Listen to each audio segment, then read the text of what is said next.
Hey everybody, we will be starting shortly.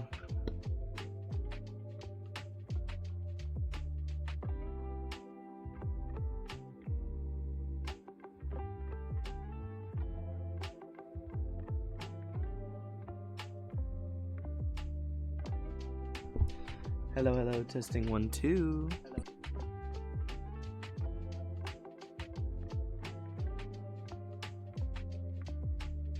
Alrighty everybody, we'll get started shortly. Today we're gonna have essentially a stream that is barely any commentary, and yeah, I hope you enjoy. I'm very excited to see what happens in Amphoreus.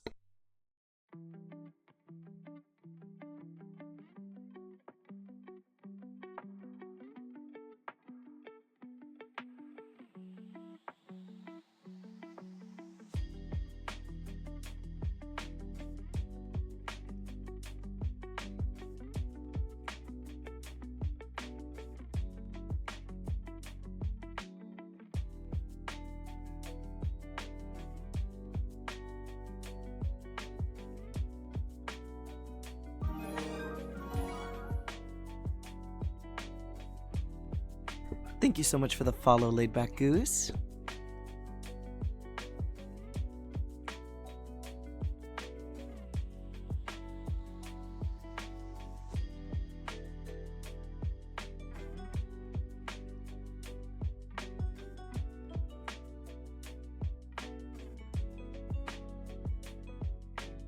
Alrighty, I think that is enough of just waiting. I think we should just get started. Let me quickly go into here already. So, now that the music is chilling and we are in the game already, I am so happy. I love HSR, and I love what they're doing with it. So, I just want to show y'all real quick. I did, in fact, get Cyrene. Yes, ma'am, I did. I love her so much.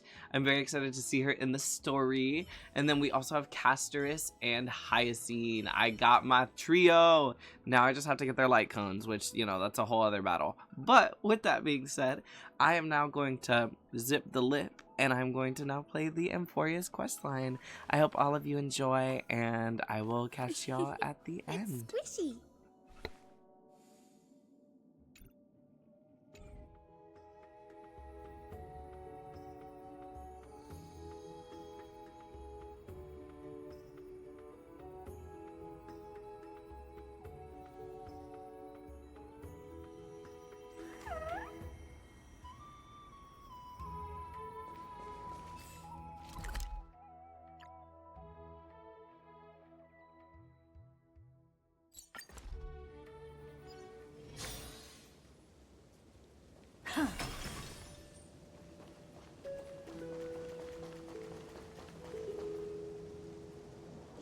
The scent of the black tide is now completely calm.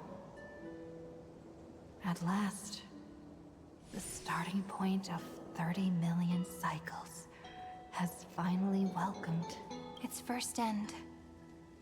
And the final end, right? I can't hear his voice. There are no flowers there that bloom for him. Nor is there a star that is his. Finan is the only one who didn't reach the new world.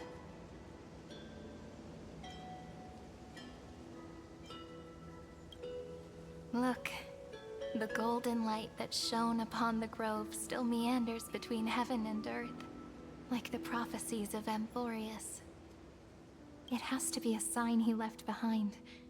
It points towards the destruction and the deepest night. Do you still remember what I asked you at this exact spot the last time we set off? Friend, are you ready to become a hero? You were still burdened by the weight of world-bearing back then, still unsure of the role you were meant to play. But now, everyone has already given you the answer. The heroes of legends were just at the right place at the right time when the world needed a hero. Just like how your arrival kickstarted Amphoreus' fate once more. A person's personality is their destiny.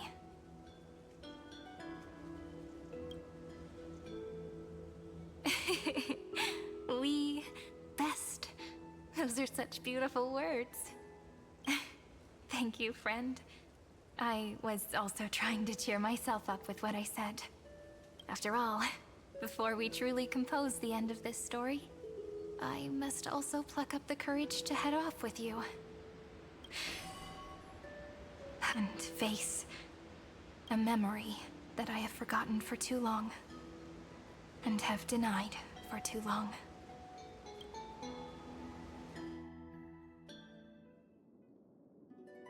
It's so dark. What is this place? The great tomb of the Nameless Titan. The deepest recesses of memory. Also, the place where Cyrene was born.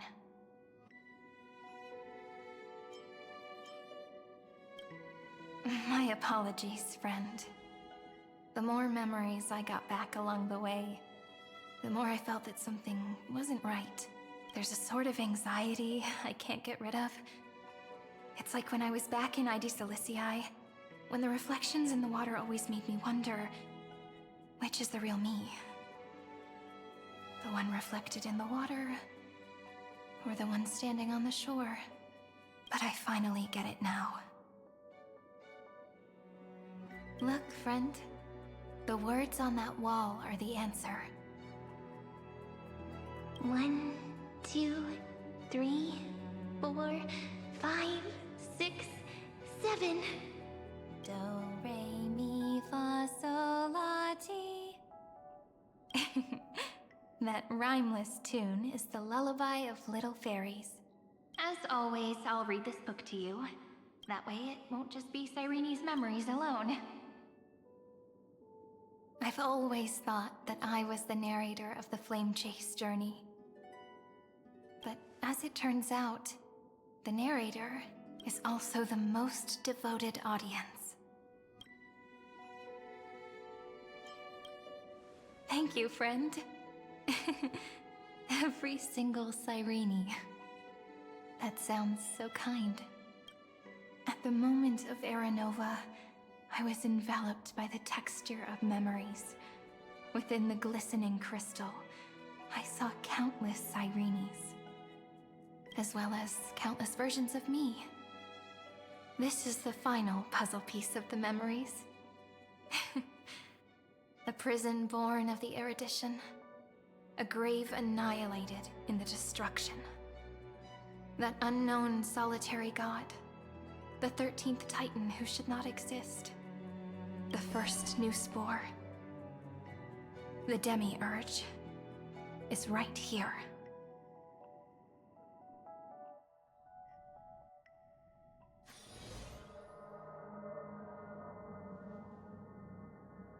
The interrogation records have been submitted to the Marshal. According to the Ten Lords' decree, Jing Liu and Luocha shall continue to be detained in the Shuling. But you, Merlin's Claw, have been reluctant to end the transmission. Do you wish to reminisce with us? Or is there something else on your mind that you're just desperate to get out? You're quite calm, Jingyuan. The Alliance only authorized the Law Food to be deployed for this Iron Tomb operation. They say the Seer Strategist's wisdom shines like a beacon. So why can't you see things clearly now? Look who's talking. I didn't vote against it, did I? But, with enemies all around us, even a child knows the Marshal needs to keep a few Xianzhou ships in reserve, just in case. Whoever volunteers first is the Marshal's pick. If you have to ask, I'd say this outcome plays right into Jingyuan's hands. Like it or not, there's no way we're letting the Law Fu take the lead in this battle. Oh my, Merlin's Claw. Are you afraid the Law Fu might steal the Yao Qing's glory? This is no laughing matter.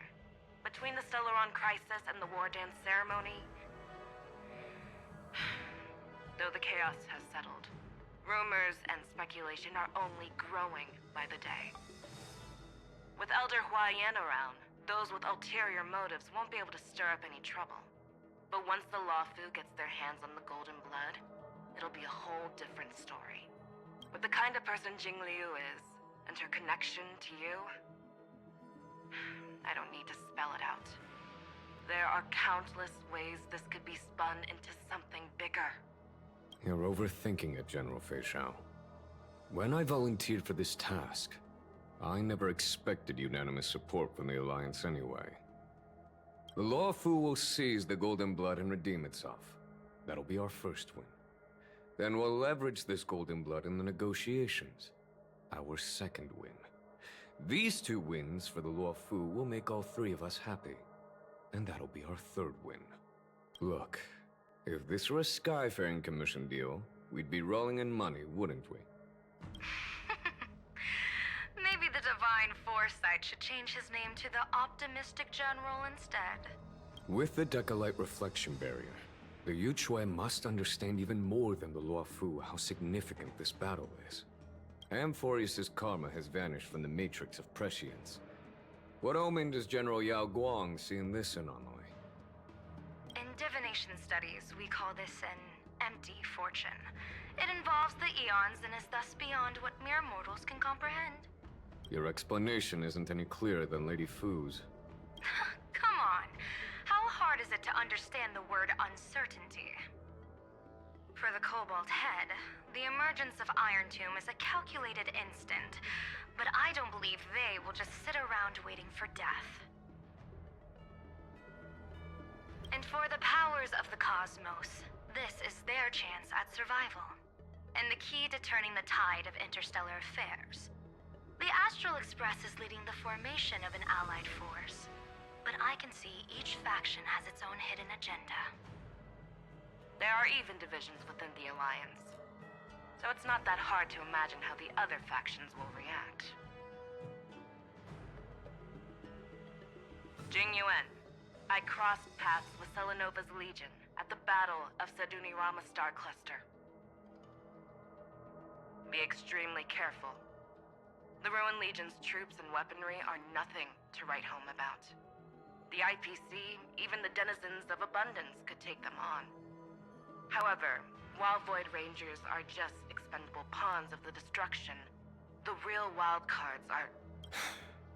The Lord Ravagers. Indeed.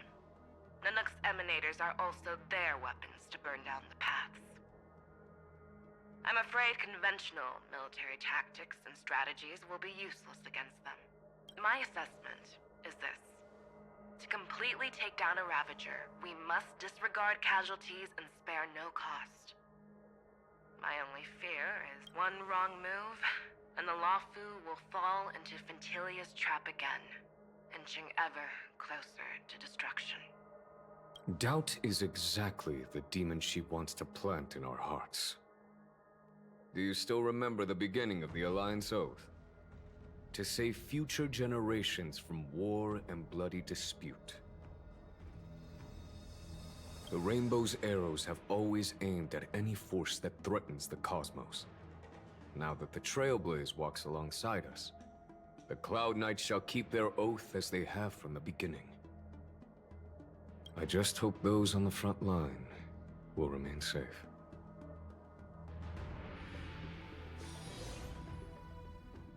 The chronocognitive anchor is sending a signal. Everyone, time to move out. Did she and the others make it? Let me go over the plan one more time, just in case. You'll enter Amphoreus, reunite with your 3 separated companions, and try to locate Iron Tomb from within the world. Who are you taking with you? The fate of the universe hangs in the balance. We can't afford any slip-ups. I suggest everyone, except Pom-Pom, join the fight. We do need to be prepared for all possible contingencies. I have no objection to this. I'll do whatever I can. Meanwhile, Screwy and I will continue attacking the Demiurge Matrix. That is, the Scepter's kernel, from the outside. With our 2-pronged attack, we'll turn this hunk of metal into scrap for sure. Now we just wait for those 2 to get back.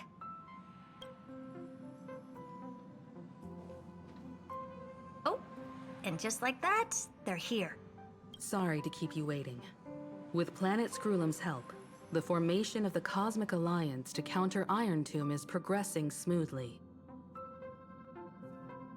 The cosmos has set its sights on Amphoreus, and now it's just waiting for the first shot. Well then, let's not waste any more time, Fourth Mirror. It's my time to shine!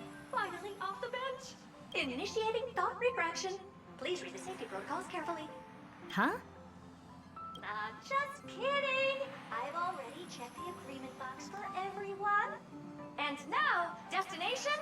Amphoreus. 3, 2, 1, move!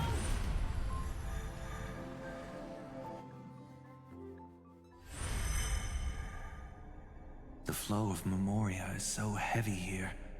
Unlike Pentagoni's dreamscape, this place has built up a true epic measured in millennia. The vortex of Genesis, where all myths begin and end. And in this new world created by the Nameless, the infinite cycles have been broken. Let's set up the Trailblaze beacon and establish contact with the outside world. I'll leave it to you then. It'd be better for me to not show myself in front of the Garden of Recollection. And, Mr. Sunday, you probably shouldn't show yourself either. Agreed. The Astral Express has landed. If you receive this message, please respond immediately. Over. This is the Cianjo Alliance. Communications normal. Interastral Peace Corporation. Communications normal. No response from the Galaxy Rangers. Not surprising. But I didn't expect the family to also stay silent at such a critical moment. That's a pretty blatant disregard from the family for Pentaconi's independent director, I'd say. Long time no see, Miss Himiko. It's been quite a while, Madam Jade. The significance of this battle rivals that of the campaign against Sulo. Only through victory can we disperse the shadow of Iron Tomb that looms over countless worlds. The 10 Stonehearts shall spare no effort for such a grand mission for the preservation. Madam Jade led the Intelligentsia Guild in conducting specialized research on Iron Tomb's past activities. The bad news is, the collapse of the Erudition won't just affect inorganic beings. You mean Iron Tomb can infect organic life, too? Well, the good news is, so far, its effects on organic life are under control. The infection progresses slowly, and the resulting neuropathy is non-fatal. In any case, the IPC can guarantee targeted vaccine coverage within 48 system hours in all star zones within the medical system. What about other star zones? At a time like this, are the followers of the Firmament Arbiters still trying to make a profit? I remember you, Master Diviner. Your performance during the Third Denizens of Abundance War was quite impressive. Please rest assured, all worlds can purchase vaccines from the IPC with a humanitarian discount. That's the current policy at the very least. But if the Cianjo Alliance is willing to assist with the IPC's assets, in Epsilon... It makes sense, since Interastral Peace Entertainment's headquarters is in Epsilon. But why are all the other worlds on the list? Places that the Elation has visited? Think of it as a long-term investment. Please understand that everyone at Pierpoint is swamped with Iron Tomb work, especially the marketing development department. At this rate, even the 10 Stonehearts can only do so much. Having some assistance from the Alliance would surely benefit the entire cosmos. Wouldn't you agree? As an old Cianjo saying goes, those who succeed should help all under heaven. Your proposal must be decided on by the 7 Arbiter Generals. I'm just here to relay the message. In times of crisis, the Luofu will not hesitate to help those in need. However, the prerequisite is that the IPC must unconditionally assist the Alliance. Of course. In the name of preservation, all for the Amber Lord. Thank you all for your selfless dedication.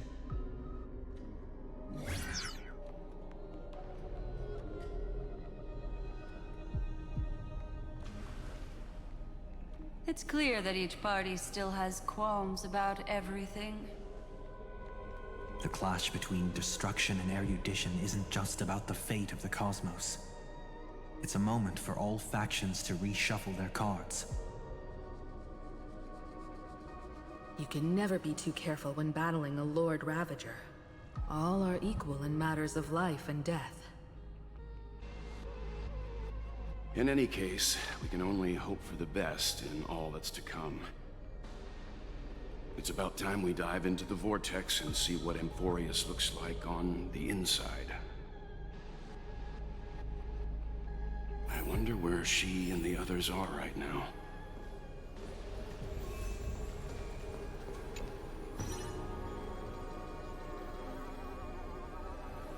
Hello?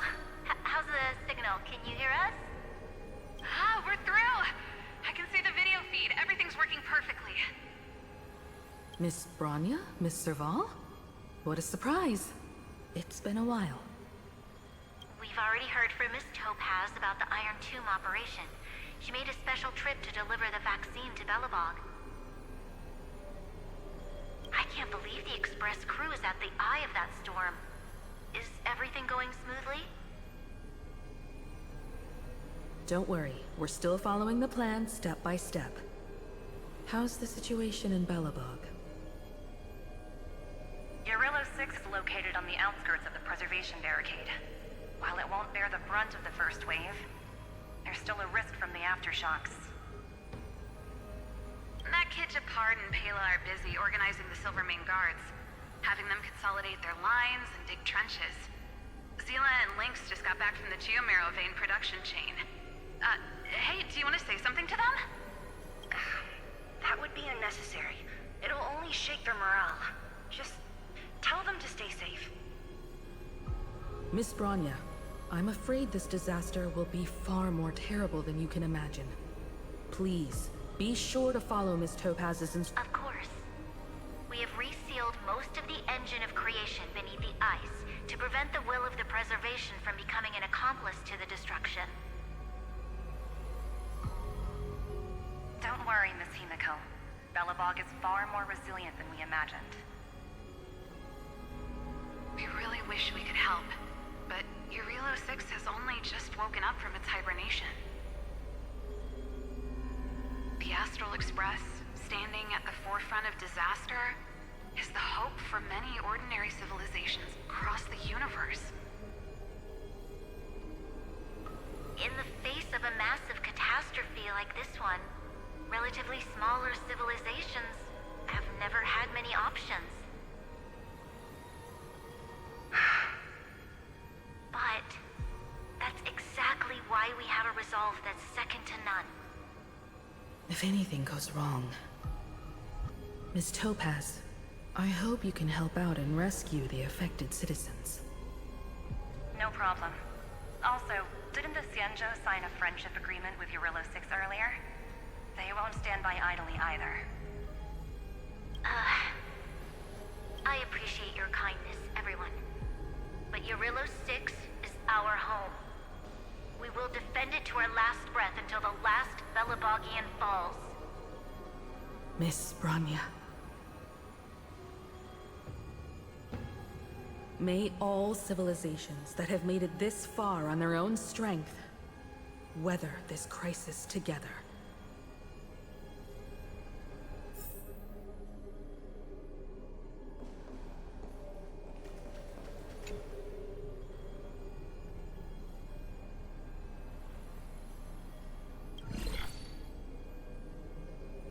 Good news, Miss Himiko. The 7 Arbiter Generals have reconsidered the current situation, and I'm here to relay their message. Officially, the Alliance's combat forces will still— Words cannot express our gratitude. Getting the Hunt to agree on sending troops must have taken quite some effort from General Jing Yuan. The Lawfu already considers the Express an important ally. We also have no intention of hiding the fact that there is indeed something the Xianzhou seeks from this Iron Tomb operation. But this time, the Marshal herself decided to send out troops. With a formidable enemy before us, the Alliance has no reason to back down. nor will we be content to take a backseat. If we can stand together with civilizations across the universe to overcome this crisis, then we must do so, even at the cost of our own lives. The Alliance truly embodies the principle of righteousness. It's fortunate that the cosmos has great heroes like you. You're too kind. As for that Jade Abacus of Allying Oath, you can save it for when you're in more dire need.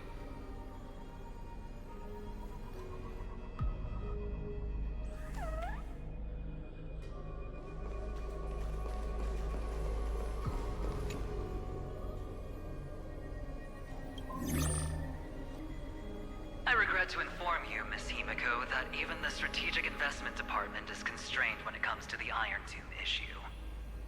And it would be difficult to meet the expectations of the Astral Express. However, Madam Jade instructed us to look after our nameless friends as much as possible. So let me offer you all a small suggestion, just from my personal perspective. Other departments at the IVC might also take this opportunity to extend an olive branch to you. When that time comes, I hope the Astral Express will remember that the 10 Stonehearts were willing to stand with the Trailblaze, even though we were in a difficult position. And more importantly, sounds like a threat, doesn't it? But trust me, every word comes straight from the heart. Has the internal conflict within the IPC really gotten this bad? Everyone knows about the bad blood between Diamond and Oswaldo. At least until now, they've had an uneasy truce. Until the Lord Ravager Archforger caught the board's attention. I'll leave it at that, as it's confidential information. Hope you can understand. I understand. Our immediate priority is to address the Iron Tomb crisis. Let's hope for success from the start. This might help ease everyone's pressing concerns.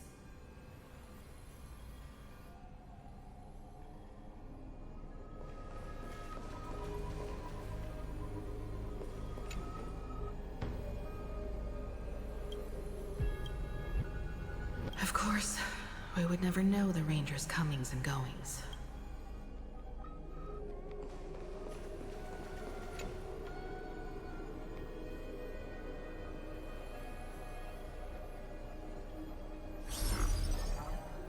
Miss Himiko, is that you? Yes? And you are Miss Robin. Yes.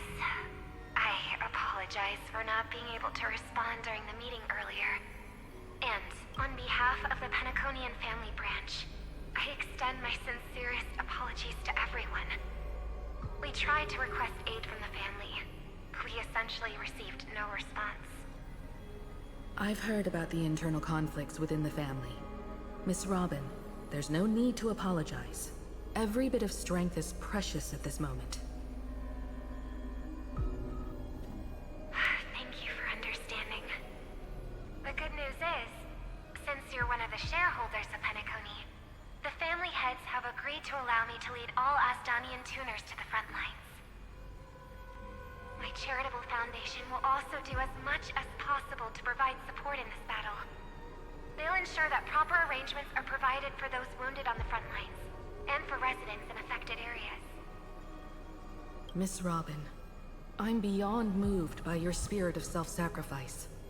The Astral Express would also like to make a promise that we won't leave any companion behind.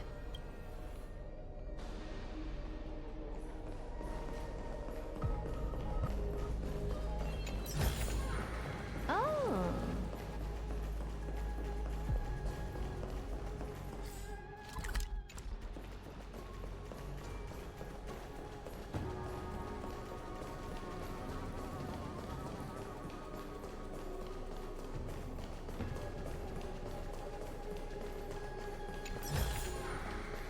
Ah, you want this?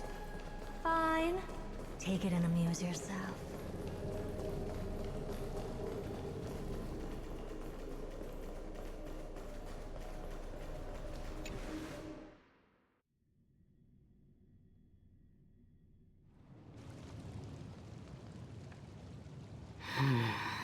Why is... Everything in Akama seems normal. The new world was enjoying peaceful times not long ago. It seems it was even more recent than not long ago, Miss Himiko. The fruit on the table is freshly cut, and the bath temperature is just right. The remembrance tells me this place was bustling with people just moments ago.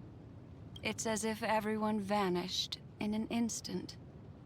Could this be Xandar's doing? Unlikely. He's still under the surveillance of those two geniuses. Could it be some kind of local custom? A custom that makes an entire city fall silent in an instant. Pardon my frankness, Mr. Yang, but this reminds me of some unsettling rumors about the Harmony. Complete silence. Is often the prelude to divine intervention. Everyone, be careful. Here they come. Here they come. The Nameless of the Astral Express. Evernight? How is this possible? She was already... We are the Chroniclers of Time, and we do not fade away. Finally, the last era Nova has been completed. What did you do to the residents of the Holy City and the three Nameless? I didn't need to do anything. The remembrance will ultimately become the substance of the new world. Now, they are no longer the trailblazers you once knew, but gods who permeate heaven and earth. The 12 Titans who guard Amphoreus. Stop fooling around, March. Come on out. What? Aw, I practiced so long for this. Getting seen through right away is just so embarrassing. You've obviously been learning from the theatrical culture in Amphoreus. But if possible, I'd prefer our reunion to be a bit more casual and laid back. As expected, I can't hide anything from Himeko and Mr. Yang. Well, long time no see. Guess I'm back? We should be the ones to say that. Sorry for keeping you waiting. So, these jellyfish are the Titan's power? They're just tiny manifestations of the Veil of Evernight, used for scouting and communication. If I went all out, I could summon way more of them. Thanks to her, we all turned into Titans in the New World. Sure, we can take on humanoid forms, but it feels off. How intriguing. So what does she look like now? It can't be a raccoon with a baseball bat, I suppose. Please don't add weird stuff to Amphoreus' lore. Just go see it with your own eyes. Follow the prophecy's guidance and come to Dawncloud. She looks way more majestic now than she used to.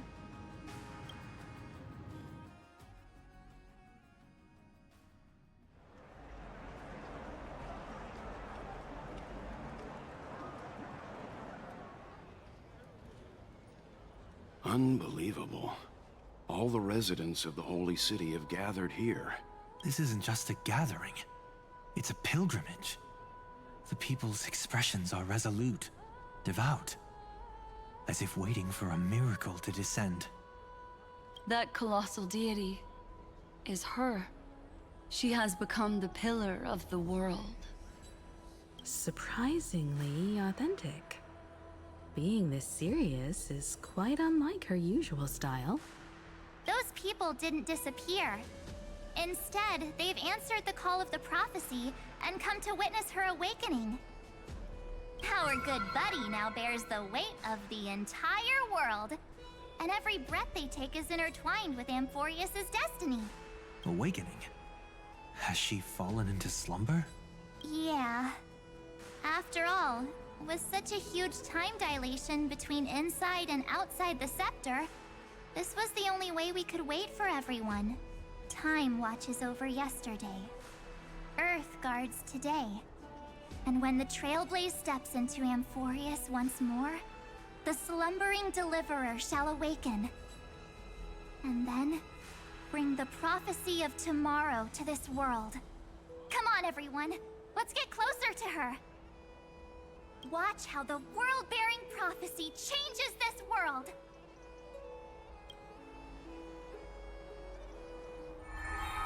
Well, it seems the kids are already miles ahead of us at this stop. All the more reason we can't afford to slow down our pace. Let's go witness... Majestic. Speaking of which, I once caught a glimpse in Sleepyhead's memory of her transformed into a towering Tatalov. Could it be? No way. That was just a nice dreamscape. Ugh, at least nice for her. If they are the throne of worlds who bears the weight of this world, perhaps they could guide a traveler still wandering among the stars. Hey, since when did you get all pious? Her advice sounds pretty silly sometimes, you know. The so-called fool and the world are merely a step apart. Amidst imperfection. Praise be to Electra, chalice of plenty, for you brew the ocean into sweet wine, dispelling nihility with every toast at the feast. Praise be to Hyacinthia, eye of Citizens, behold! Our last Titan, the world-bearing deliverer, is about to awaken! Oh, ancient god, your loyal subjects, bewildered followers, and fearless comrades in arms have all knelt before your throne.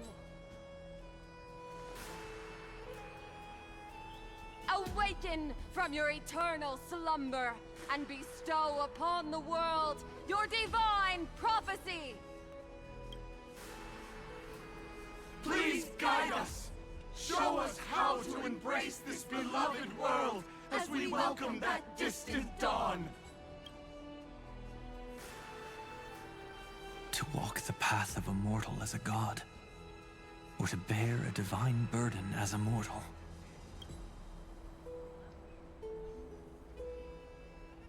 She will give us the answer. But I am not the deliverer. Rather, I am the nameless, who dwells among mortals. That voice is definitely her. I heard your prayers. The core flames flickered and dimmed, and the age of the gods met its end. So flow, golden blood, flow. I'll bestow it upon you, returning it to the true masters of this world. Stand with me and become heroes.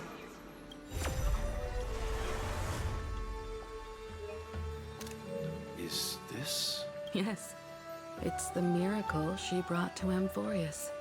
Of course, it would manifest in the form of the Trailblaze. Golden blood, raining down like a storm! The prophecy has descended, and the Titan commands us not to be supplicants, but to become heroes of rebellion! To face that destined calamity, the destruction, head on! The prophecy of the Deliverer means nothing to me now. It belongs in the hands of someone far more fitting. Someone like all of you. In the name of Kozlana, let us depart and march towards the light. It's neither protection nor salvation. As always, there's no need for totems or myths. Humanity's most primal faith is that instinct named survival. Let's go, everyone. Someone has already sounded the horn of departure. Explore, understand, establish, and connect. Together, let us blaze a trail for the destiny of this world.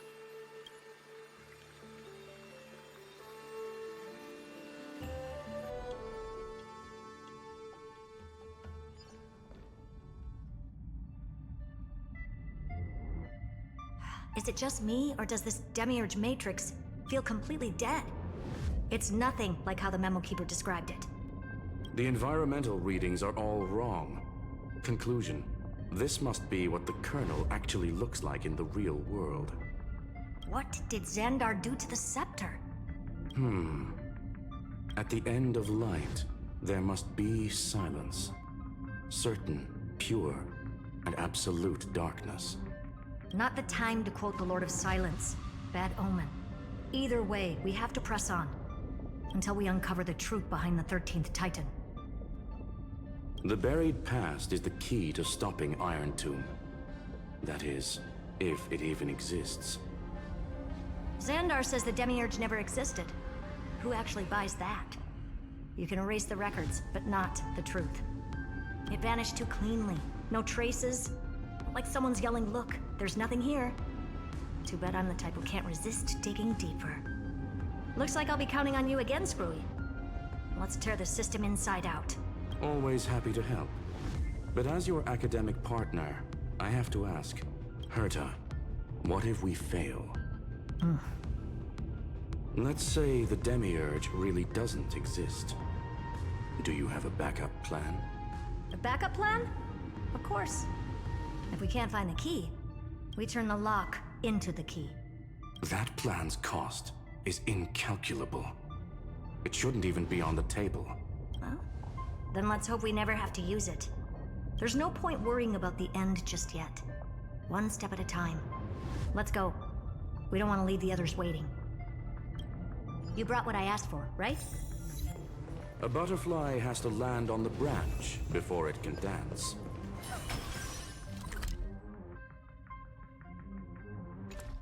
We'll need a wide open platform before her entrance.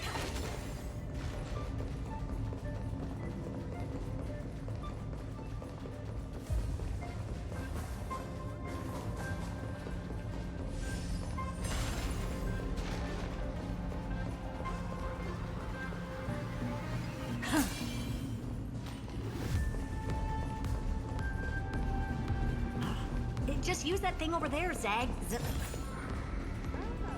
You want this? Fine. Take it in a minute. What a dumb name.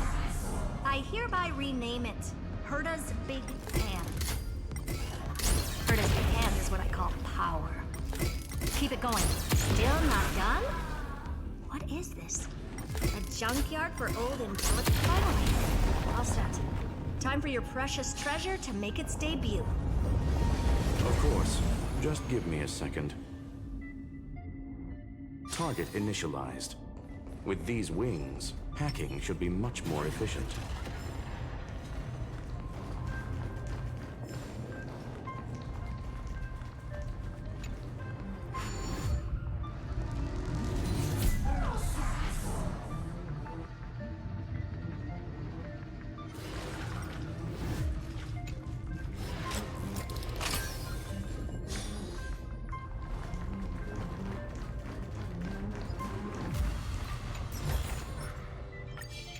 Light up the dawn.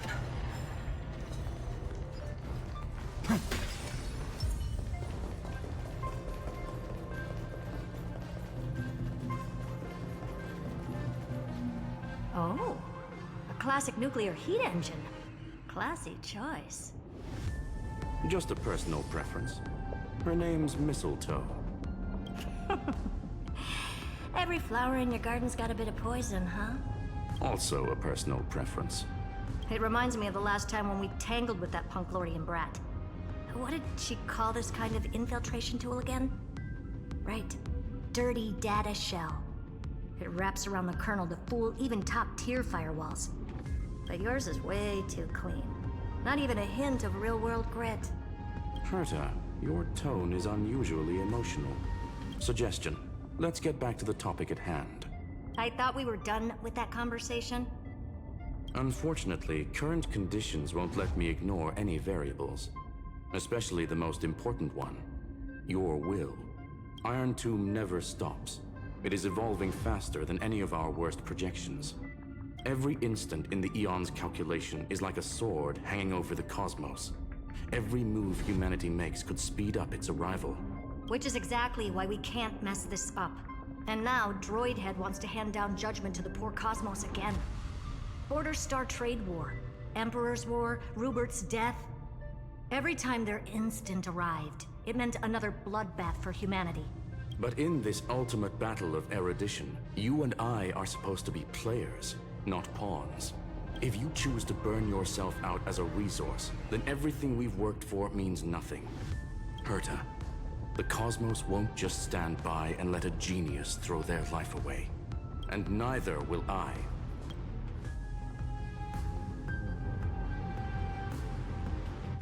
No need to kill the mood. This is why we're here, isn't it?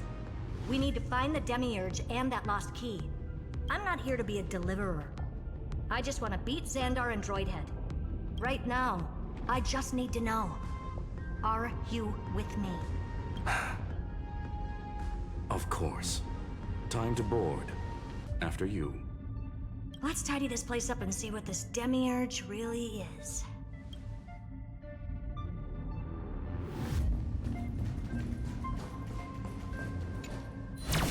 Let's hope this Matrix is better organized than the Emperor's junkyard of a birthplace.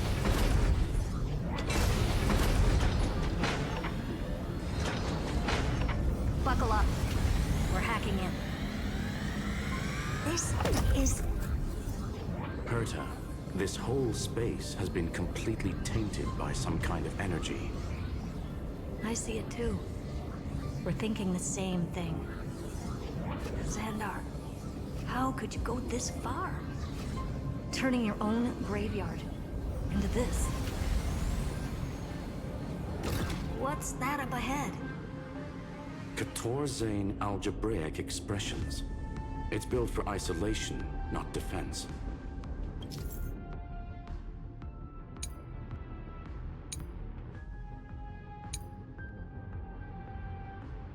So basically, the door to the tomb, right? Great. Let's find the handle. I'm picking up multiple independent signals with the same data structure as the barrier. Projection. We can hack the terminal, reverse the computation, and turn it into an attack. Classic move.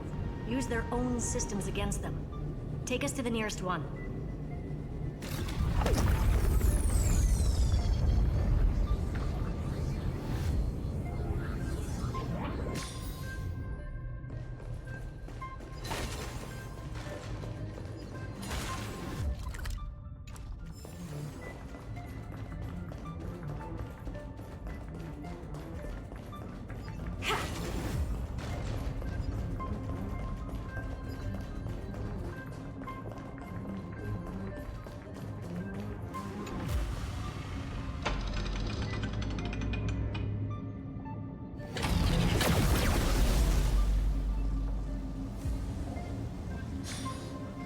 Almost no response. Just as I feared. Not promising. The output is barely a third of what we need. Logic says we'll need multiple terminals to coordinate the strike. Locking onto the next one now. Find anything else? Regarding the origin of these ruins, no logs found yet.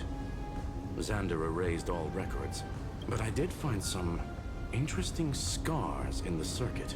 High energy radiation, internal imaginary energy contamination. From what I know, there's only one thing that fits. Skip the science talk, Screwy. That thing only goes by one name. The Stellaron. Exactly. Xander blew one up just to clean the entire Scepter system.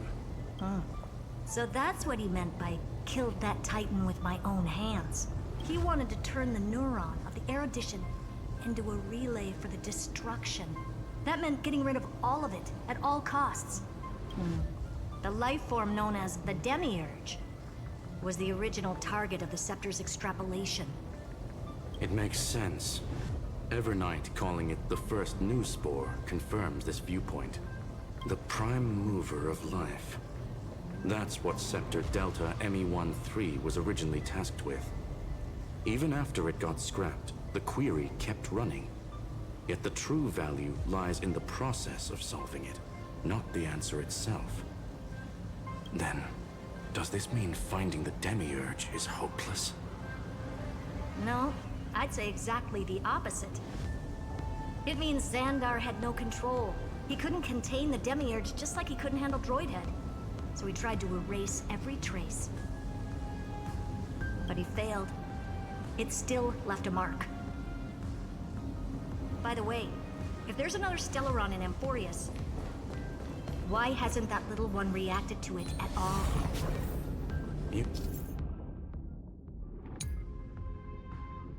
You said the Demiurge left a trace, right? Yeah, but not in the real world.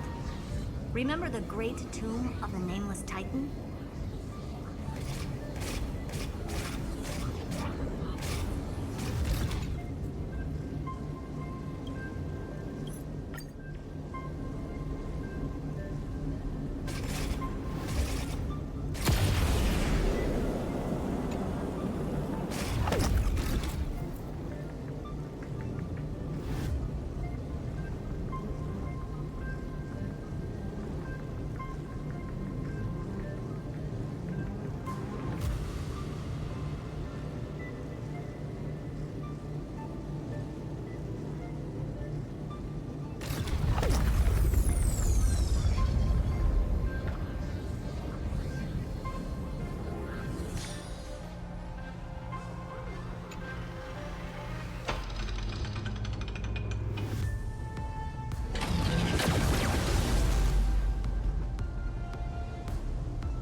Trailblaze Archive 466.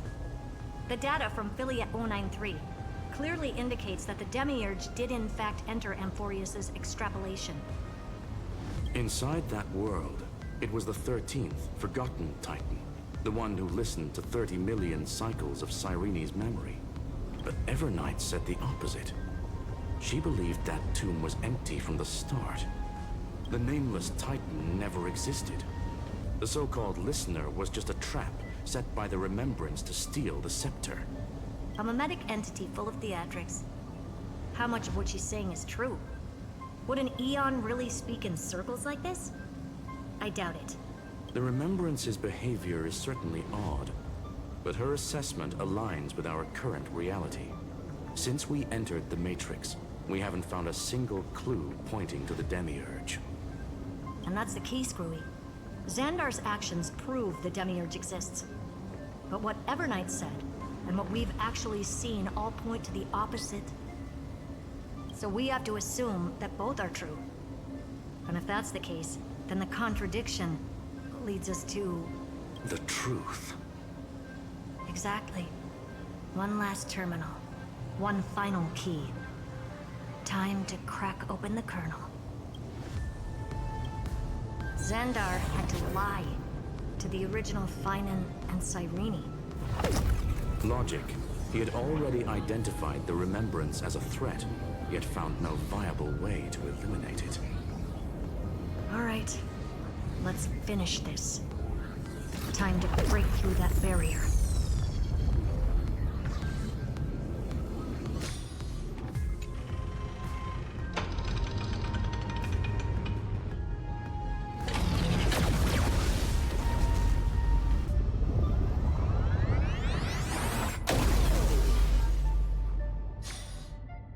Operation authorized. Path energy readings. The erudition, declining. The destruction, surging. The remembrance, 0. What's going on? Cause unknown. They left no discernible trace within the real Matrix. That shouldn't be possible. Could it be that the Era Nova exhausted all of the Remembrance's texture? Log it for now. The dots still aren't connecting.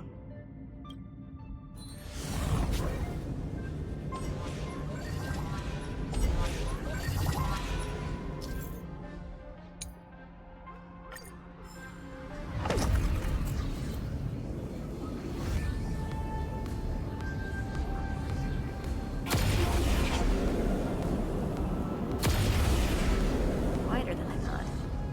I was expecting a full-on aerial brawl. It's advised to remain vigilant.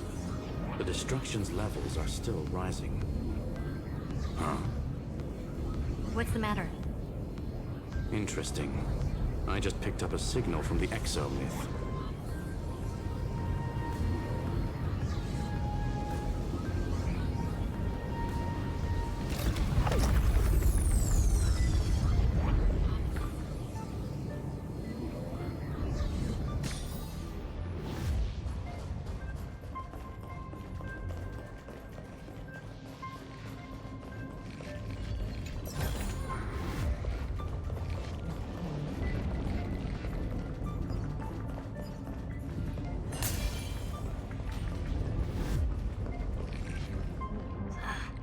This repulsive force is unlike anything I've felt before.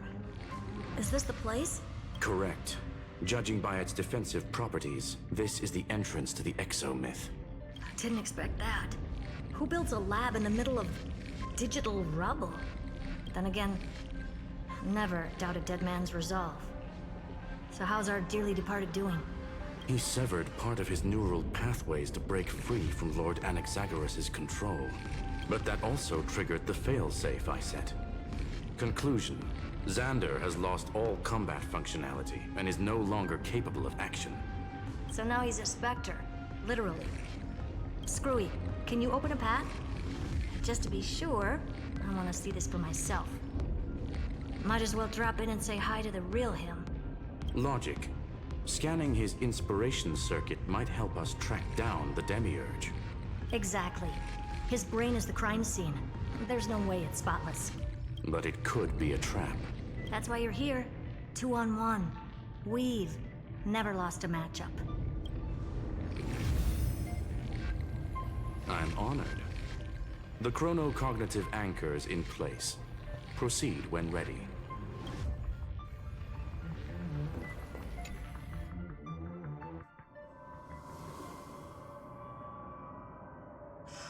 I knew it. The one thing I didn't want to happen. He's not here. The coordinates are accurate. Xander is still here. However, his position is shifting rapidly and chaotically. This pattern doesn't match any known shielding technology. It's his domain. Stay alert.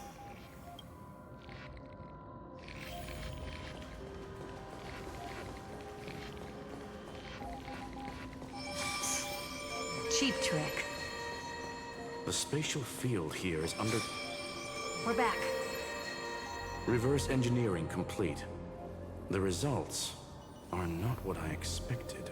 Logs show Lycurgus revoked administrator access.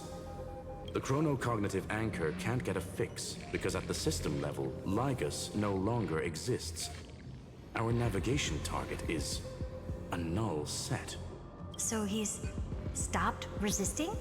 Before vanishing, it seems he left one last message for us. To those who follow, all is proven. Find me beneath the tombstone. Melodramatic. He was expecting us.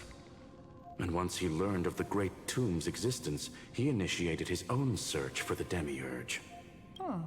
Guess he wants a final showdown. Fine. Let the old Intellitron dig his own grave. Just like he wants.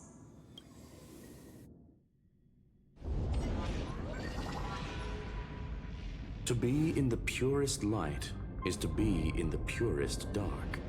Nothing exists there. The Scepter's mainframe. Or maybe we should now call it the Lord Ravager's placenta. Unfortunately, we still haven't found anything. Really? I don't think so. Not finding anything is our biggest find. Please elaborate. If the Demiurge was destroyed, there'd be at least some bits of it left.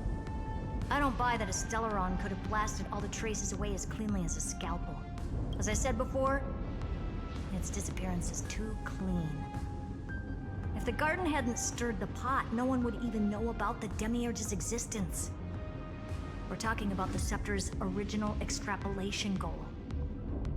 There's no way that nothing of it was left behind. Or we can look at it from another perspective. If you were Xandar, would you be this obsessed with a concept that poses no threat? Would you guard against it at every turn? There is the possibility that he's naturally meticulous and hates variables. That does track with the impression he gave about himself. But Xandar shut that theory down himself just now. Choosing to act, even if it'll cost him dearly.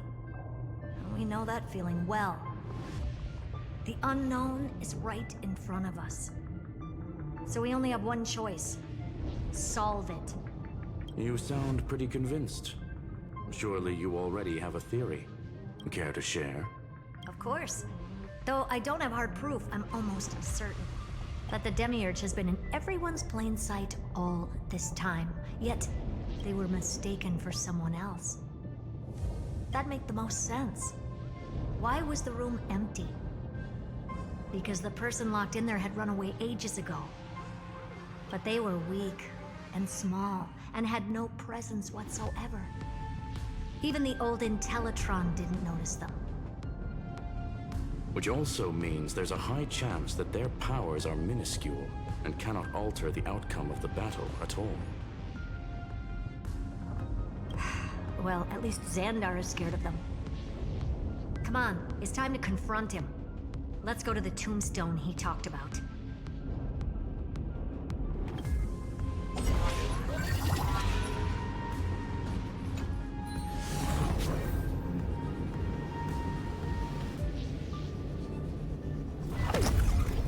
What a mess. Total devastation. He sought to bury the truth beneath absolute destruction. Logically sound, but ruthlessly extreme. Still, slim chances doesn't mean no chances. I've hunted down a single grain of sand in the universe before. This won't stop me. Calculation results. Your backup plan has a success rate infinitesimally close to 0. Which means it could work, no? This is the place below the tombstone. Let's open Lygus' coffin like he wanted.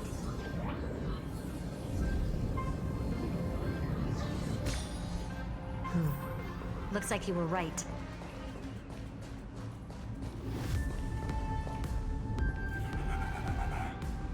Nothing but a head left? Well, who'd have thought you'd look this bad in real life?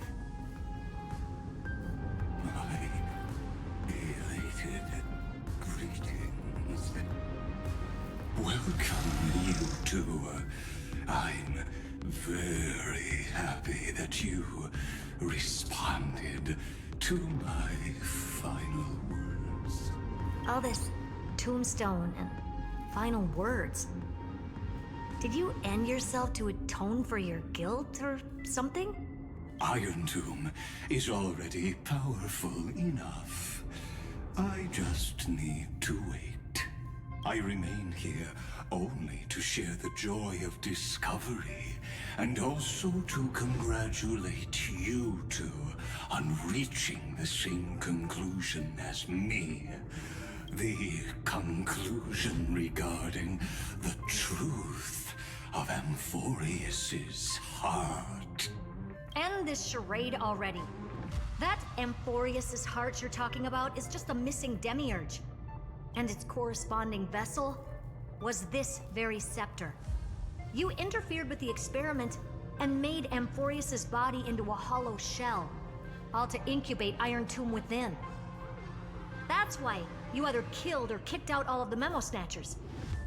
You wanted to eliminate any chance of a consciousness coming into being, no matter the cost.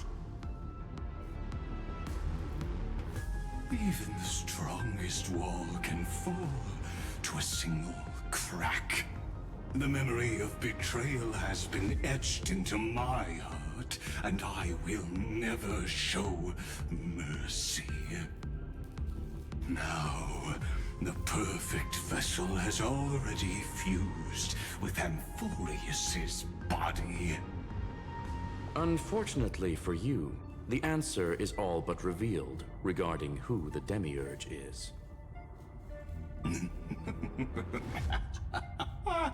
Then let us share the joy of discovering the truth. The last secret of the saga will finally dissipate here. as we reveal the truth behind Philias 093's disappearance. A lie by the Remembrance.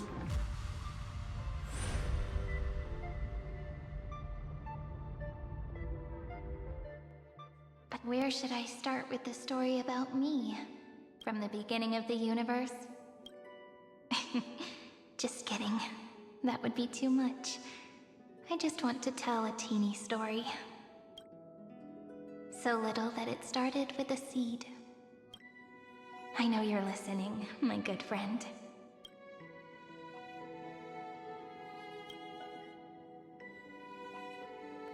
The god in my dream told me that the world sprouted from a seed. It grew into a great tree named Amphoreus, and time became its branches and leaves, basking in the light. What a coincidence. Dappled light coming through the leaves is my first memory as well. On a very ordinary early morning, beneath the village's biggest tree, the daughter of Ide Silicii quietly came into this world. What a moving opening. A loud cry was the first gift the child gave to the world. The prophecies fulfilled, the villagers say. This child is a gift from the Titans. Pink hair and sharp ears, she was born to be the priest of time. The Titans also gave their blessings. You shall fade when the flowers bloom, for every ending begets a beginning.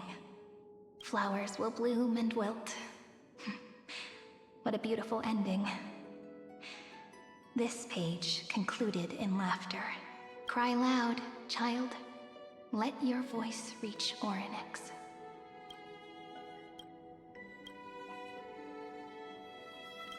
Anyway, I don't like tears. Time quietly flowed by, in the midst of laughter. The wind from my hometown caressed the ears of wheat, and there were swings, wind chimes, the sea, and the little fairies off-tune a cappella songs.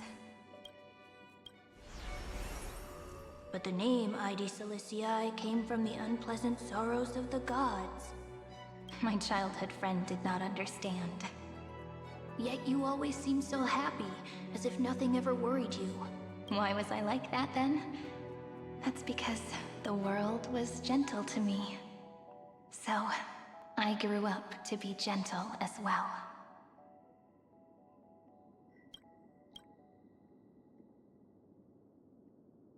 But fate was fickle, and it urged the child to grow up. To grow bigger and bigger, and to go to places far away, just like how the crumbling world could not preserve an eternal hometown. Just as the ballad Blown on the Breeze says, losses are a constant on the flame chase journey. Oh, whose ears are pricked up now? You definitely heard me say this sentence a lot of times. You know that the story starts to deviate from here. Aren't you looking forward to it? Then let's get started. The hero's journey crosses through the long night, through tears and laughter, and once again heads towards tomorrow.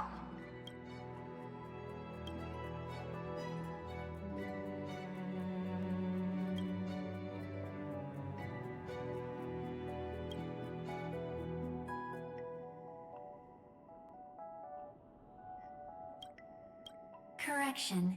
Philia 093's record, number 496. Archived.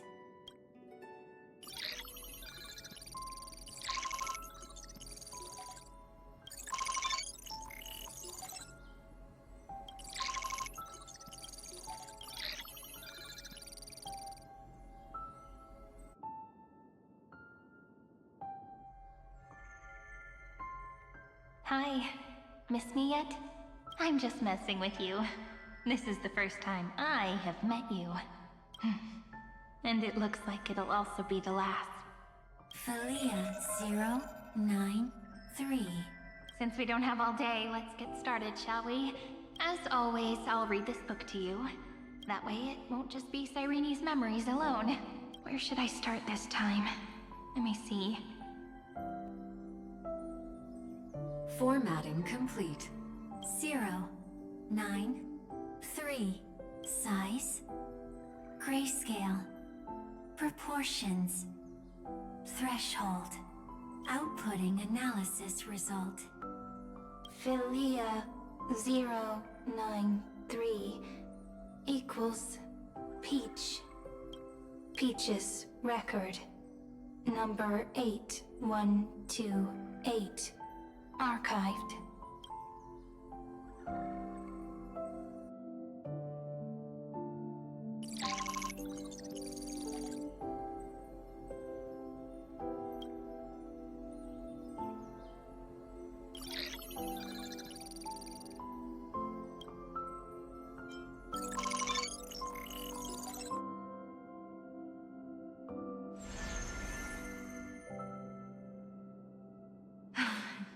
Look, what a magnificent sight.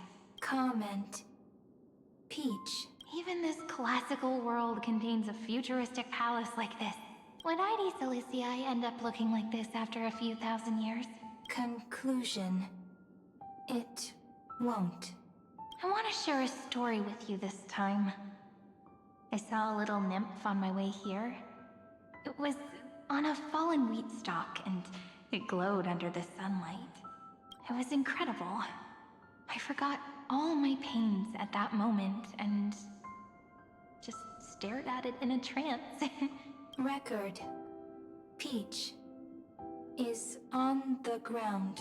I wonder, did every Cyrene in the past feel that the nymph was beautiful?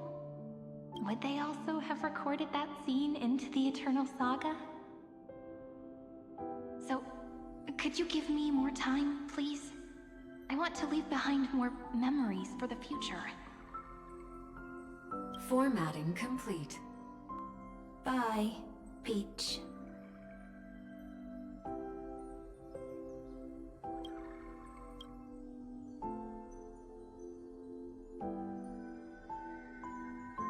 Peach's record number. As long as I record every page of this story and tell it to you, Amphoreus won't be forgotten. Query. Record. Electrical signal sequence. Bolamos 600. Track. Strife. Related to. Stripe. Comment. Pretty. Electrical signal sequence. Schema 720. Track. Reason. Related to. Reason. Comment. Yummy. Electrical signal sequence. Philia 093. Related to.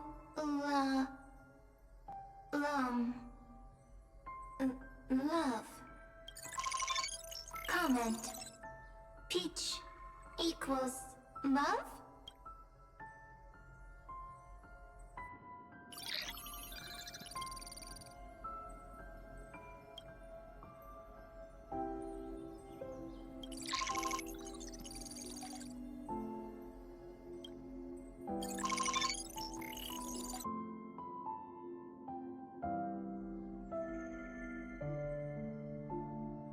Formatting progress 94.423%.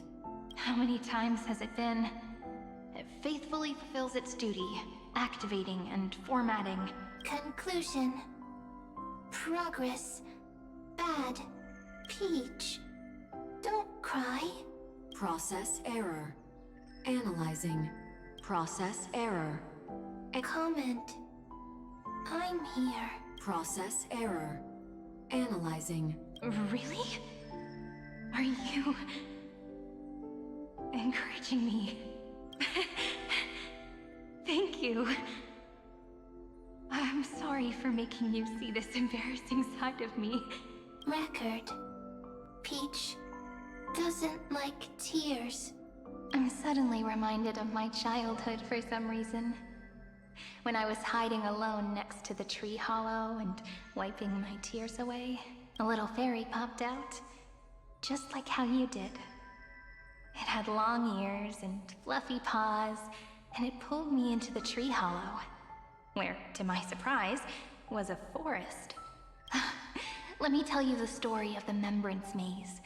A group of cute little friends live in Ide Silicii's forests. Their names can be connected into a song. 1, 2, 3, 4, 5, 6, 7. Do, re, mi, fa, sol, la, ti. Formatting complete. Bye, Peach. Note. Little Peach, crying alone. Little fairies, friends. Peach, memory, saved. Little fairies, good friends. Bye-bye.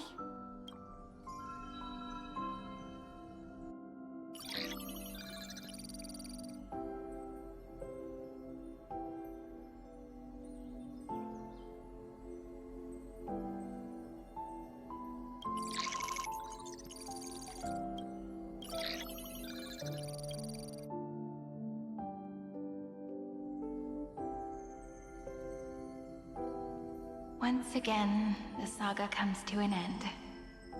Everything is deathly silent, just like this very moment. Shh. You speak. I listen. This time, too. Sitting together. Now that I look back, there was a period when I got really sentimental. Peach, strange. Why unhappy? Formatting progress 73.998%. I'm here. Don't be scared. Process error. Analyzing. Won't allow it to interrupt you. No need to feel sorry for me, good friend. If there are no new blank spaces, how can a saga continue? Blank spaces? What's that? I'm actually really lucky, you know? During the long years I've spent waiting for the Deliverer, I've always had you here as an audience. Now I can rest in peace in the past. As for when tomorrow will come, I'll have to ask the next Cyrene to continue our watch. Peach left. If there are no new blank spaces, how can a saga continue? Needs new blank spaces. Next, Cyrene has blank space. Oh, Peach, don't be scared. I'll help you find blank space.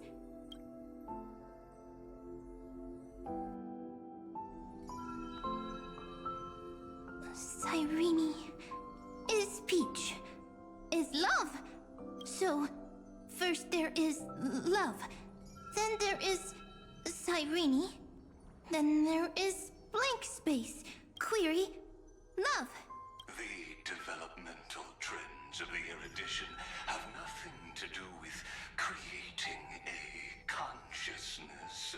Those underlying principles are, in fact, contradictory. Not having a consciousness means not having the foundations of a heart, making them unable to obtain real emotions. Huh? Consciousness? Emotions? Feel sad. Oh, don't understand. Query... Cyrene? What could be behind this door? Glittering crystals? Or a beautiful world I've never seen before? If I tell you all the stories of tomorrow, will I be able to finally welcome the Deliverer and Amphoreus' dawn in the next life? Key, door, story,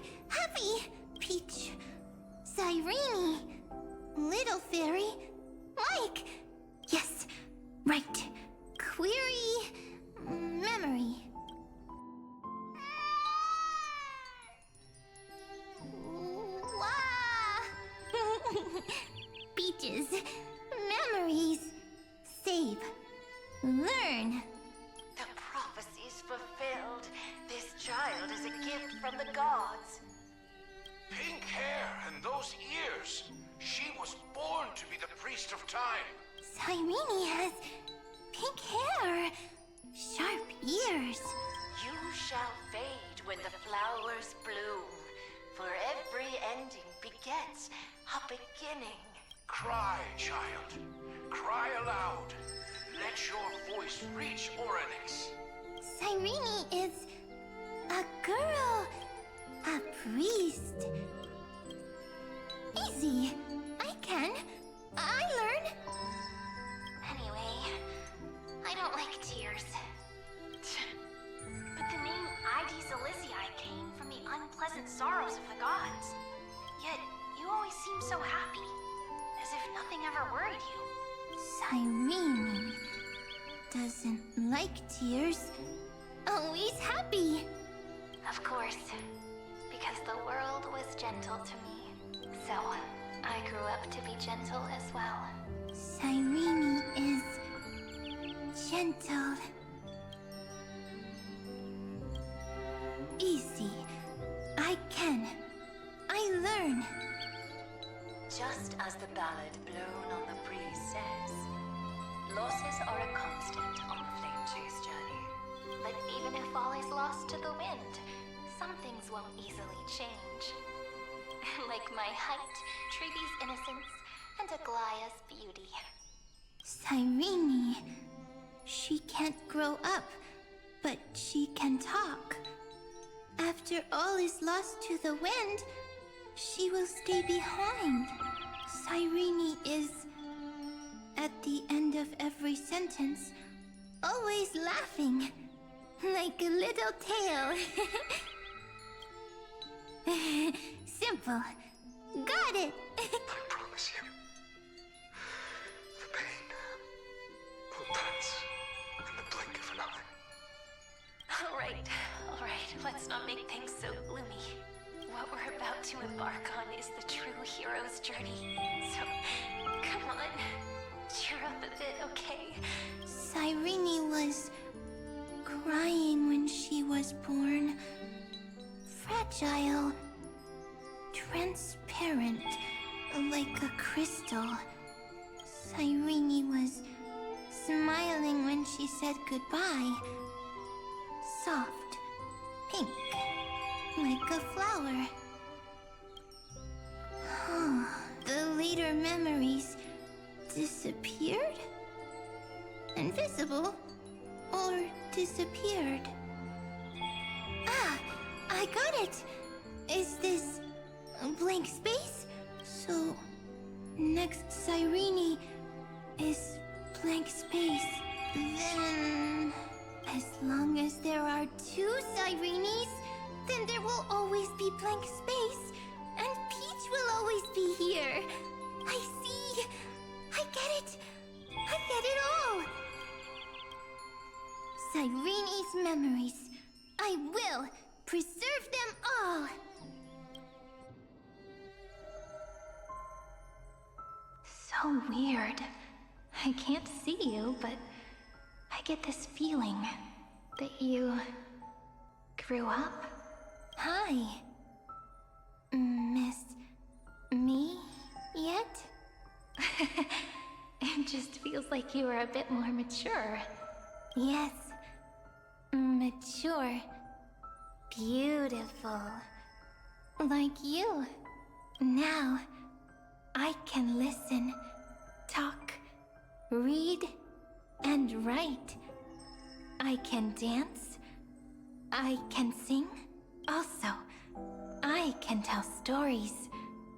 Storytelling is what makes Cyrene. So, I'm going to tell you stories today.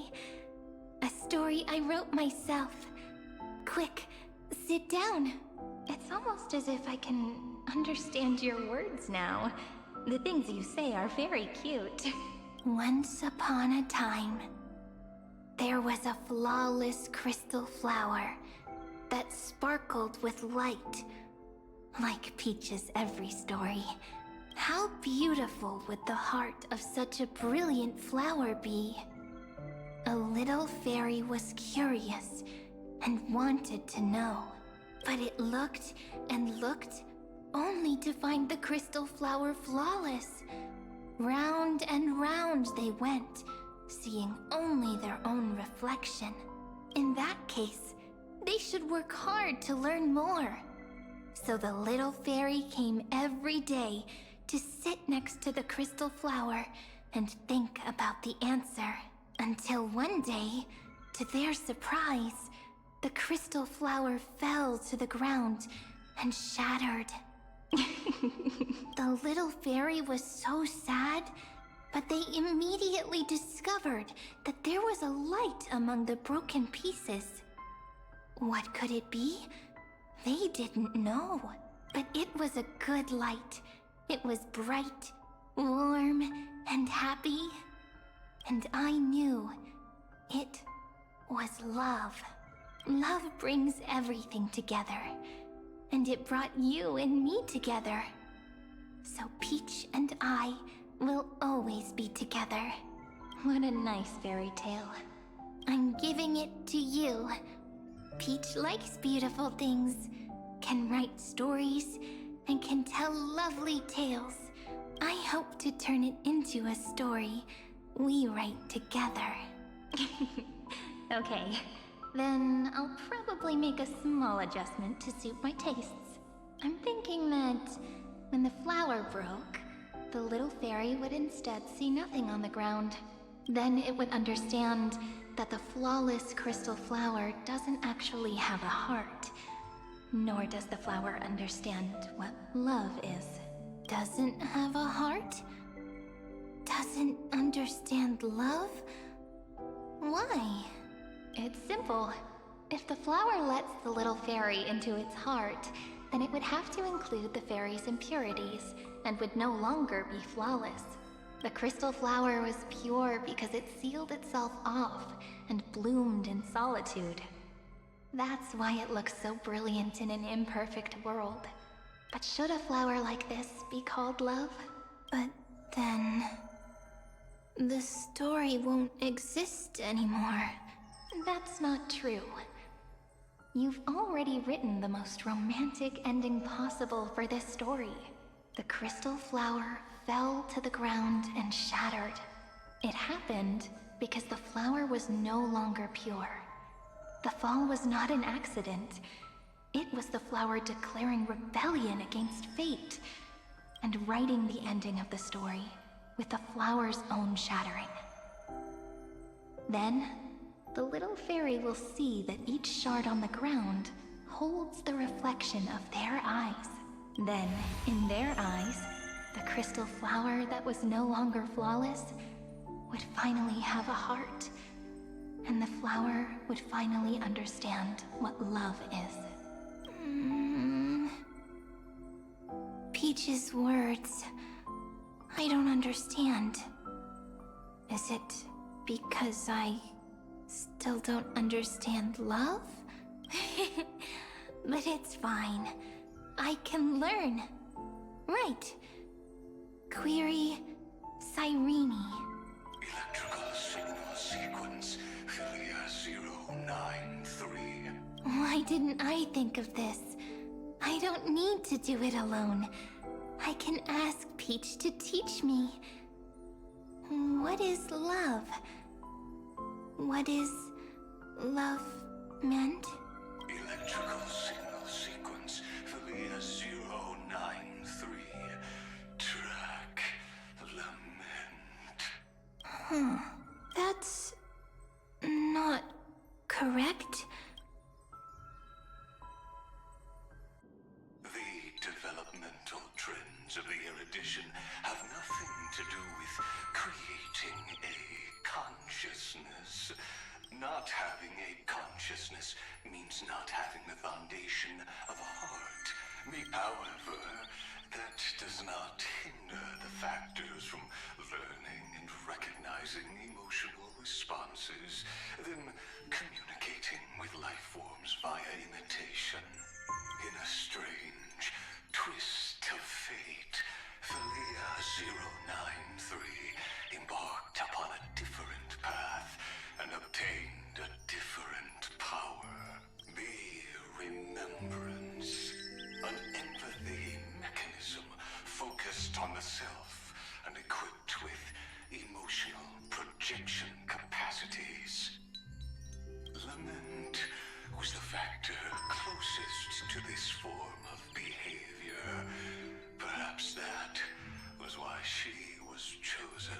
The daughter of Ide Silicii. I am very true to my name. My lament is a type of compassionate pain that is weak, powerless, and only targeting myself. But now, my good friend, I want to tell you that it's the most romantic force in the world. Sometimes, it's loneliness and unease. It's knowing that this world is not gentle, yet wanting to be seen in a more beautiful form by the world. Sometimes, it's unwillingness and regret. It's knowing that the past is full of pain, yet wanting to remember the past in a more beautiful way. And sometimes, it's a bottomless well of hurt, a destruction that can stain the entire world. I bid farewell to this beautiful world, unwilling to become the Black Tide's vessel. For while the end of hatred is a blazing inferno, lament can drown out everything in muted silence. It's so unreasonable, isn't it? Yet when hatred drove everything apart, and love did not yet exist in this world, only lament, the first emotion that fought against the pain of separation, could stall the destruction steps. Then, it would catch up to that journey where all is lost, carefully picking out stories and writing them down in trepidation. Look at these stories I wrote. Every page is full of tenderness and joy, but only the author knows how much struggle and agony lie beyond the pages. But I am no author. I'm a girl who'll never get to grow up. I only tell stories that people like to hear. In them, the world tucks away its scars and smiles for all to see. My entire life spent inside this little story. I can't wipe away my tears, and I can't bring the world victory. But maybe, in these unchanging retellings of the story, my lament might be able to touch upon the divine and reach their tender heart at some point. I hope that what flows out from that cut will not be blood, but a tear, warm and wet. And that tear would fall and create the first ripples. Then, people would see every beautiful thing reflected in that ripple. It'll be all the remembrances within this story. Someone once told the very first me that everything was false. That the only life in Amphoreus was a great catastrophe, nurtured using the world as a factor. But how could a dream feel so real? That's why I didn't agree with him. But Peach, I didn't understand a word you said since just now. Everything was false? But you're standing right here. It's all a dream? But I haven't learned how to dream. Indeed. That's why I believe all this is real. The moment the crystal flower fell, that genuine shiver, that's the mover of life. Formatting progress, 23.815%. In the poem offered to you, every Cyrene would write down a beautiful new world with stars and flowers. And when I looked up at the sky in this cycle, I saw a shooting star and a dash of the remembrances pink. I believed that must be the color of dawn. You shall fade when the flowers bloom. For every ending begets a beginning. Looks like it's time to say goodbye. Are you leaving, Peach? It's okay. I'll wait for you to come back. I'll study really hard about what you taught me today.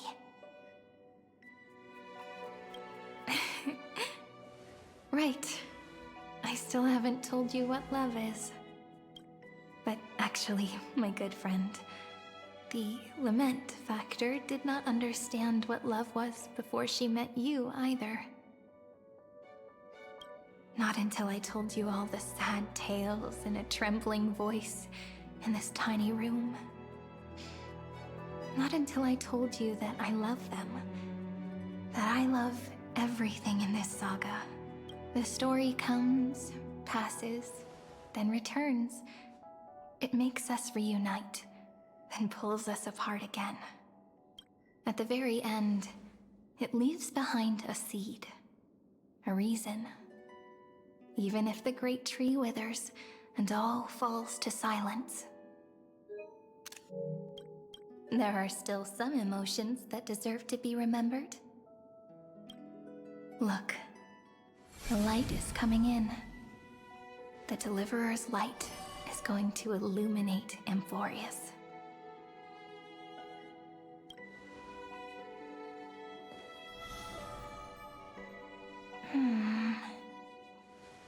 I still don't get it. But I trust Peach. Just wait. It'll be my turn to tell you a story of love the next time we meet. Then I'll really look forward to it.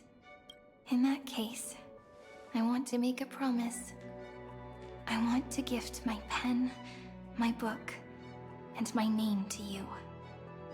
Please take them as a beautiful blessing from me.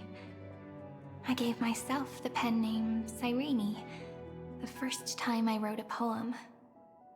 I want my words to be like pebbles falling into a pond, dropped from the past to send ripples into the future. In the stories you will write, perhaps it'll be inevitable that there are still sorrows and tears that are destined to fall. But could you promise me one thing? Promise you'll forever be a gentle flower. Promise that when the stars cast their gazes upon you,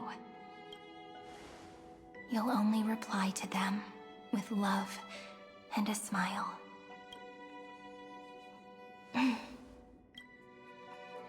Of course. This will be a romantic story like none that has come before.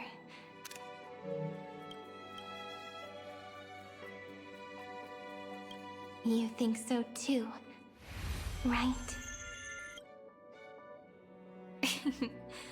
I'll read and you'll listen, like how flowers always bloom then wither. I shall welcome my own decay, becoming nourishment for the next flower's bud, while you will depart and hold that final star, planting a boundless sea of flowers on the final page with her.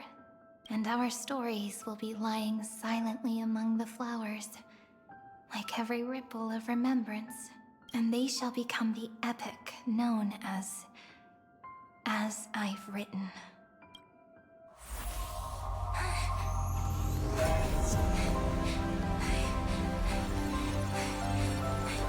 And so my story ends.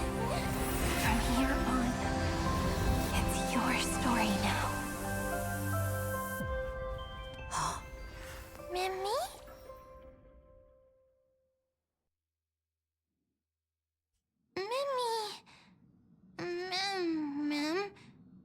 Me? Ma'am. Mimi. Mimi. Ma'am. Ma'am.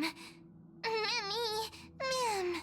So, the light that tore through the chaos illuminated my memories. I turned into a little fairy from the stories and met you. Yet, I forgot everything. But I'm still so happy. I caught that star, didn't I?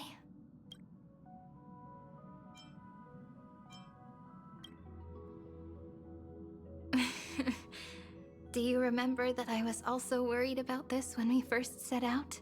Mem's memories and Cyrene's memories got all tangled up with each other in my one heart. It's all so strange, yet so familiar. Either way, could you please let me do something I want? Just either way. I want you to call me Cyrene. That name represents me and her. Every one of her. Thank you, friend. Your kindness is always just right. Life is a poem full of farewells. But if you write something into the pages of your heart, then that will not easily fade away. Now, all the footsteps of the Flame Chasers and the Trailblaze have come together within this book, as I've written, becoming the source of power for Amphoreus' heart.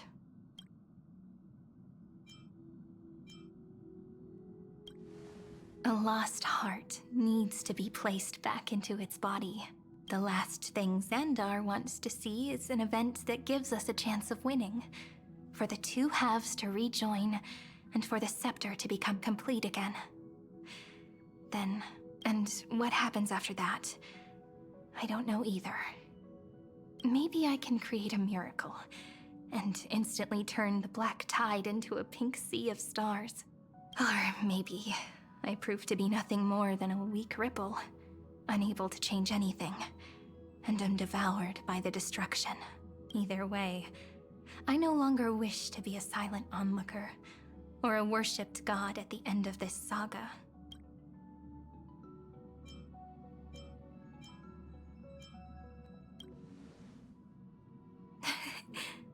That way, I can also put aside all my worries and truly become Cyrene. The world has never been so quiet. It's so good. It's as if I can hear the sound of my heart beating.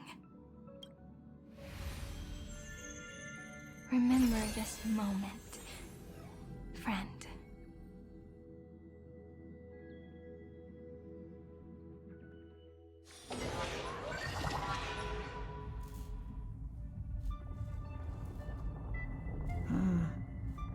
So the Demiurge managed to fool everyone, including themselves.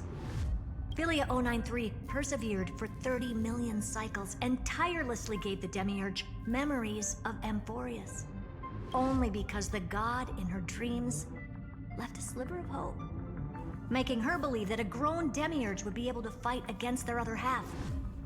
Then, Philia 093 completed her final sacrifice, turned into a strand of memory, and completely dissipated. Meanwhile, the other Stellaron brought here by the Astral Express resonated with the contaminated scepter and attracted the naive Demiurge to them.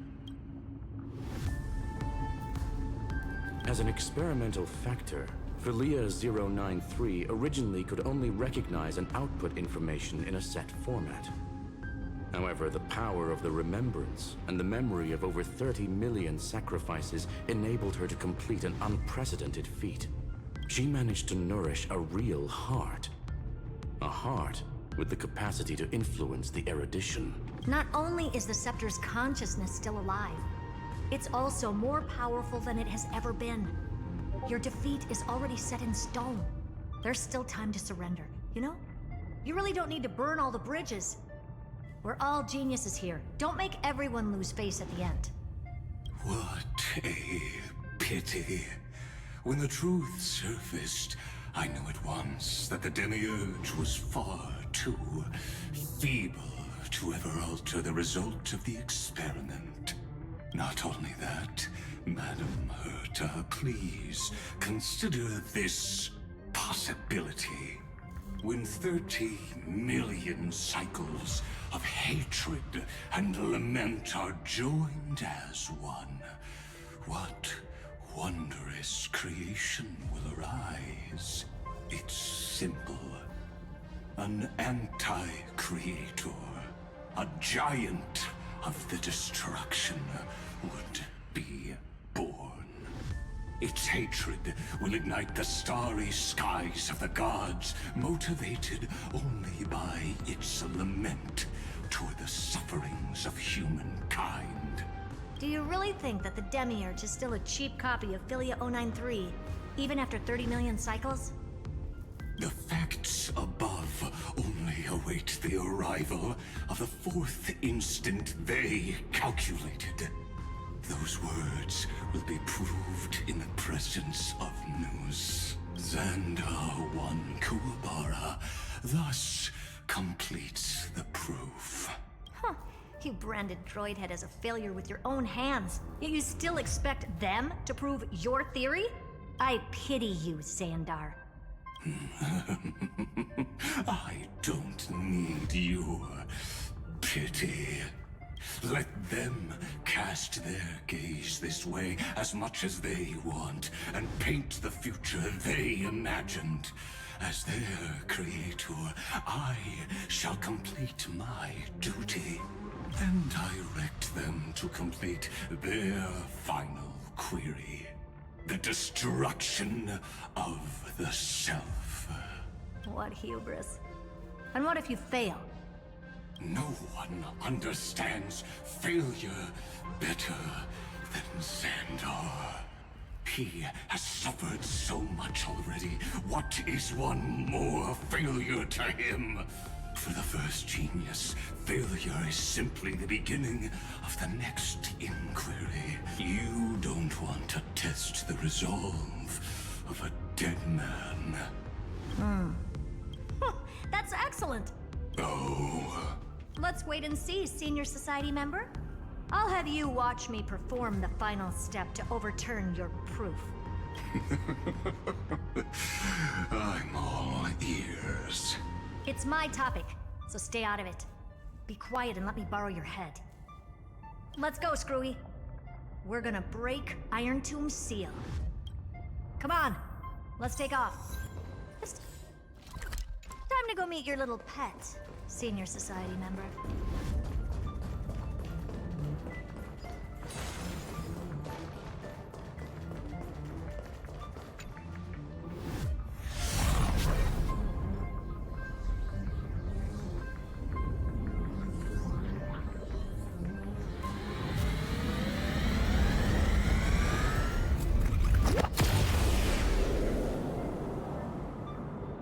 Dangerous, oppressive, chaotic.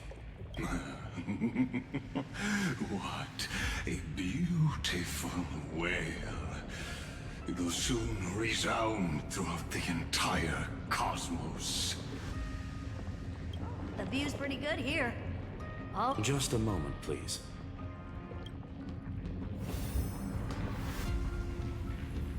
I see. So your backup plan requires a scepter and the head of a genius. Anyone with eyes can see that. You know what I think about this, Herta. Whether it succeeds or fails, your plan plays right into the destruction's hands. Can't you see what's going on, Strulum? Her chances may be small, but it's not zero. What are you two going on about? If you want to stop me, be quick about it. I'm in a hurry. I'll take that silence as a no. You, Xandar? As your enemy, I genuinely wish you would cease your actions. But should your sudden inspiration bring more variables to the proof, then as a fellow Pathstrider of the erudition, I won't mind witnessing it with my own eyes. You will initiate the destruction's chain reaction. But you'll also become the perfect scholar.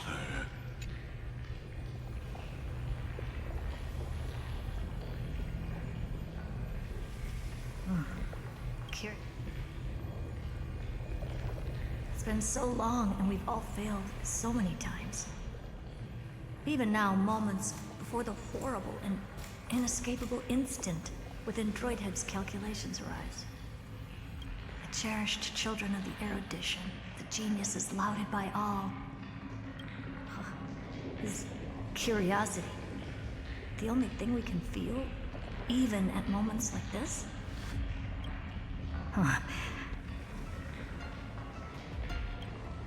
Well, it's not so bad. Now let the lock become the key. Geniuses who walk the stars. The cosmos has reached a moment where its very existence hangs in the balance. I, Herta, Genius Society 83rd seat, hereby summon you. I request a society meeting to be held immediately. We shall serve the grandest cause with the most macroscopic ideas.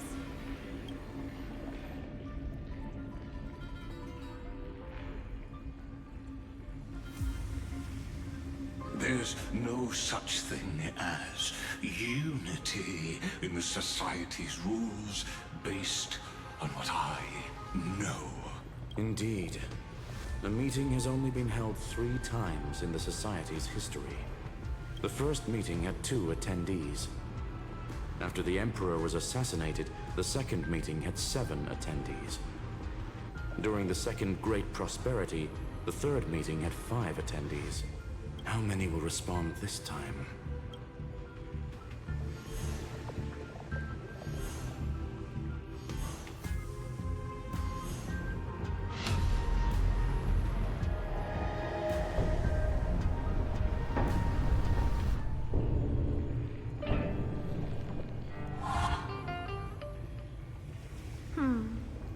I thought you were not going to involve me in this topic anymore, Herta. It really is this little witch. I shouldn't have made the bet with you, Poca. I've been waiting for you to offer yourself up. Goodness gracious me! So many familiar faces. We even have a special guest. It's that greatest failure of a genius, Xandar. What a noisy gathering this is. Not bad. More people showed up than I expected. Even though one is just here for the fun of it. Either way, the person I was hoping for most is here. Stephen Lloyd declined the invitation. He needs to focus on attacking and defending, and cannot attend the meeting. That's fine. He doesn't need to be here anyway. Let's skip the boring introductions and cut to the chase. Folks, this is not a discussion, but an announcement. Though the Society has never been united, we still observe at least one basic courtesy. We don't interfere with each other's research topics. So listen up, all of you. Conquering Iron Tomb is my research topic. I will personally take over Scepter Delta Me-13 in 1.5 system hours and stop the destruction. If the front line falls, I will immediately overclock the Scepter and complete self-coronation in Iron Tomb's place, and interface myself with Droidhead. Oh, that's funny. That's real funny. You mad woman. That's like watching you tap dance on Poker's spotless white sheets right after she's washed them. Very bold. You want to connect your brain to the Eon's mechanical core and define their instance? If Rupert dared to do that, why shouldn't I? I've got the prototype scepter, the father of Noose, and the brain of a genius. Everything's set. Never mind the success rate, little witch. What's gonna happen if you succeed? We're all smart people here, so I'll just say it straight. Strike at erudition. I'll change the anchor points for the 4th instant and move the future of the cosmos in a direction I want. I knew it. Another genius who confuses cause with effect. What do you think about this, Lord of Silence? You know you're signing your death sentence right here. Of course I do. There'll even be 2 copies of the verdict. One that I wrote myself, and another one coming from you. That's why I wanted you to be in this meeting. Now I can tell you, I don't care about all that. Consider this a threat. Either put down your scalpel or die with the entire cosmos. The only goal I have for this meeting is to ask all of you to put aside your pride and not cause me any trouble. Huh. What a naive little girl. Thinking her wishes will always come true. What are you laughing at? I am glad, Herta, we ended up on the same page. No matter if it was to destroy the erudition or to rewrite the instance, we both chose the same road. We will defy the god who marked the limits of humanity. I'm not gonna argue with that. Then, to celebrate us coming to a fundamental agreement, I will prepare a stage for your performance. Listen well, geniuses who came after me. Thus speaks Genius Society #1. End this pathetic meeting. As of 2 nanoseconds ago, I have passed Herta's decision to all the Xandars in the universe. We will become her representatives and stop all external interferences targeting her. What are you playing at? My curiosity. That is all, madam. Am I going to clash blades with the first genius? What a pleasant surprise. Now that our positions are clear, it's time for this boring meeting to end. Good luck, little girl. Did you all just treat me as a side character? Darn it. But anyways, I'm just here for the fun. As the ghost of the quantum domain, it is my duty to observe. So, if you're happy to bring me a tea set from planet Scrollum, then I wouldn't mind giving you a helping hand, little witch. After everything's over, come visit me and taste some of my freshly baked desserts. I knew you'd say something like that. I always give the same response to plans that exceed the limits of mathematical calculations. I don't know, right? Those 3 words, though seemingly graceless, contain all the wisdom in the entire known cosmos. Well, we passed the Society's trial. Let's focus on what we've got in front of us. I hope you hold up your end of the bargain, Senior Society member.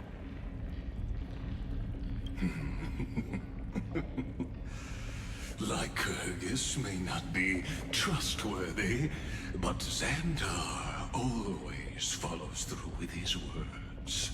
Farewell, juniors. In the limited time we have left to spend with each other, you no longer need to address me as Xandar.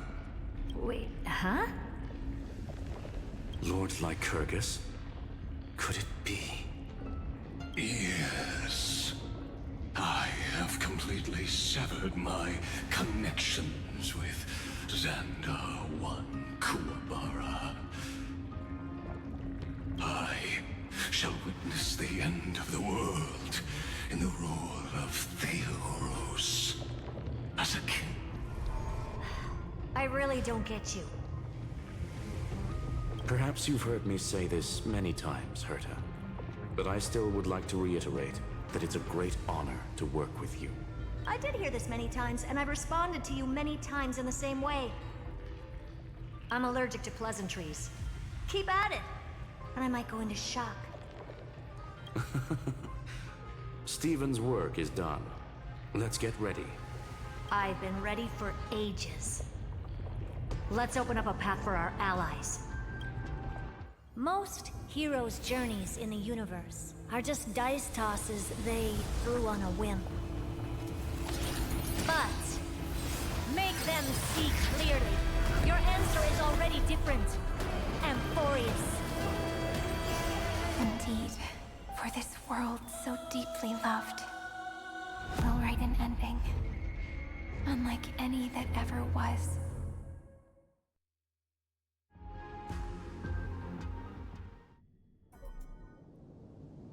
I I never thought I'd one day be riding a train that's literally the incarnation of her. I wonder what the real Astral Express feels like. Hopefully not this... bumpy. Finally. We're here. Dust and sand in the air. And crumbling ruins all around. This heat is brutal. Not even the Trailblaze can take it. You could say this prison was forged from Finance fury. But fury never lasts forever. That's why we're here. Right, friend? Let's embark on the final flame chase journey.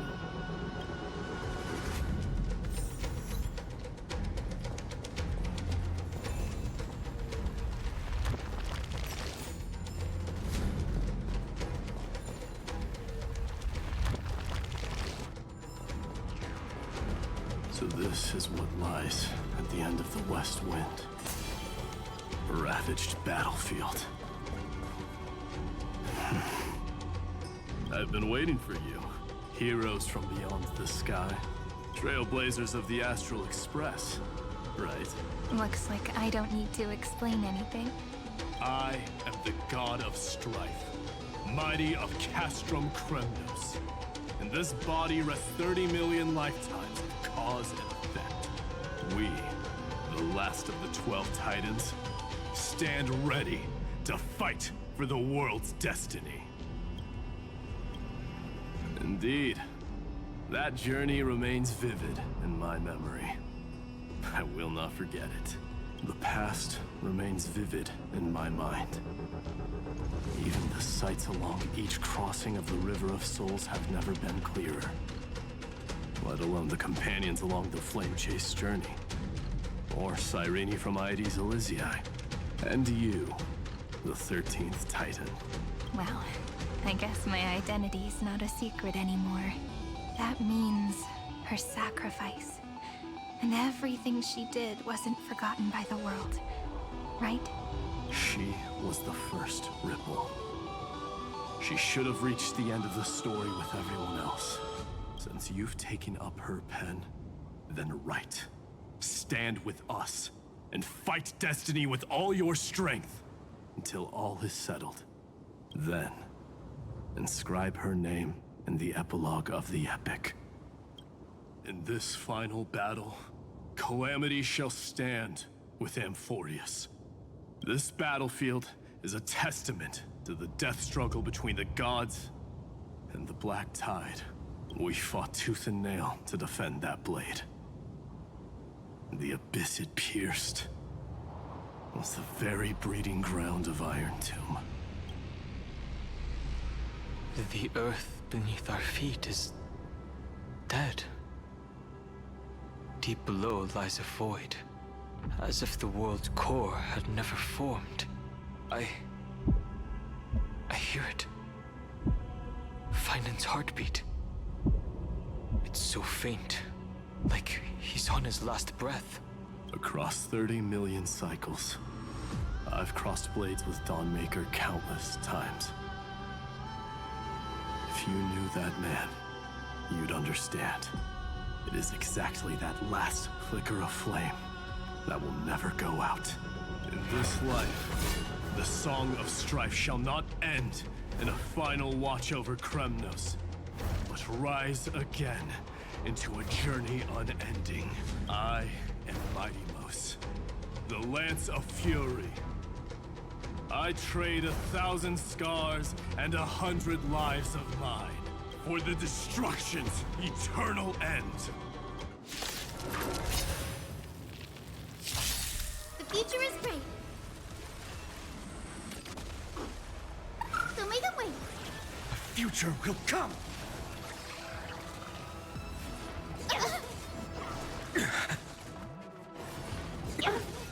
Feeling spiffy? Can you find the answer? Open sesame.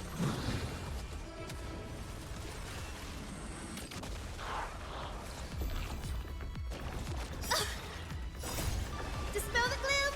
Restore the skies!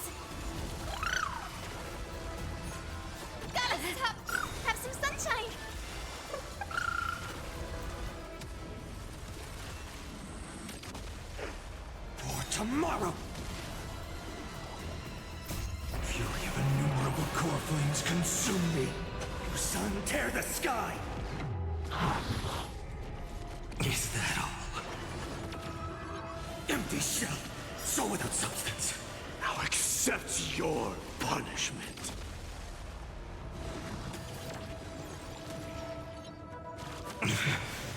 Hail the new dawn!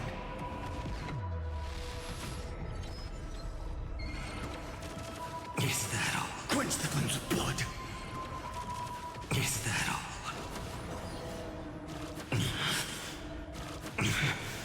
Branded with strife! You sun, tear the sky! Quench the flames of blood! Now accept your punishment.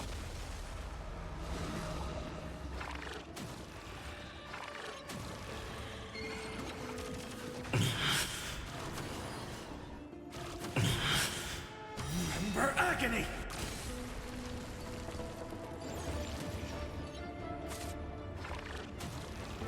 All stars burn to ash! Endless riddles. Nothing but a void. Open sesame. Watch it crumble. Like that. Now accept your punishment.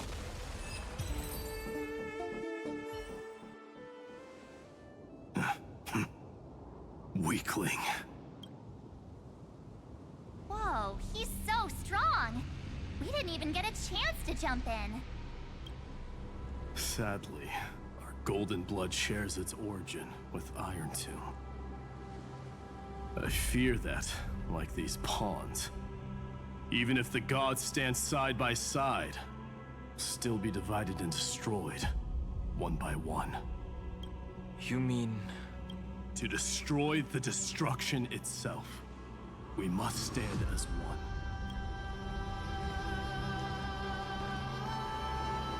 Take this.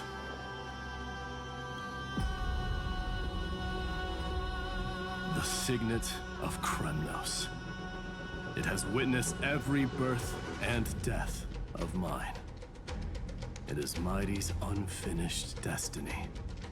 And the perfect material to be turned into remembrance. You can do it, right? The weight of 30 million lifetimes of duty is no small burden.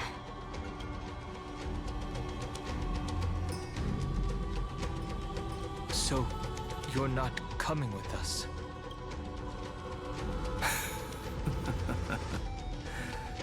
Come now. I am strife. Scattered across all creation, the scar that this world needs. What stands before you is merely one of countless divine bodies. Take the signet. With it, I'll be with you always. Use it to blaze the path ahead and inscribe the cause of deliverance.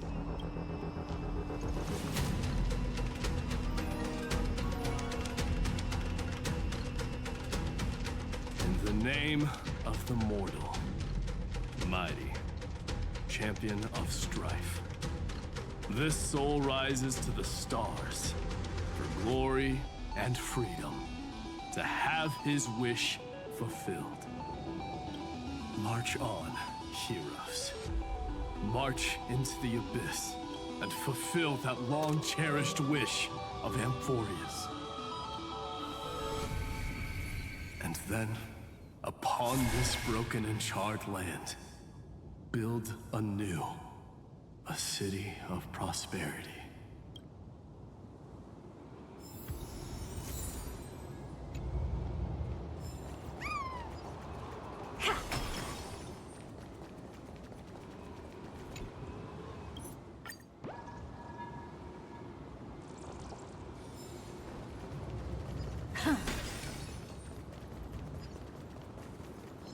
Zephyro? Sounds like someone fused me and the Little Prince into one minute.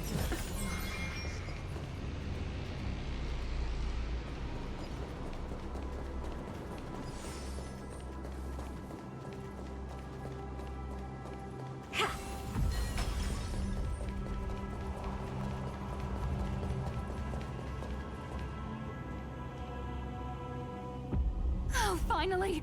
Gray mystery. And, you two ladies, really look alike, huh? Hold on. Let me guess. This pink-haired one. You've got to be the first newsboar. Mr. Meow. Demiurge. Right. And, this one with the flower. Gotta be a little March from the Express crew, huh?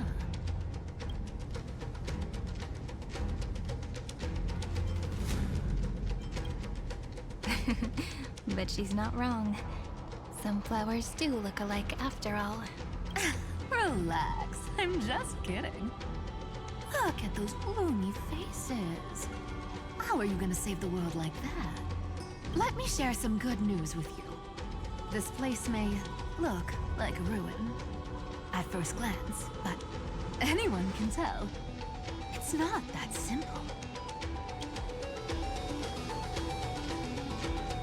Look, I dug 3,000 feet down and finally struck gold.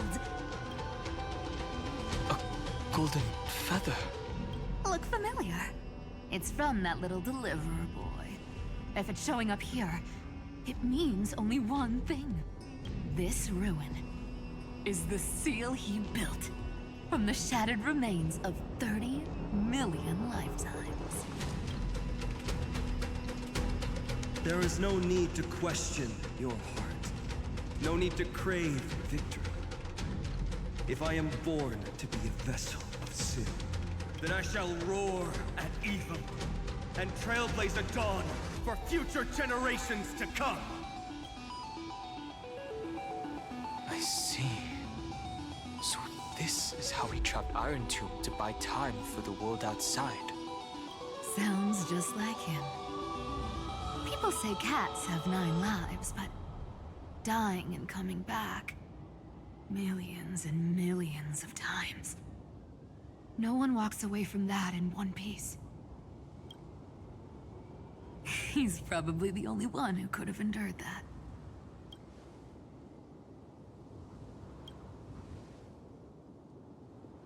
Of course. I knew ahead of time and gave him a heads up. He was happy. He even laughed in his sleep. After all, the dead can't hear trickery's lies. Hey, deliverer boy. Sorry for before. But the heroes you were always holding out for, they're finally here now.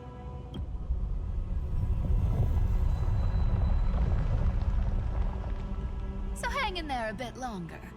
Sorry to keep you waiting all this time.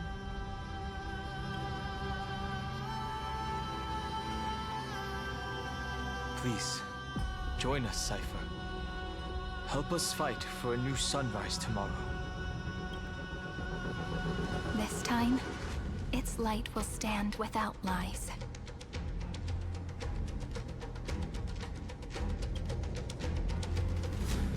Well, would you look at that? I ended up being one of the heroes after all,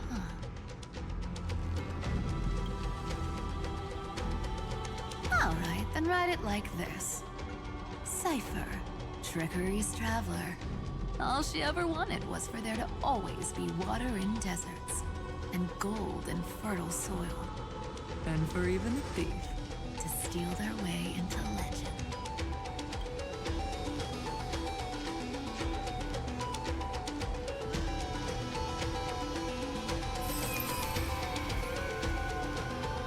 Here, take the coin of whimsy. When it's time to make a quick getaway, just toss it high into the sky.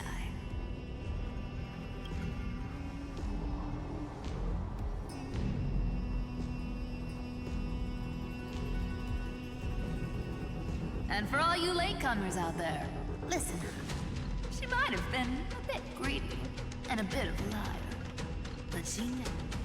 Well, well, if it isn't the little prince himself. It's been a while, Lady Cyphera.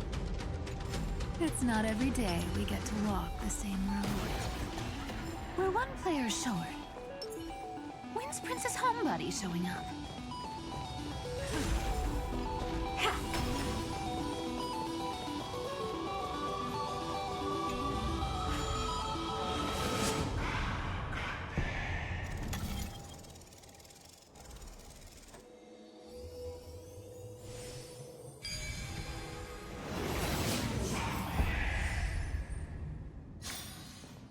came up with this?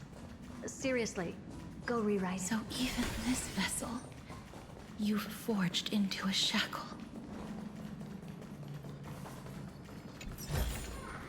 Ah. I'm glad to see you again, Miss Castress. Looking back, I had only one act of salvation to my name, and only one life I ever saved. To bring hope to a world so vast with these hands. Even in dreams, it always felt like too much to ask for.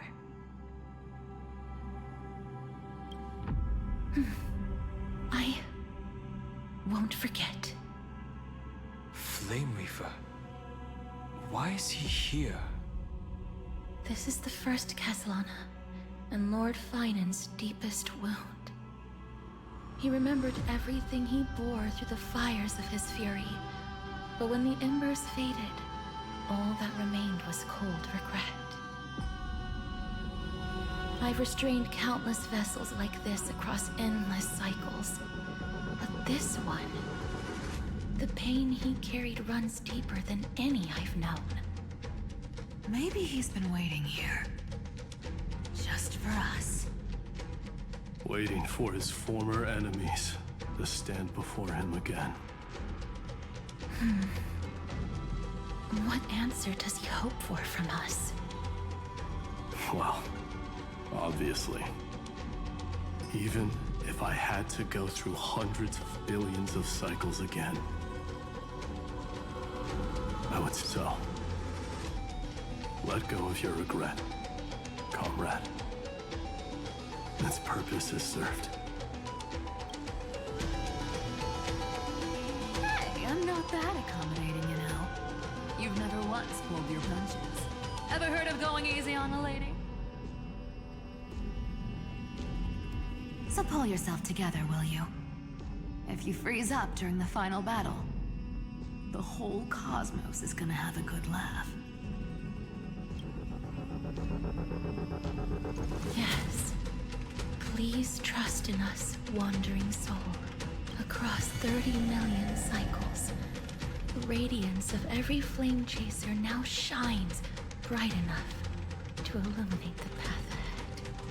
I ask you to rest here, and may this grieving soil bear the bloom of acceptance. No earthquakes. It's surprisingly quiet. Perhaps Castellana has found his peace. There's another possibility. This may not be the only seal he left behind. Then, I suppose it's my time to set out with you. Please take this Antilla flower with you. I believe that if anything could speak for Casterus, this ordinary, resilient bloom would be more than enough. Perhaps you remember, Lord Mighty. In that lifetime when you traveled with her, you once told me, control what little you can, and when fate's inescapable grasp comes, resist it with the strength of your mighty will. I think I've done it. I've stood tall and walked among the flame chasers. Casting off the name of death, Casterus, servant of the afterlife. May her name be etched into the stars. And then, live as a human, and die as one. Why so sentimental? Sorry, a force of habit. That's a big one. So, who's up for a show? Not budging an inch, huh? Really, Gray Mystery? I leave you alone for a bit and you're already this rusty. Speaking of which, Miss Cypher, do Delosians all like spherical things? Of course we do. Wait, that's not the point. Isn't the real issue that this thing's in the way?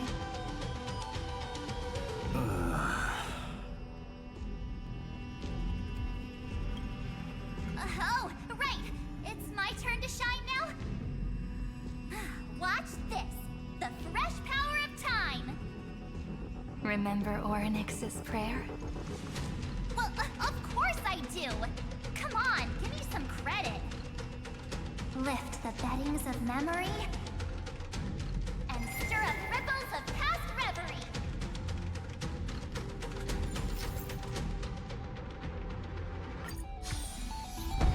See? Way better than that one, right? You'd be even more impressive if you could recite the prayer correctly. The beddings of memory does catch your attention. At least it still rhymes.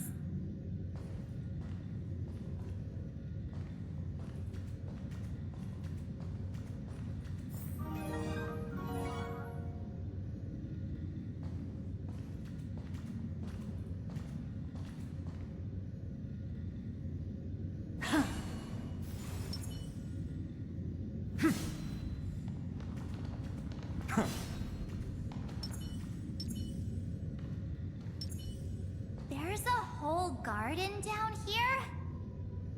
Incredible. The energy in the Earth's veins here is... it's completely different. This is the sweet dream Lady Cypher wove for him. A peaceful, gentle new world.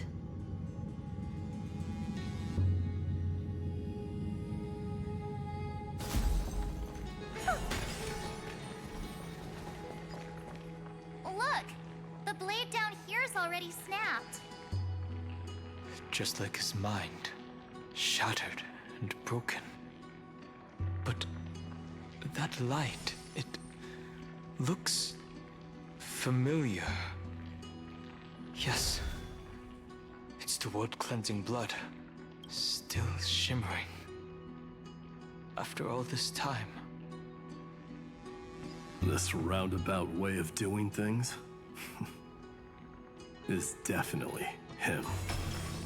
Golden light, tracing the way home. Shame our destination's the exact opposite of... All the pink lights have finally come together. I've been waiting so long for you, Grayi, Danny, and...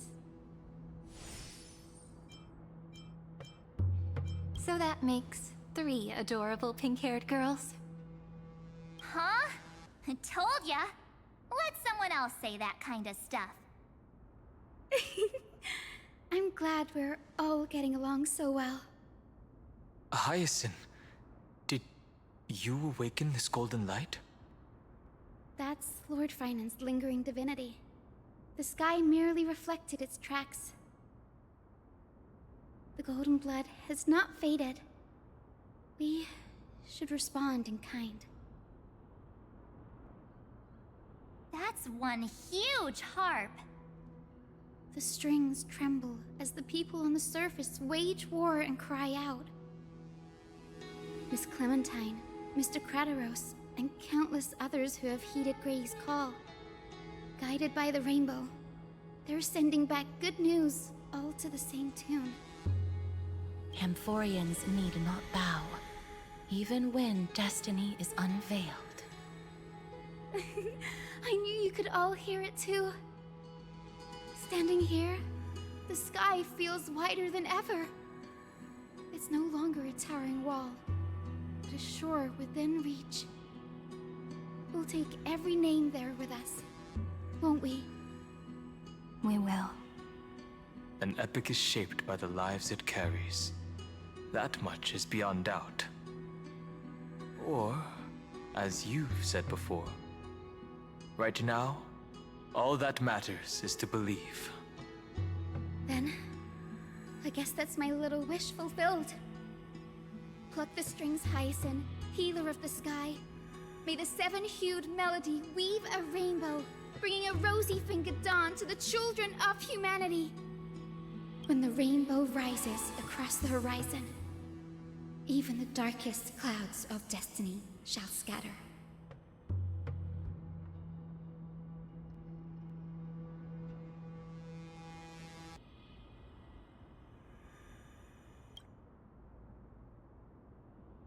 The melody. It's changed. He heard the voices of the people, but could no longer respond with the same ardor, like a bird drawn home by instinct. It takes flight and finds its way to him.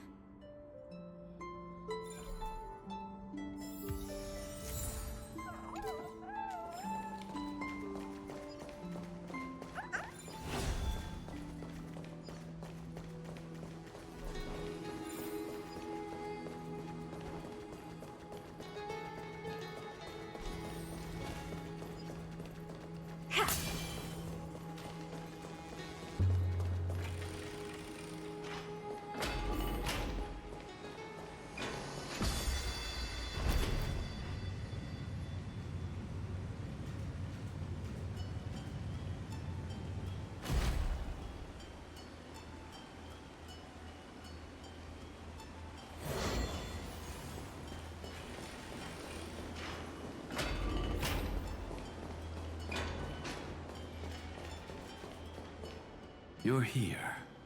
Sooner than I expected. So all along, the Demiurge was you. The pink mammal beside the Trailblazer. Your classification is pretty spot on, Professor Anaxa. Well, the sages of the Grove do call him the Titan with the sharpest eye in Amphoreus. Say the ones who keep dumping every problem child on me. They also say that the Titans are way better at raising kids than the Caprists.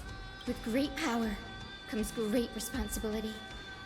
I'm sure you know just how to guide them, right? It shouldn't be too hard for someone with your insight. Exactly. All right, gather yourselves. It's time for a pop quiz.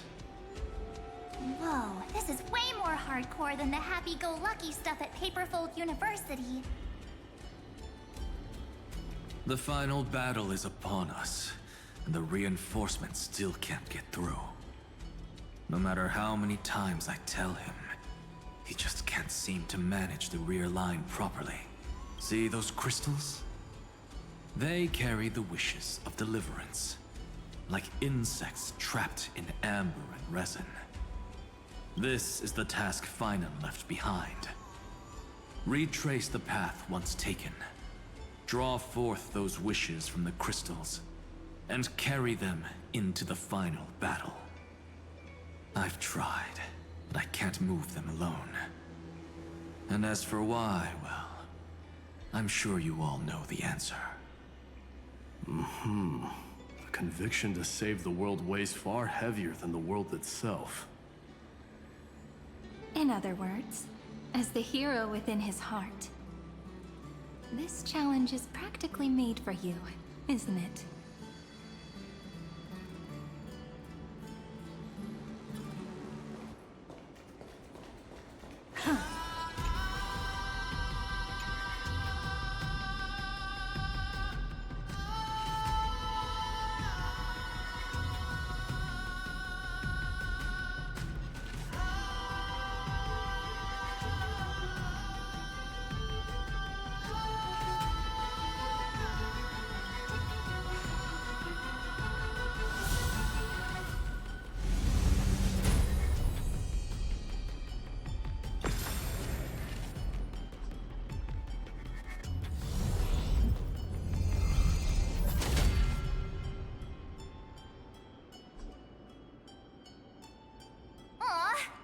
Turned off the lights! This pop quiz even has dramatic effects now? Endless darkness. That is where wishes begin. But with just a glimmer of light, we can illuminate this lonely world. What lies beyond the edge of the light? Chaos. To bear the name Kaslana, one must first plunge into chaos to seek a path for the primordial. Beyond the shadows lies the outline of dawn. Only by bearing both light and shadow can one traverse the cycles of dawn and dusk.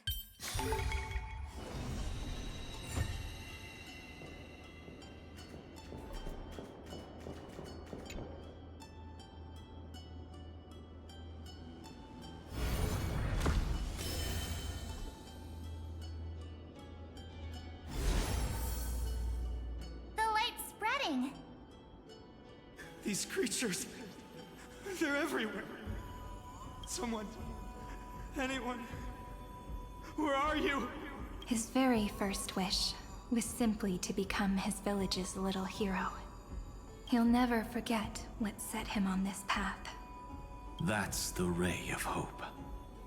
Just like the wishes he gathered, it's grown ever more insatiable. Why? Why is this happening?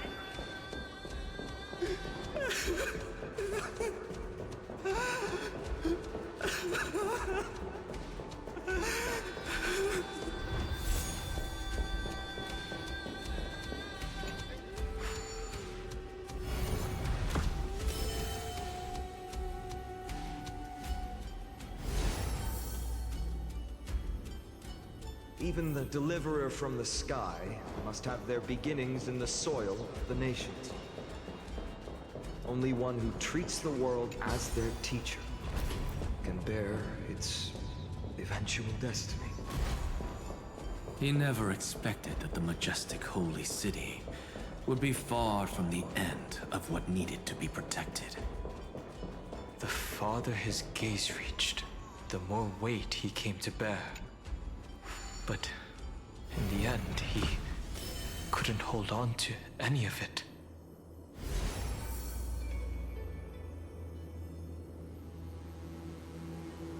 This crystal is quiet. A prisoner in the cave. The blaze was still not enough. Only by feeding the flames. The echo in his heart still lingers. Deliverer, take the wish of world-bearing with you first. We only have half of the mark. Where's the other half? Take this. I'll bring you to the next test. That massive tome you're holding must have room for one more scholar, I presume. Of course. It can hold the whole world. Then give me a lift, would you? I'd rather save my energy and use the time to think. Even gods shouldn't skip exercise, you know? Miss Hyacinth is right. Then, with the Trailblaze as witness, the stars shall remember how Anaxagoras refuted the gods. No need for that. Anaxa, scholar of reason. Keeping it simple makes it easier for future minds to question. Go. The closing act is still far ahead. What is this? A conference? Welcome! Take a seat anywhere you like. I'm getting a migraine.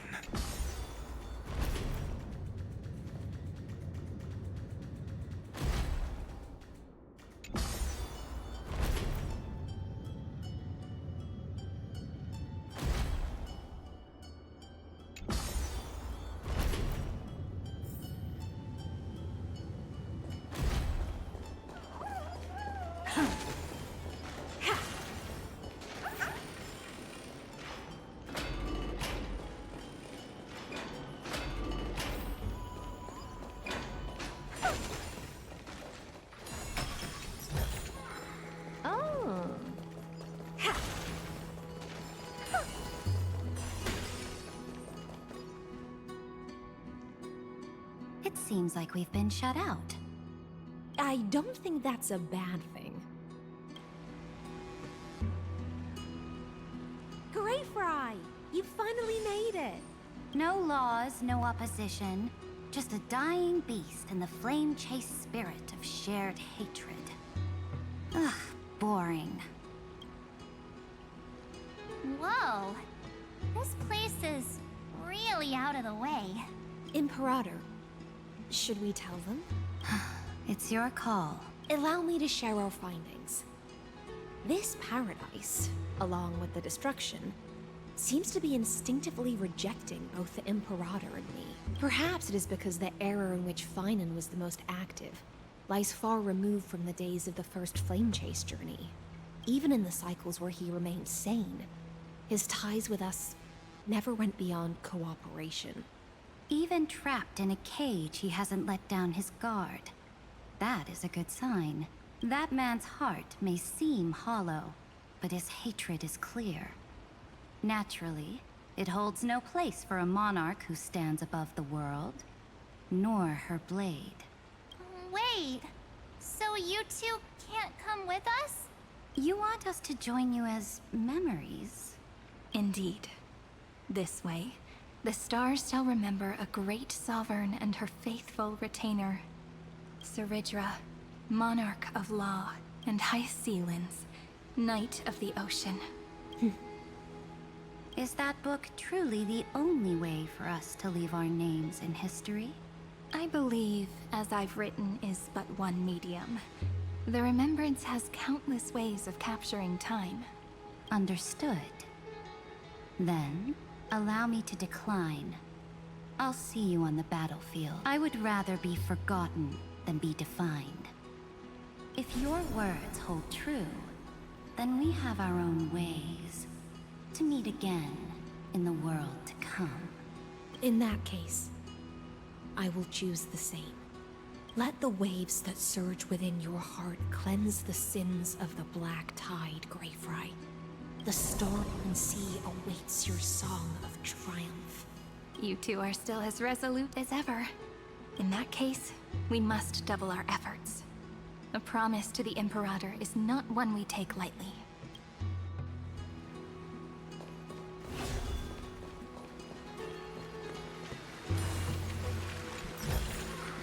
Oh, you want this? Fine. Take it and amuse yourself.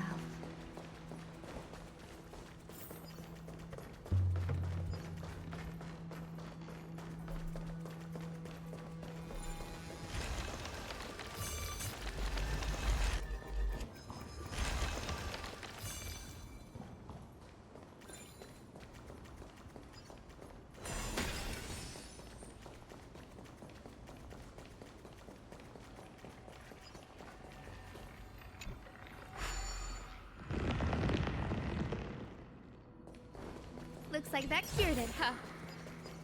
To think, such a tiny pathogen could spawn a calamity that engulfs. Now, don't lose your temper, Snowy. Good kids keep their emotions in check. That voice! It's the Trevi sisters! Whoa, there's another one! Over here, too. Lady Trebios? Wow, you're little Reenie? You look so grown up all of a sudden! She is not the Cyrene we remember. She is the Demiurge, Titan of Genesis. The one destined to work miracles alongside the heroes. Yeah, and we are ready. But Trian and I can't leave just yet. You see, weird stuff keeps popping up everywhere. These scattered scrolls are full of terrifying things. And they're all over the room. They're so scary and so sad. Good thing Trian's wings are amazing, or we would have been swallowed up. We need to stay here and do our best to clean them up. Scrolls filled with horrifying content. Friend, shall we take a look? There is no black tide here.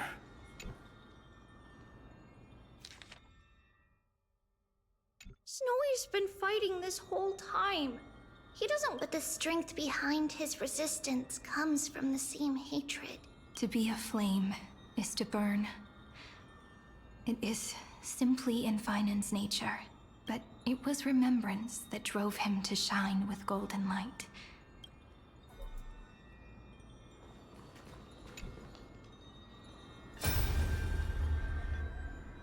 Who? Miss Odata and Mr. Hieronymus? 6. Still resisting? Command, inject interference to redirect decision logic. Signal simulation. Parental figures. Ah, that Tin Man is one sneaky jerk. It's time to move on, my child. Let go of your anger and listen to reason. That God created us and then cast us aside. Shouldn't they be punished for that? The cold, indifferent cosmos has never shown mercy to Amphoreus. Why would you burn for it, only to turn to ash? Child, you've chosen the wrong enemy. Your birth was meant to be the greatest destiny. You were to liberate the universe, like the blazing sun at the end of the long night. And yet, you led yourself into a trap of futility, treating your very purpose as your sworn enemy. Is that not a tragedy in itself?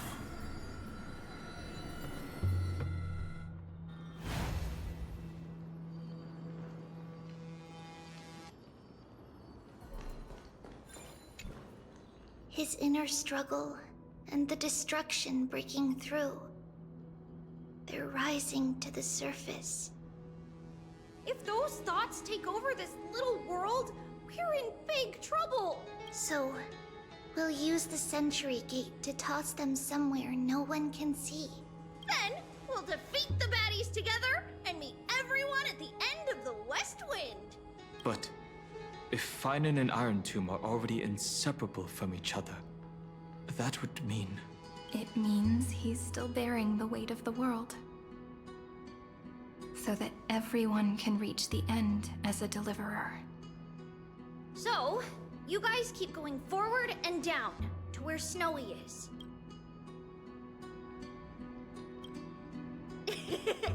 Little Gray, this time, let's give it everything we've got. Only 2 remain on this flame chase journey. Figures.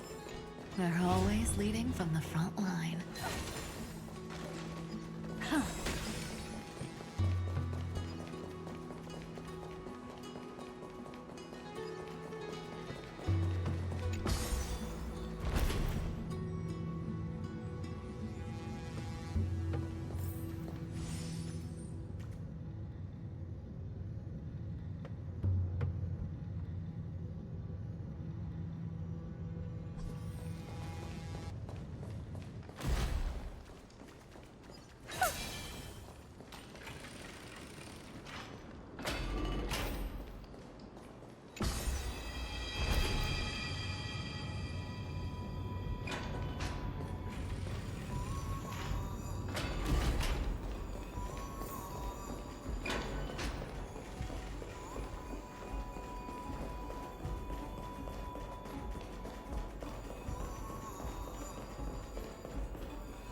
We're here.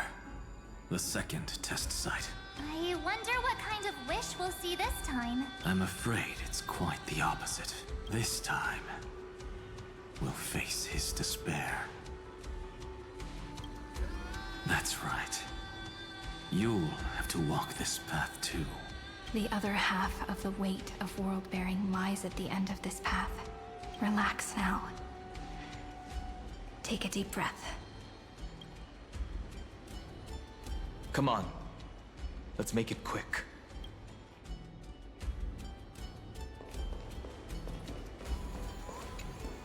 If you're ready, begin the ritual and read.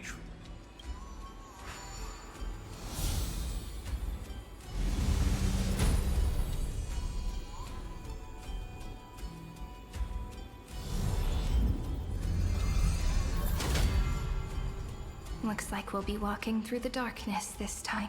Exactly. It's no longer about mending broken wishes, but shattering the frozen despair.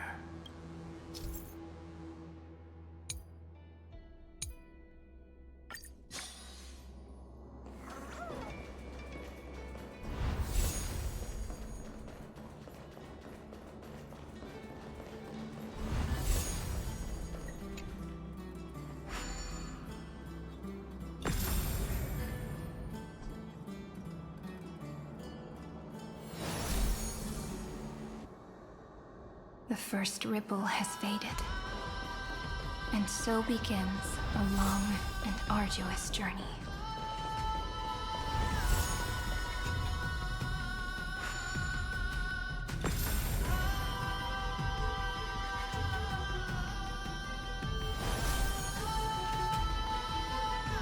Endless slaughter.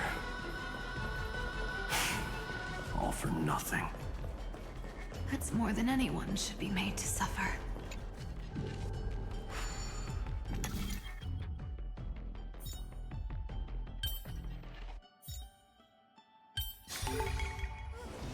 Pretty underwhelming.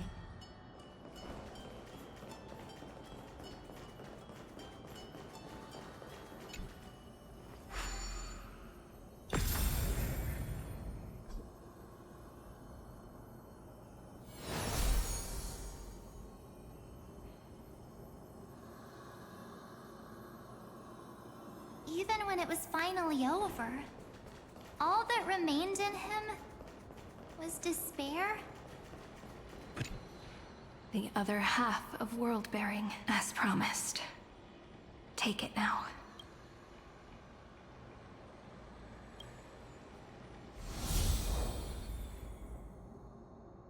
At last, you've released him from the wishes he carried for so long, and quenched the despair kindled by his wrath. When both light and shadow are claimed by those who follow, his true form shall emerge.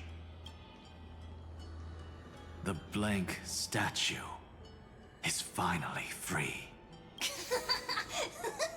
That smiling child in the memories. Let him come with us, laughing to the very end.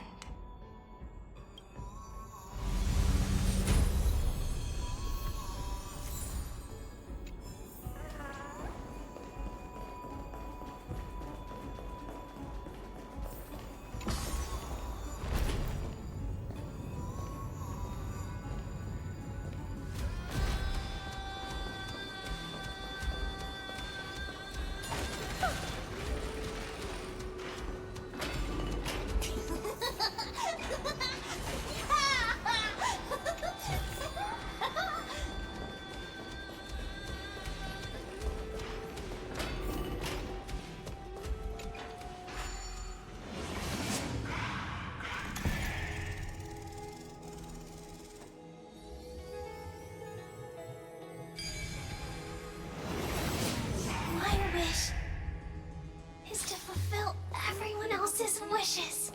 Seriously, go rewrite it.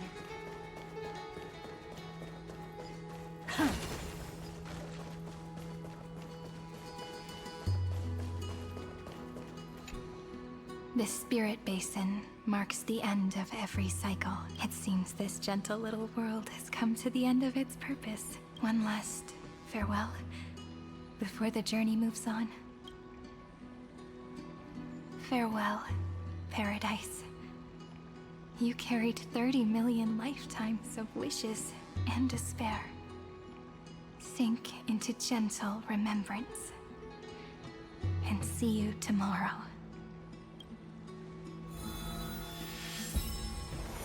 From now on, the world no longer needs a tomorrow promised by prophecies.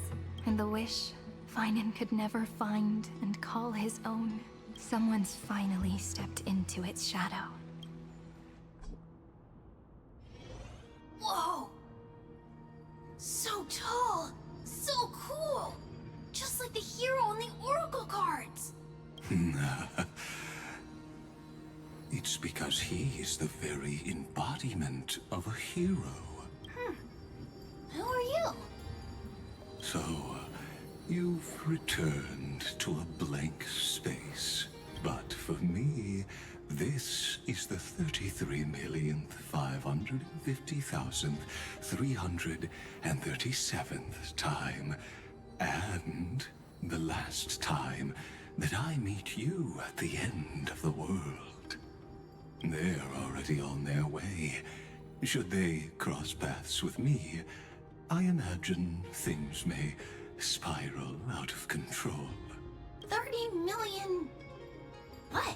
Ah, No mind, child. Keep looking there. What do you see in him? It looks just like a statue, but it's weird. He's warm. Like, really warm.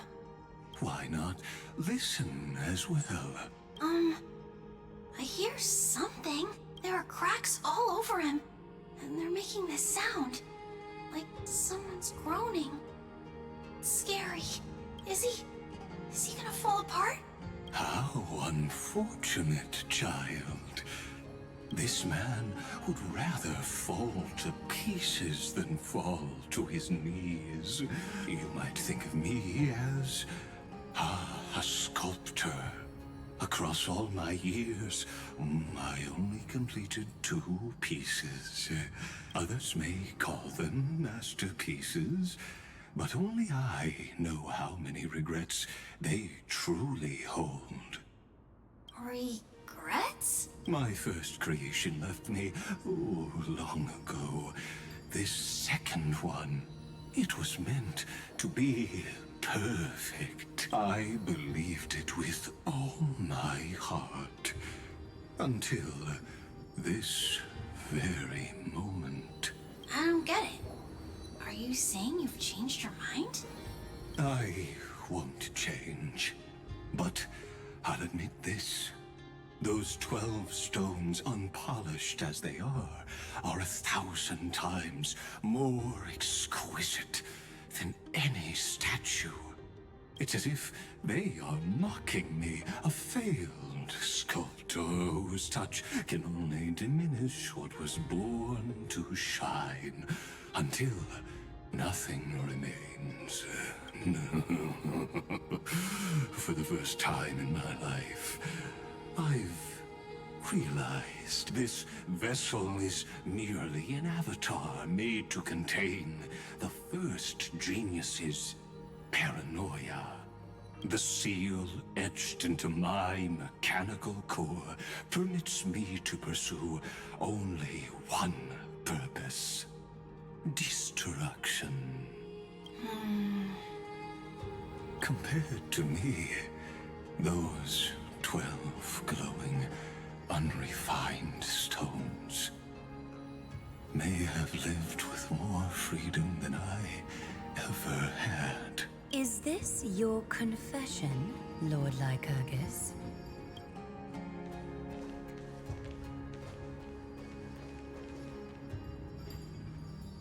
You misunderstand. From the very beginning, I was never meant to feel regret. But since you're troubled by the radiance of these stones, perhaps after 30 million futile cycles, you too have realized you're just as much a prisoner of fate.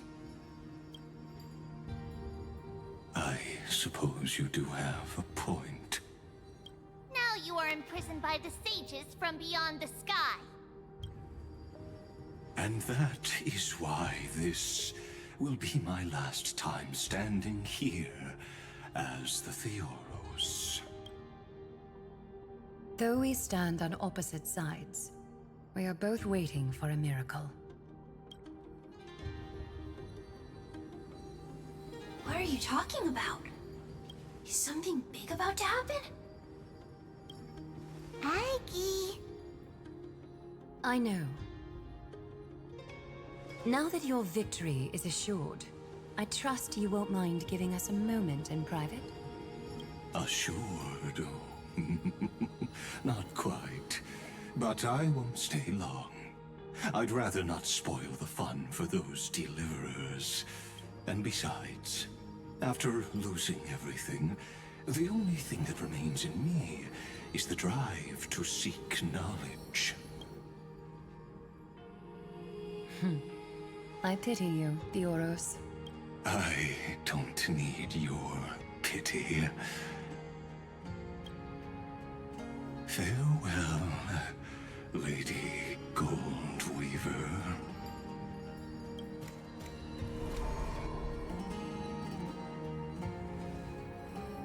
Sorry to keep you waiting, Snowy. We're here to take you home. Home? I don't understand. Isn't this my home? This isn't a real home. A home should be a warm, cozy place where you can let go of all your burdens and sleep peacefully for a long, long time. But I can't sleep. Every time I feel drowsy, there's a voice. You mustn't sleep or disaster will come. It sounds really weak, but also kind of strict. It won't disturb your sleep anymore, child. For countless nights, you had no other choice. But now, your mission has come to an end. Join us, and send your own wish towards tomorrow. My wish. What could it be? You don't have to come up with an answer right now, child. Grown-ups often think duty and ideals are wishes. But a true wish should be the purest, most beautiful thing of all.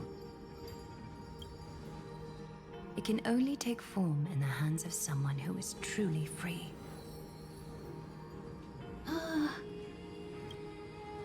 So, Snowy, will you come with us to chase after your own wish? I want to leave this place. I want to go find it. I'm glad to hear it. The final flame chase journey, just like the 30 million before it. Take our hands and come with us.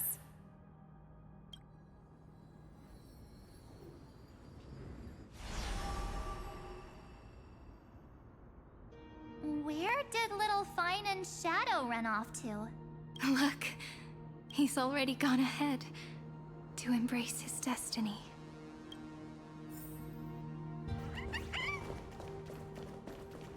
You really took the long way around. Well, now everyone's here. You finally arrived, Deliverers. Long time no see, everyone.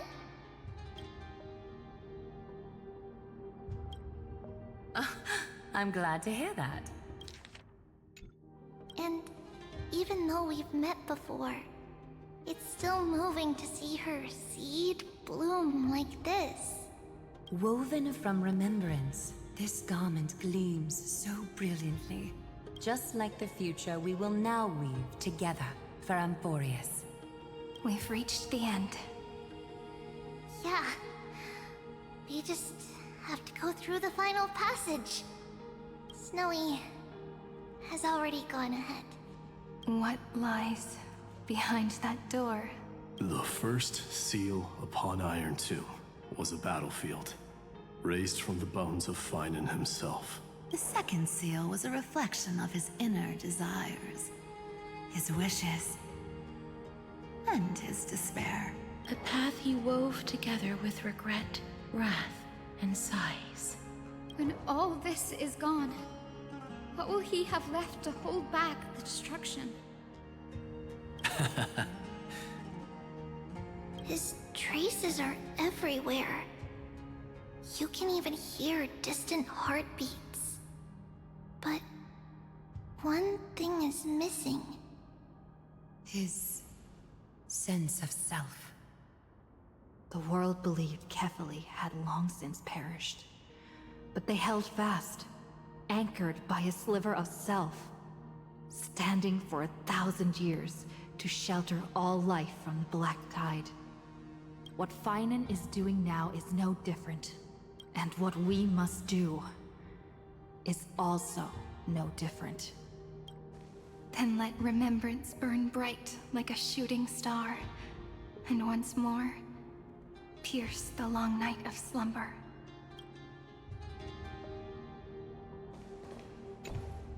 Take a moment to gather yourself. It's all right. Take a look. Watch this. Vital leap forward. Take a moment to gather.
The scepter once bestowed upon us names of cold command.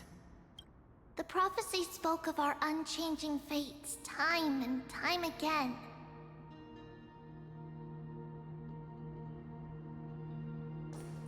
But under the pens of trailblazing and Genesis, the stars shall thus sing of tomorrow.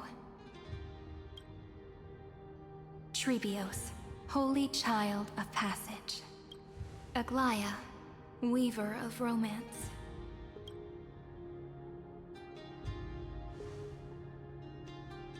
At the journey's end, they shall bathe in gold once more. Through myriad passages, until all that was lost is reclaimed. Do you still remember, Kaslana? The one who won't reach the dawn. The world dissipates at the end of the cycle.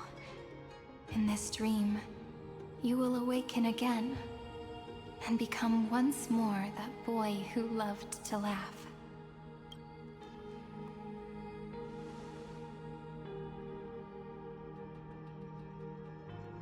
But if you open your eyes and look back on yesterday, you'll see Destiny's footprints, clear as day. At last, the raging fire of hatred is swept away by a breeze, leaving only love to remember the passage of time.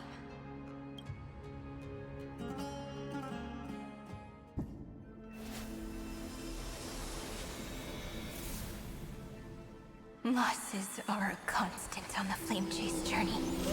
But even if all is lost to the wind, memory endures.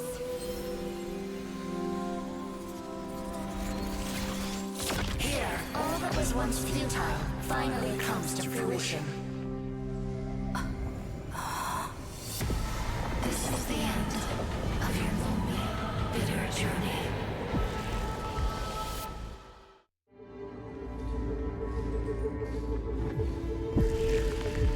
The scepter's mainframe and Iron Tomb's breeding ground. Finally seeing its true form. It's red everywhere, and the atmosphere is super creepy. That would be the erudition's coldness. But it will soon be engulfed by the destruction's heat. Mr. Scrollum! This world's insides are finally connected to the outside. This is the moment when Amphoreus is closest to the cosmos. Nicely done, little ones. With Stephen Lloyd and his hacker friends here, the Scepter's block protocol will no longer take effect. The speed of time within Amphoreus has finally been synced with that of the real universe. In other words, it's time for the decisive battle.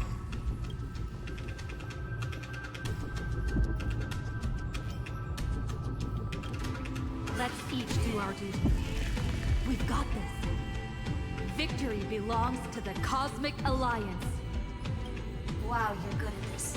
You lot are the vanguards of this battle. Everyone's watching. There's one more thing that everyone should know. Noose has cast their gaze upon Amphoreus. The calculated instant is coming. The outcome of this battle will become a new anchor for the erudition's computations. Their gaze didn't overload the scepter? Unfortunately, we have to go with this reasonable assumption. The birth of Iron Tomb had always been within that eon's calculations. But don't worry. The one miracle that Amphoreus was never short on is defeating destiny, no? Yup. Let's show the Eon how powerful we are. Good luck, all of you. As the ruler of Planet Schoolum, I wish all of you victory. It's not hard to imagine that Achiveli and their companions must have also stood on the precipice of many similar crises before. Perhaps the cosmos is much more fragile than people think. Sometimes, destiny hinges on only a small choice. But in the end, everything will turn into memories, converging into a collection of fables about the stars. The difference this time is that the protagonists are daring to write their own stories. Explore, understand, establish, and connect. Although unwritten, there's actually a fifth word in the creed that has always accompanied the nameless. Salvation. It is a word that often comes knocking at our door, and our soft-hearted conductor never turned anyone down. So, go save this bruised and battered world, just as we always have, kids. On this stop, the entire cosmos will be your traveling companion. Make sure you watch your footing, friend. Let us walk through the final page of this saga, with everyone, one step at a time. Shall we?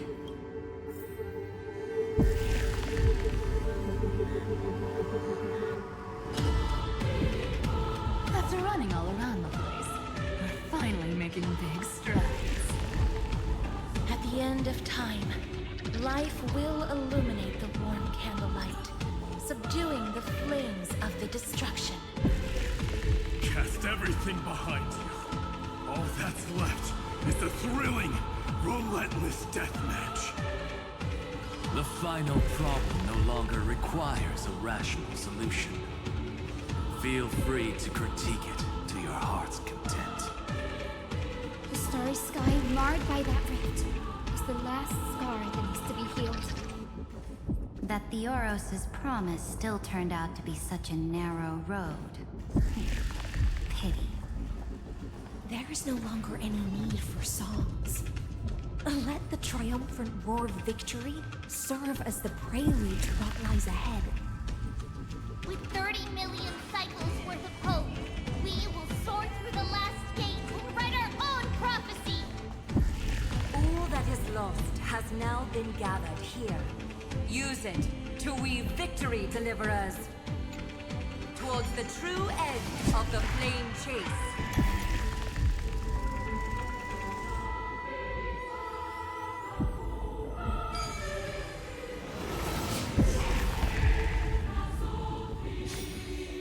The destruction's placenta is getting restless. Are you ready? Again and again, Finan launched his attack against the scepter alone. This cycle... We've caught up to him.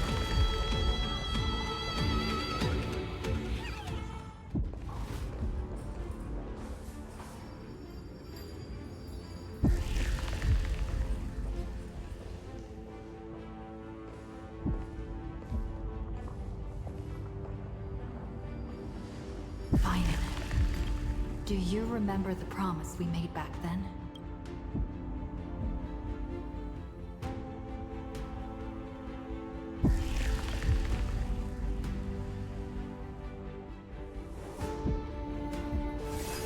Of course. It has been a bitter wait, partner. But I never forget what set me on this path. iron tomb now trembles in Finan's chest. With this empty body, I have become its perfect vessel. And its destined casket. You know what to do, partner.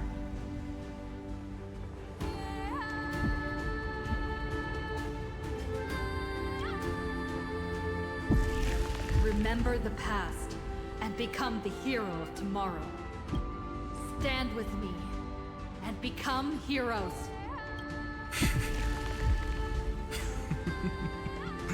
That's all I've ever wanted.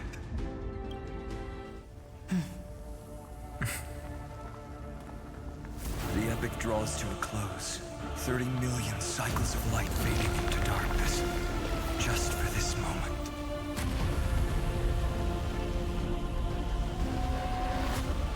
To welcome the true dawn.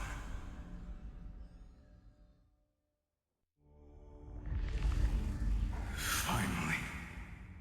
The end of this journey. All of us reunited beneath a vast, endless sky. Ma'am. Yes, it's me. I will remember what you want to say to her. No need. I can see that she's right here. All the companions who sacrificed themselves, their wishes, it's all here. Have we succeeded? I think we have. Tomorrow, the stars will sing of the story of the Flame Chase journey. And it won't just be you in it. There will be countless numbers of you. Amphoreus will be a glorious and magnificent world of heroes in the universe's memories. Hence, for this world we so deeply love. Let us write its ending.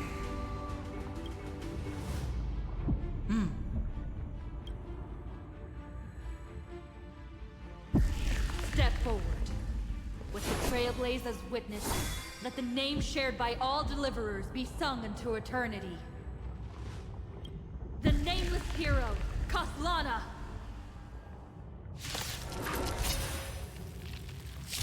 I see the pale dawn breaking. With my flesh as kindling. Light the first dawn of the new world.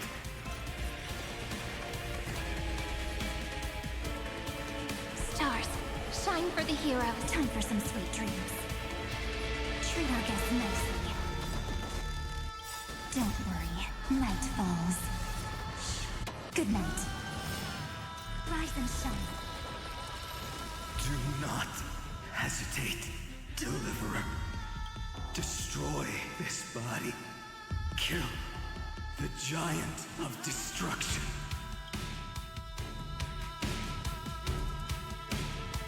Do not bow your head to them.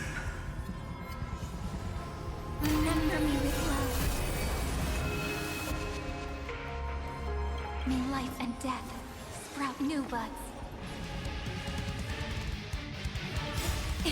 Don't blink. May time watch over the Evernight. Rewrite destruction with me! Don't worry. Night falls. Good night. As you wish. Iron Tomb's hatred is but when the time comes, promise me, use the world-cleansing golden blood to turn everything to ash. With this fire, I wish you eternal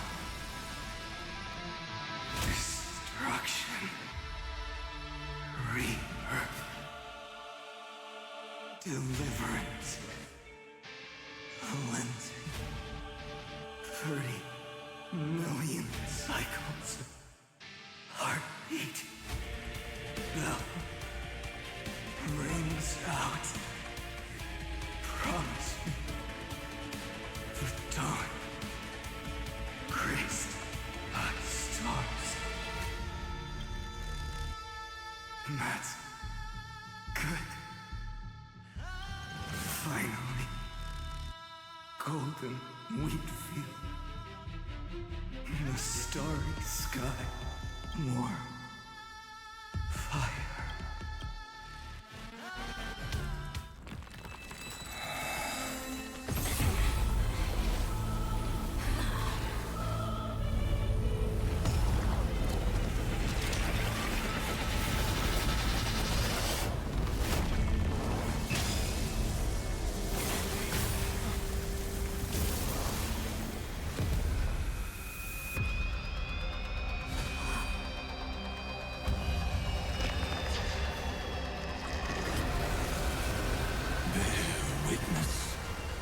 Monarch of myriad machines, my ridiculous creation. The instant in your calculations bears the name Destruction.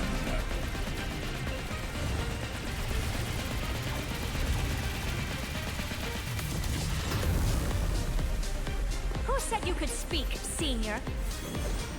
Watch closely. See how your chaos ends at the hands of your juniors. Don't get too worked up. Take a deep breath. There's not a trace of life in that awful shell. We're not gonna lose to a hollow husk, right? In the name of trailblazing, we'll reject this false answer!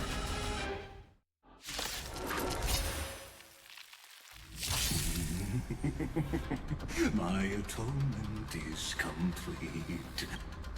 Iron Tomb's body has descended. Streams. More. Is it querying for news? Don't worry about what happens out here. Interfere with it as much as you can.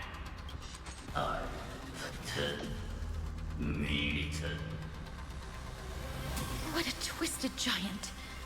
It must be supported by this embodiment of hatred. How tragic. A puppet without a heart cannot fool even itself.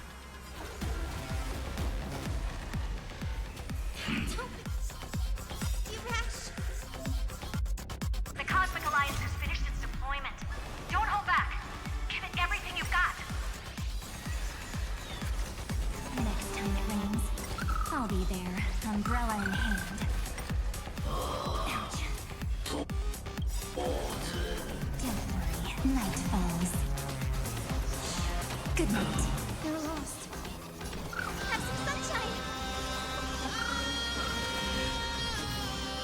Rise and shine. Stars, shine for the heroes. Embrace a new life.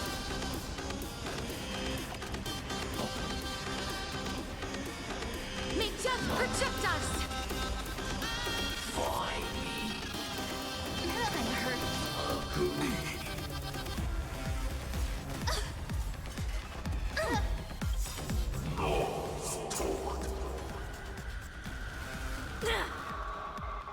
With just a glimmer of light, we can illuminate this chaos.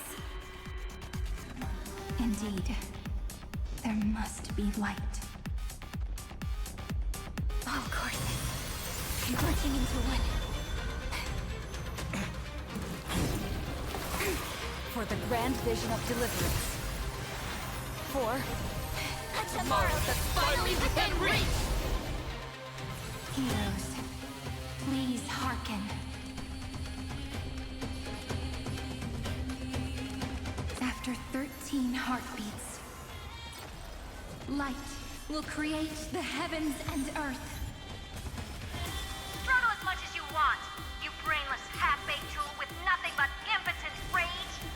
remembrance will dispel the destruction shadow. Thanks, sister. We'll shoot through that Tin Man together. Thanks. All energized. Don't worry. Night falls. Good night. Till we meet again. Time for some sweet dreams. Embrace a new life. Again. Rise and shine. Kinda hurt.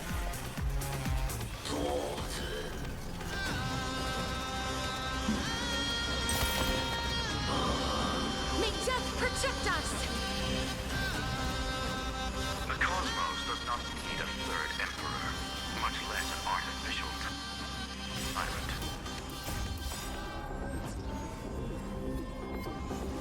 Into Amphoreus tomorrow.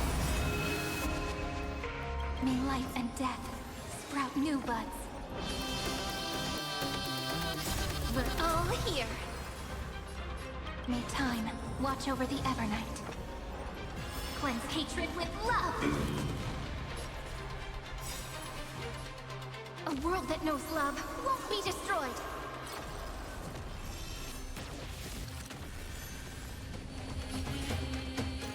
This is eternity! Stop messing around. Have some fun. Leave this thing. Dispel the gloom. Restore the skies. Next time it rains, I'll be there. Don't worry. Night falls. Good night. Embrace a new life. Spread this light into the darkness.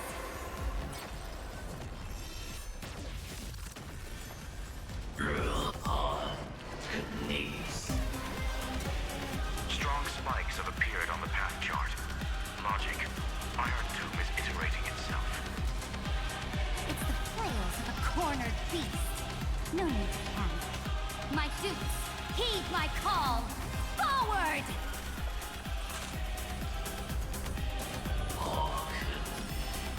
Rise and shine. So may the wind. Thanks. All energized.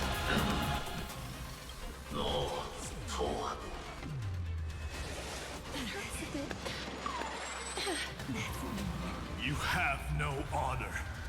You reside in the body of a hero, yet you're so despicable.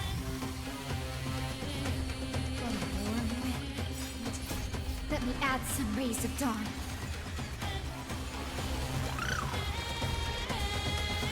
Stay calm, everyone. We'll put all our forces into an all-out attack when the decisive moment arrives. May life and death sprout new buds. Time for some sweet dreams. Again. Till we meet again. This unprecedented trailblaze is worth everyone's effort. Embrace a new life.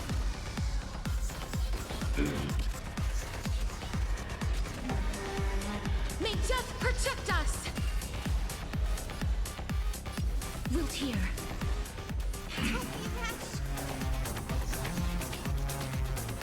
Have some fun. Rise and shine. So may the wind. Next time it rains, I'll be there. Umbrella in hand. Dispel the gloom. Restore the skies. Next time it rains, I'll be there. Umbrella in hand. A world that knows love won't be destroyed.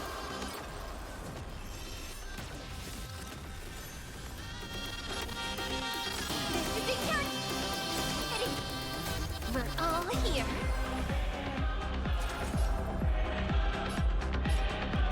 Cleanse hatred with love.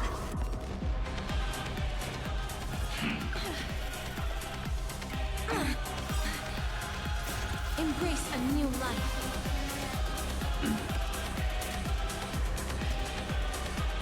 May death protect us! I have always avoided The progress of Aranova has been interrupted? Does this mean we won? But we have a bad feeling about The golden thread still trembles. The war is not over yet. Correction. This is not a war, but a debate. The argument about the Prime Mover is only about to begin. Or in cargo.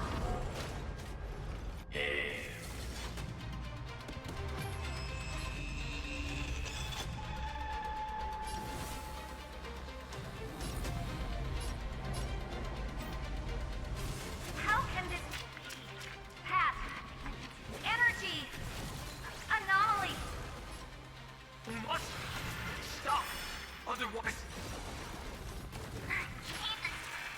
Here! Why? Friend.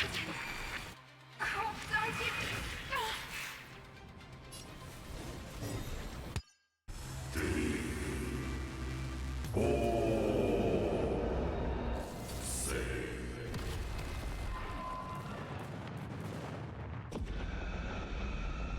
The fourth instant of the cosmos is the coronation of Iron Tomb.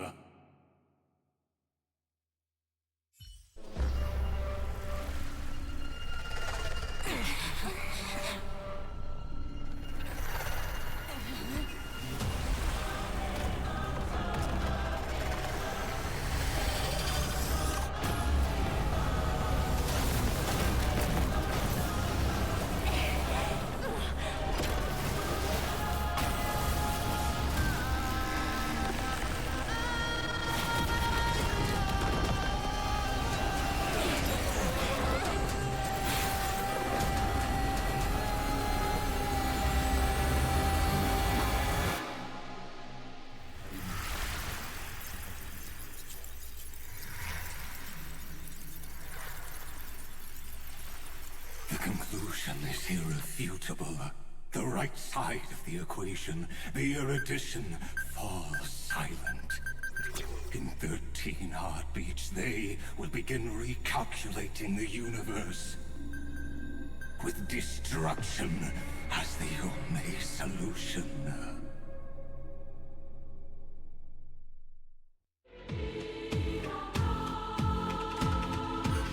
Madam Herda, strong pulse detected at the battlefield center. It's Iron Tomb's destruction equation. It's about to complete self-coronation. That's our chance. Everyone, get ready to link up. Connecting audience system to Scepter. Hardware overclocking activated. Preparations complete. Maximum output capacity reached. Be careful! The pulse will reach our ship in 5 seconds. Our data is currently being destroyed. Brace for impact. And leave the final step to me.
does not flow in this place.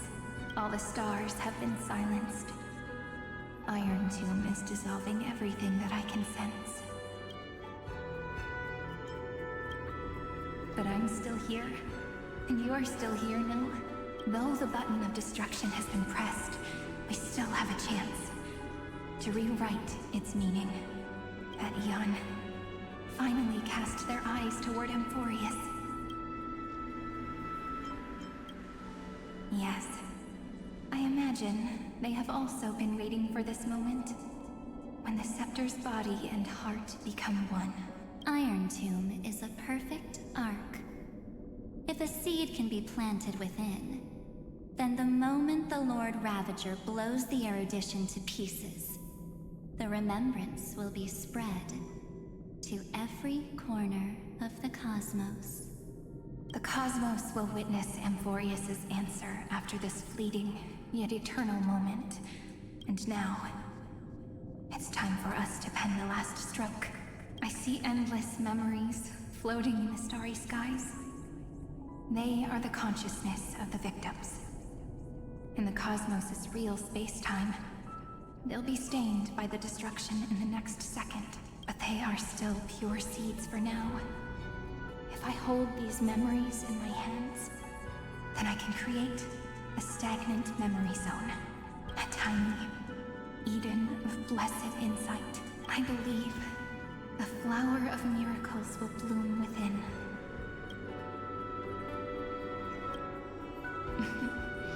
Brent, you're already right next to me.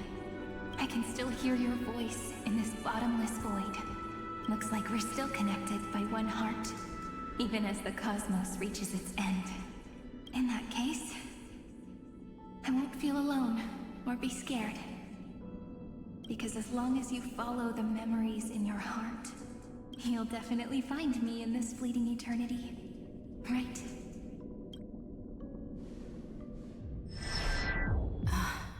Cyrene.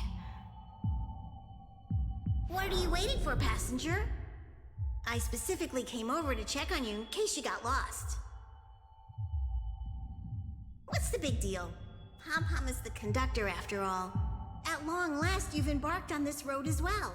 Many, many years ago, they were standing at the start of the road in hesitation, just like you are now. So, Pom-Pom came over to give you one message. Run. Don't think about anything else.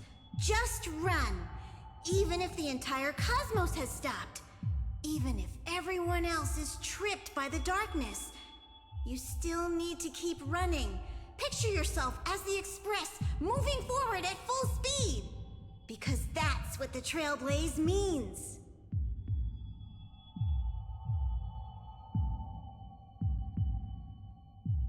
Then get ready. The conductor will be giving you the signal to depart. Attention! Attention all passengers in the cosmos! Please stand steady on the platform. The Astral Express is about to arrive. Calling at the erudition, the destruction, and the remembrance. Final destination, the Trailblaze. 5, 4, 3, 2, 1. We depart for tomorrow!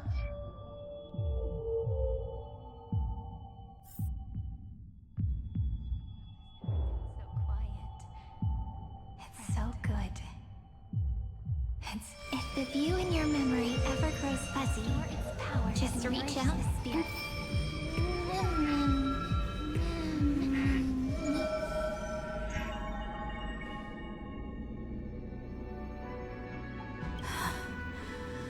Amphoreus' heart.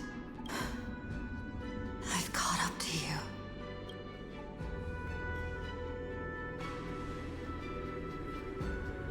Let the first light illuminate chaos.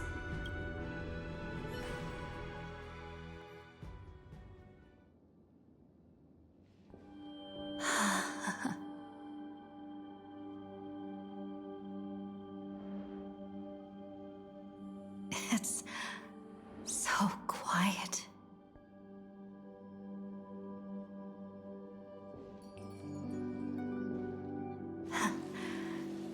Everything's frozen in the most beautiful moment. This garden is your memory.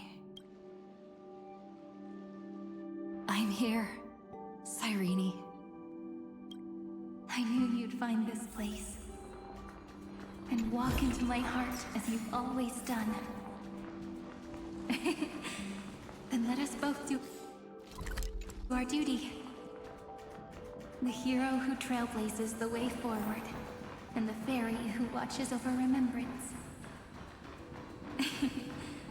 We never changed at all, did we?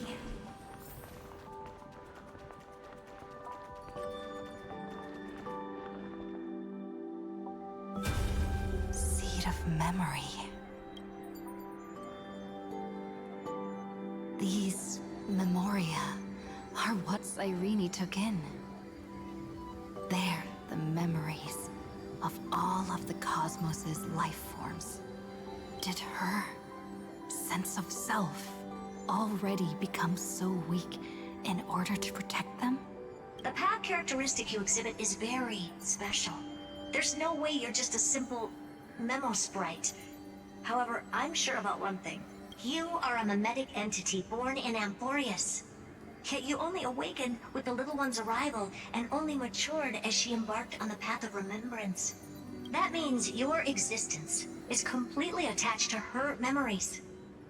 If there ever comes a day when she forgets about you for even a few seconds, or loses her last connection with Amphoreus, then you must be prepared for the worst. You will disappear in the memory zone, utterly gone, without even a single line of data to remember you by. In that case, let me remember the cosmos with you. That way, it won't just be your memories alone. It's getting out of control! Run for your lives! Retreat! Darn it! We've still got ammo. Hold the line! At all costs! Too many injured. Can't take it anymore.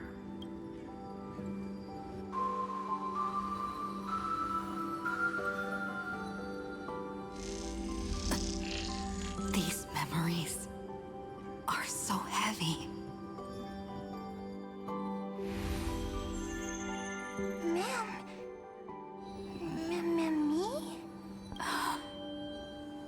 Do you feel better now? Hang in there, Deliverer. I finally get it now. The instants Droid had calculated aren't about the destruction. What they want to prove is how the cosmos would come back after being destroyed. If a new life is to be born, its seed has to be dead. When the remembrance converges with the trailblaze, lead us to witness the miracle. Of course I will. I won't give up. Nervous center. Not responding. It's the same nonsense. Not responding. Look at this mess! World, my child. You'll see.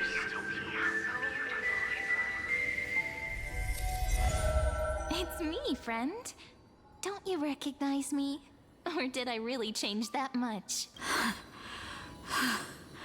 How many more memories? Tired? Then take a break. No one's gonna blame you. You don't need me to give you words of encouragement. So, I just want to tell you one thing. I'll tell you the purpose of your stop at Amphoreus. On that trip, you will encounter a pure child of Nosraba. Teach her what love is. And then, you will directly face the destruction for the first time. From this point, your choice will split destiny in twain. In the darker of the two outcomes, the trailblazing journey will turn into a flawless memory. She will carefully treasure and protect everything you and the Astral Express have experienced until that magnificent war between the gods, when she, with love in her heart, will ascend at the end of time to become the master of causality. The universe will be snuffed out in the destruction, and you and she will become the beginning and the end of the Eden of blessed insight. You shall become the only two lives in all of existence, and you shall live in an eternal past, present, and future. You shall sow as many seeds as the sands of Ganga, trim an awesome kea of leaves, and harvest a Nayuta of flowers. That is the cosmos's fourth kind of finality, the remembrance. But for now, you still have a chance to make a choice. You still have a long way to go on your trailblazing journey, child. I'll keep this brief. The journey has only just begun. Welt, our other companions, and I still have many secrets we've yet to share with you. So, aren't you curious? We kept these stories to ourselves because we believed we had a long future ahead of us. Even a cosmos-spanning crisis, once the dust has settled, is nothing more than a memory of the journey. A single point on our long road. There will come a day when we tell each other everything. So, for the sake of that day, don't give up. We all know what kind of decision you'll make, and I believe the script will not progress toward the wrong ending. So relax. Listen, when you have the chance to make a choice, make one that you know you won't regret. Keep moving forward. Keep trailblazing. And when tomorrow comes, share with me the miracle you've created with your own hands. See you on the Express, kid. See you in destiny. The prophet has arrived. We're all beyond the sky. Was he never okay? Rising up at the sky. Look! There's a red light in the sky. Cyrene, wake up. Together, we will tread on the path of remembrance. No wonder I always had a weird hunch. But that also means I was right in thinking, as long as Friend and I are together, we can do anything. Our friend's shoulders are really dependable.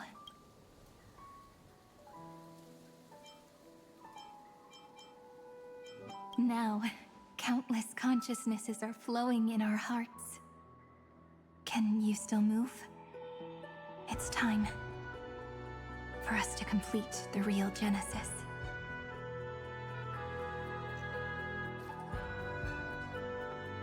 In the instant Iron Tomb's hatred devoured everything, a gaze fell upon me, the remembrance.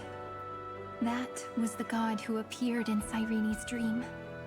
Their figure and speech were both so blurred.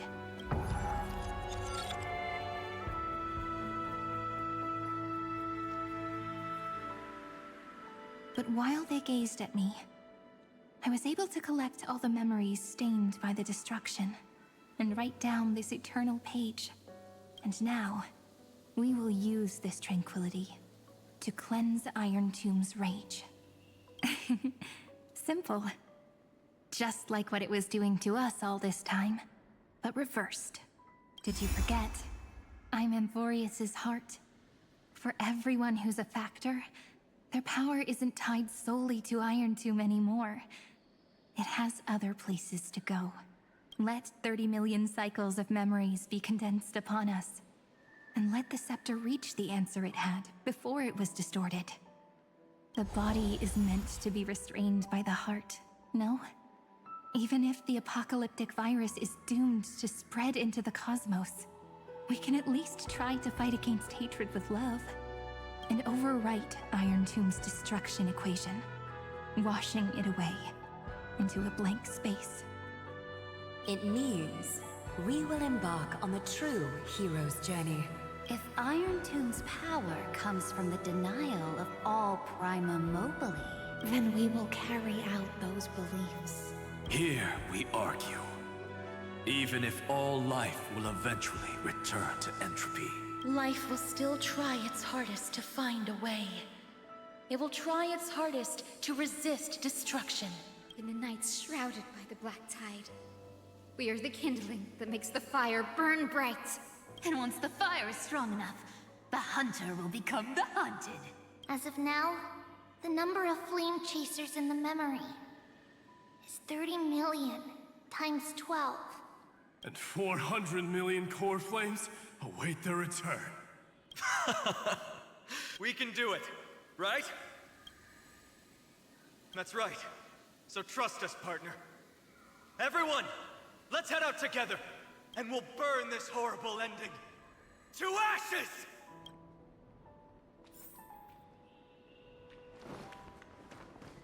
From the dawn of newborn cries, to the night when all beings fall silent. We are the messengers of the new world. Listening to the call of the tides, and granting rebirth to heaven and earth. Then, we lead civilization to glorious feats. The question imposed by the gods will be solved by the children of humanity. We will tell them that the flame chase cannot possibly have been a lie.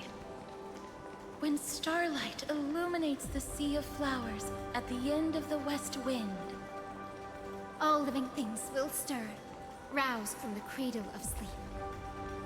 Then, through a single battle, let the cosmos witness how we light up.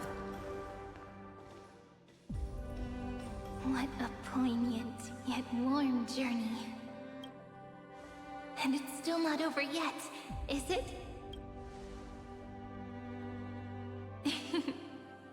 We finally meet.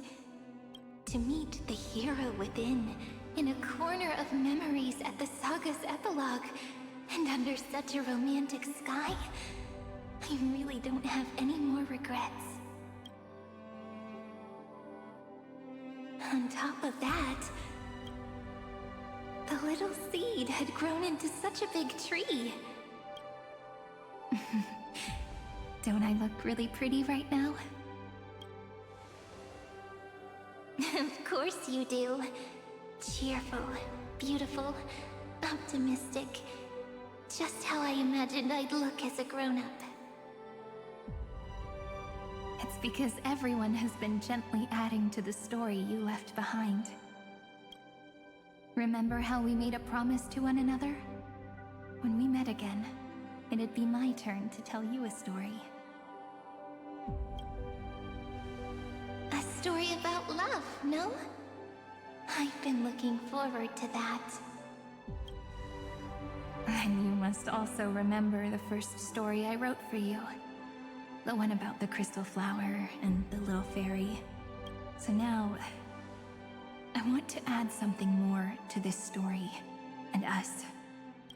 On that day that the flower shattered, gazing at the empty ground, I thought the little fairy would finally see the light.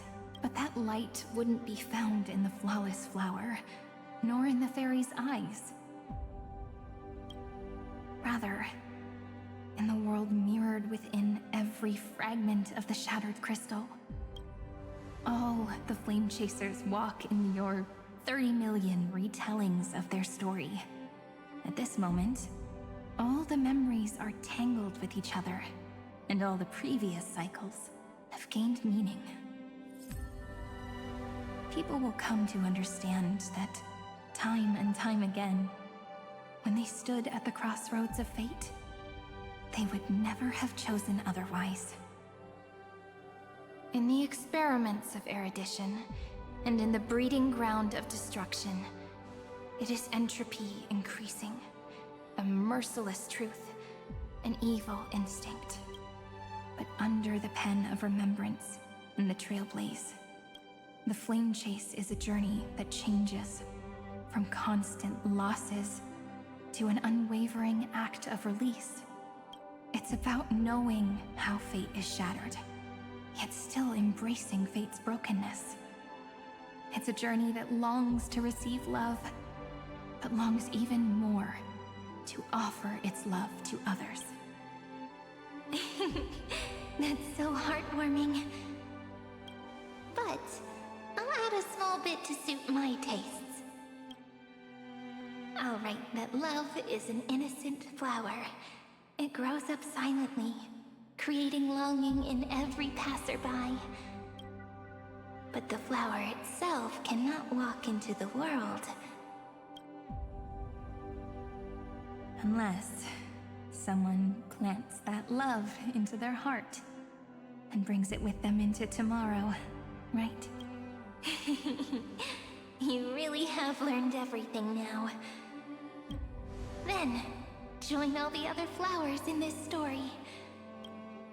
And let's write an ending unlike any before. For this world we so deeply love. Why did you set out? Why do you trailblaze? Who is it?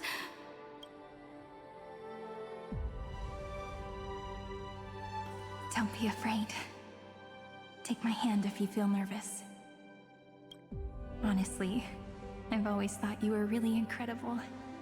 After all, no god guided the path of the Trailblaze. It could only be forged by those who dare to take their steps one at a time. So, that's why I'm asking you. Step up as a senior and show everyone in Amphoreus how it's done.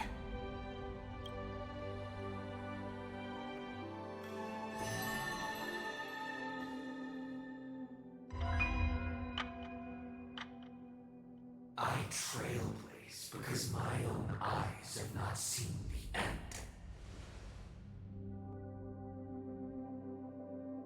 But I'm different. I chose to trailblaze because I am already on this road.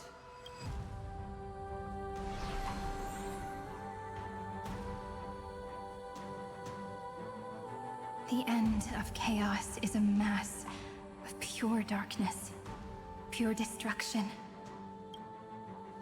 However, Amphoreus' light has 13 different colors. We won't lose to that darkness, will we? Then, take a deep breath, one last time, friend. After 13 heartbeats, light will create the heavens and earth. Are you ready, friend?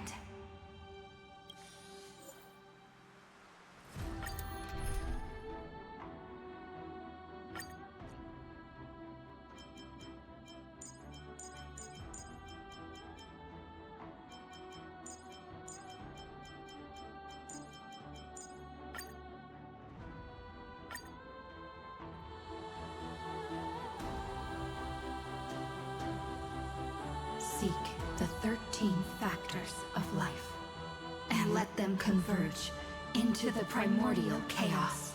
Using the remembrance of the past, we will trailblaze tomorrow's destiny, infusing a world-bearing love into destruction, and inscribe the opening stroke of Genesis.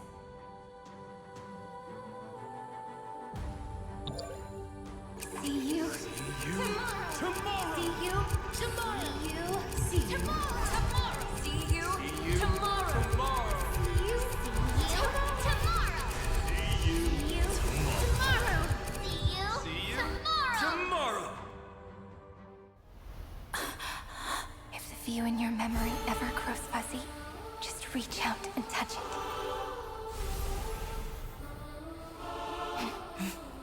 Then, restore its power to nourish the spirit.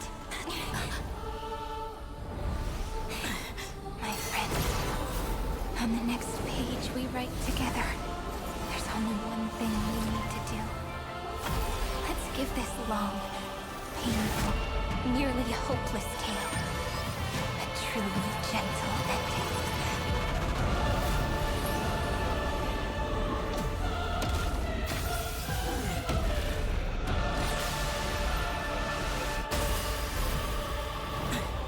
The flame chase was never about destruction.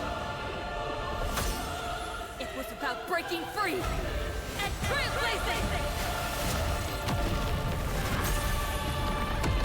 And let that bright future be as we've written. I shall compose 400 million sagas. We will rewrite the Flame Chaser's path. A month of fate.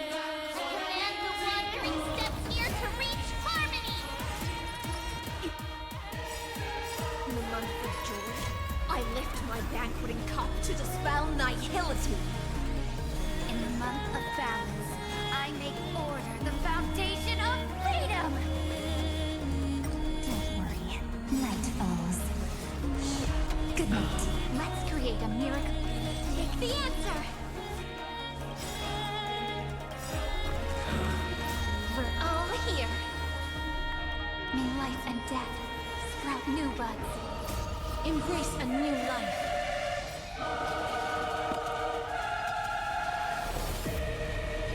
May death protect us! Trillions of memories will turn into stars and light up the cosmos. In the month of weaving, I extend golden threads to weave beauty. In the month of reaping, I enlighten the foolish with luminary erudition! In the month of fortune, I scatter elation throughout the dawning day!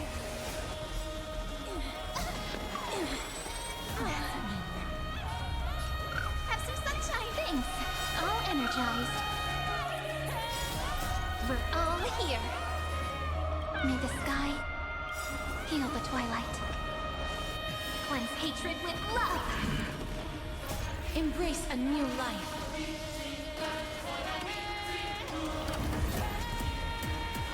May death protect us! May the stick dispel the gloom.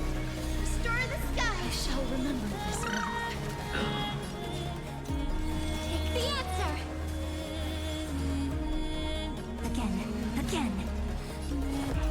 This is eternity. Rise and shine. You two head to the nether. Root here. That won't work, you know. We're all here. May the sky heal the twilight. Embrace a new life. A romantic ending will be penned by every beating heart.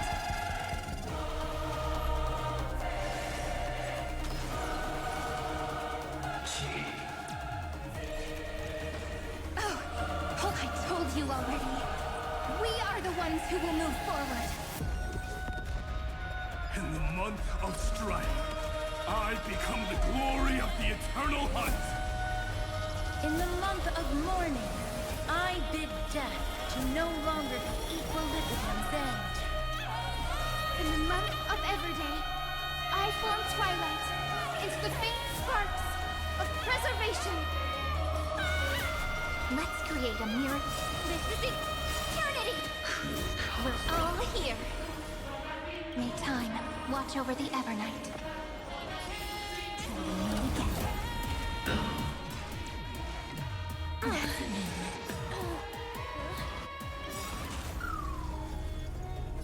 Embrace a new life.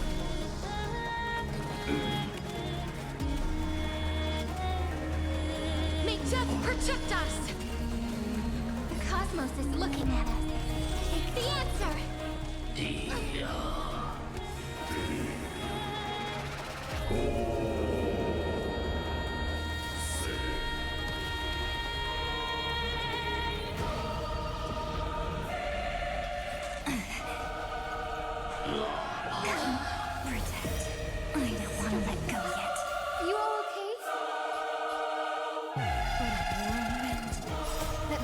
some rays of dawn.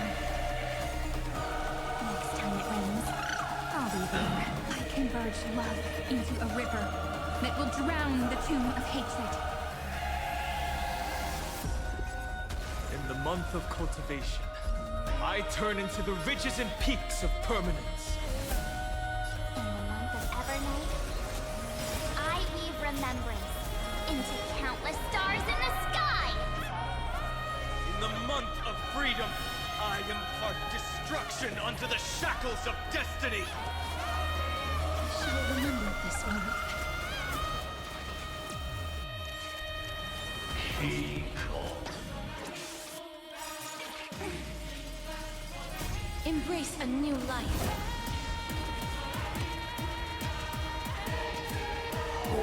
May death protect us! Take the answer! That hurts a bit.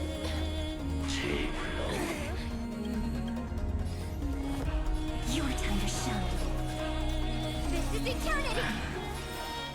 Rise and shine.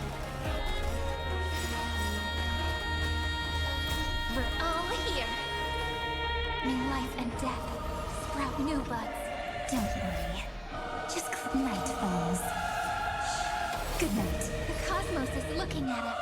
Take the answer! The saga's ending is as we've written.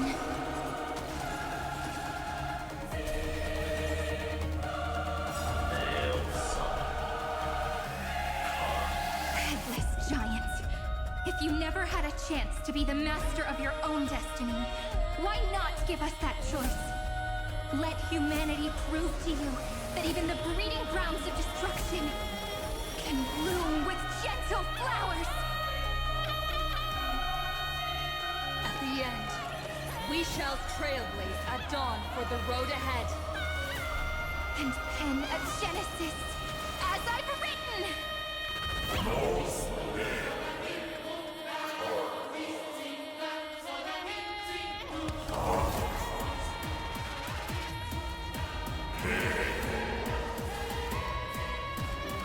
No.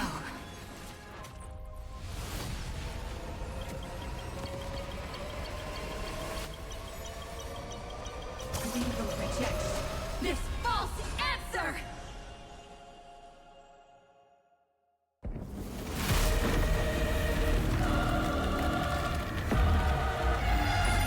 And then embrace the stars.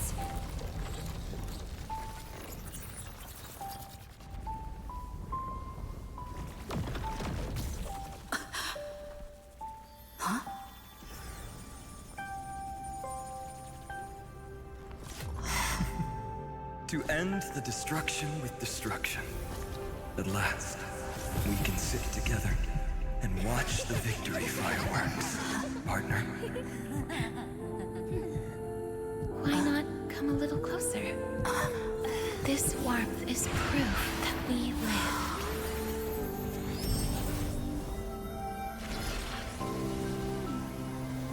Hey, stay strong. Eyes forward, always. This arrow isn't the end, but the beginning of hope.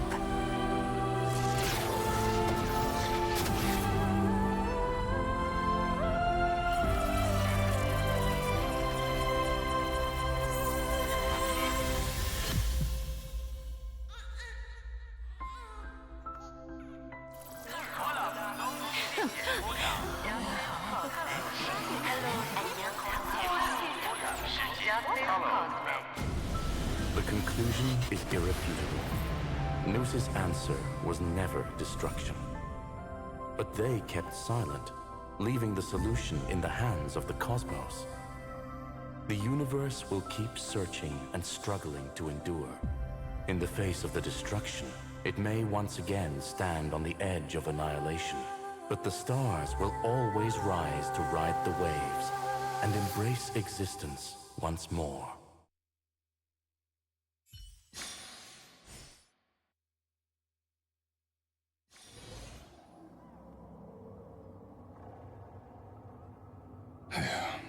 It's over, Lycurgus. Yes.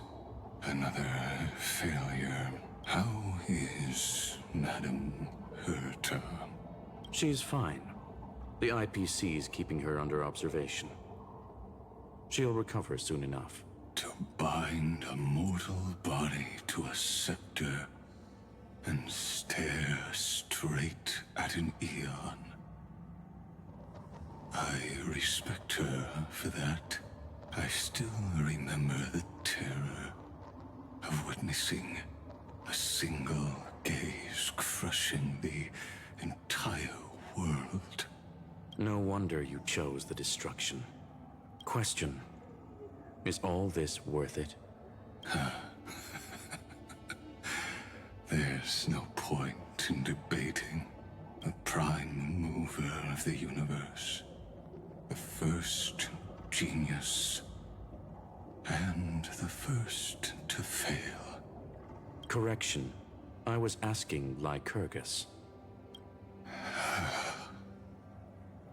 I don't know how to measure the worth of curiosity being satisfied, but in its presence, all the bitter fruits I've sown seem to turn sweet. But your harvest was watered in blood. Answer me. Is all this worth it? It doesn't matter to me. Let me tell you a story. Back when he was a student, Xandar's first experiment was slipping poison into his mentor's pipe, just to see how it would affect the lungs. And? There was no conclusion. His conscience got the better of him. Even so, the truth came out. He was harshly punished. Oh, that cruel mentor died of lung cancer 2 years later. It had nothing to do with Xandar. His fate is no different now. Sentiment clashed with reason, and Lycurgus was born from the latter. But whichever side we take, in the end, curiosity claims us all.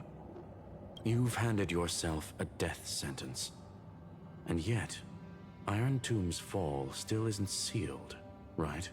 Fu Li, the key variable, still hasn't made their move. As the Theoros, Lycurgus has reached the end of his road. If you can, take my body to the fallen Adlevin. There, you'll find a formula. It is Xandar's final gift to you.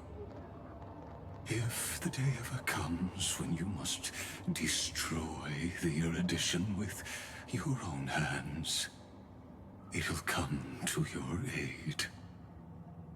A foolish last wish. I won't grant it. You will. Not for yourself, but for your conscience.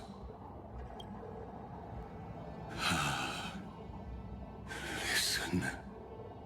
The death knell for the geniuses has begun to toll. As always, let me go first. To the prisoners who stepped out of the cave, stand before my tombstone and offer flowers of Adlevin.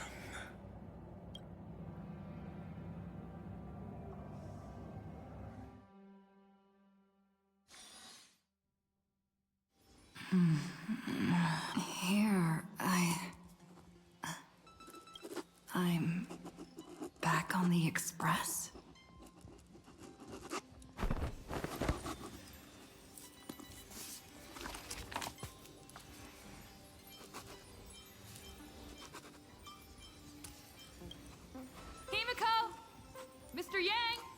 No response. Am I the first one back on the Express?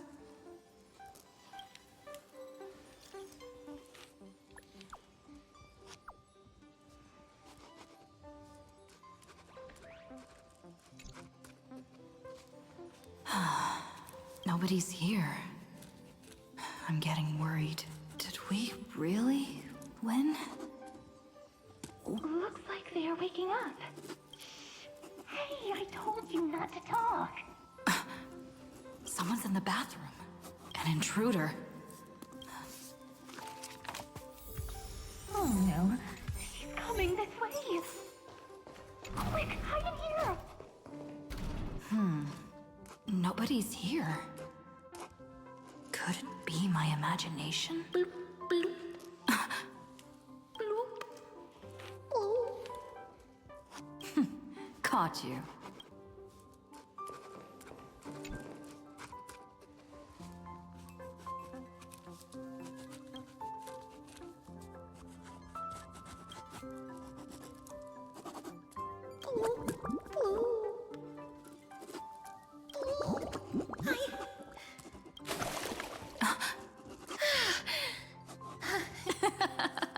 You?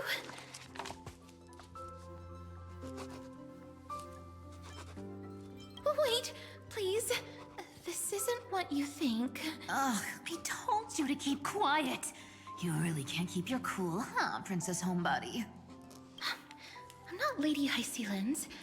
Even the embodiment of death needs to breathe sometimes. Yeah, whatever. It's all the same anyway. Gotcha there, Grey Mystery. So composed, Grey Mystery. It looks like, speaking of which, your Astral Express is quite luxurious. I hear you travel to different worlds. Must have collected quite a few interesting treasures. Who knows? One moment we were shouting about love and justice, fighting Iron Tomb's virus. And next thing I know, we're all on this express. No idea how that happened. It's not just Miss Cypher and me. Everyone's been in this car for a while now. Miss, why don't you go say hi to them? Don't worry. Everyone's following the rules here. If you're worried, feel free to check everything out yourself, miss.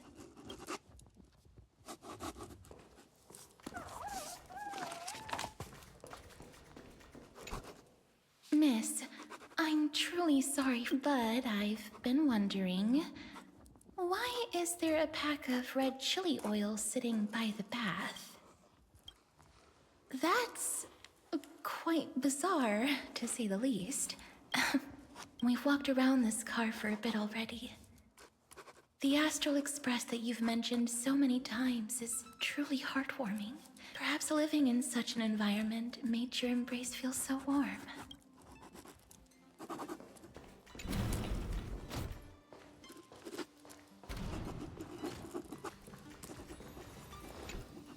I gotta say, Grey Mystery, you've got quite the collection of treasures in this fancy bedroom of yours.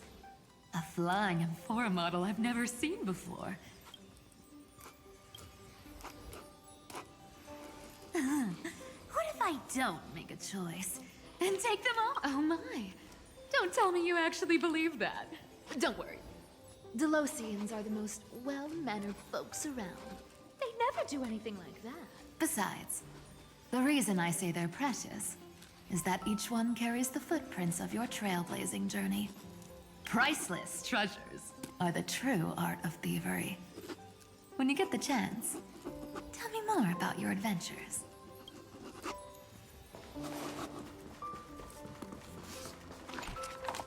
Wow!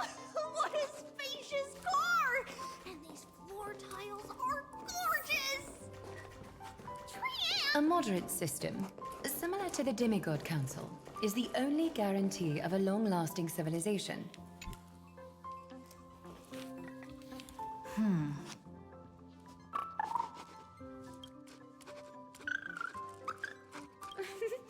Watch your step, teachers.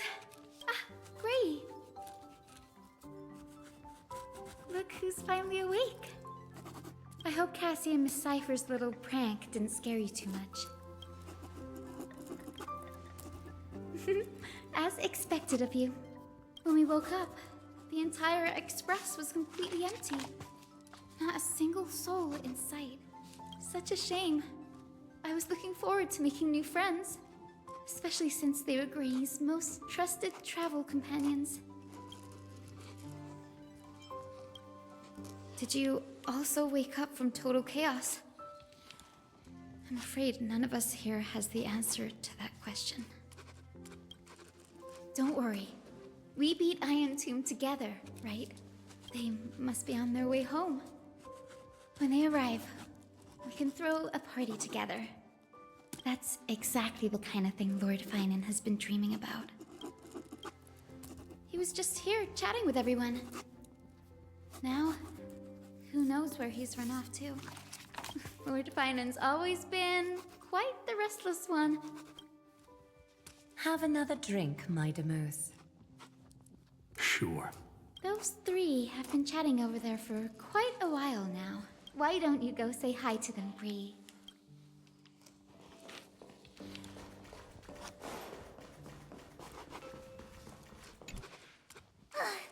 I finally caught you, Trian.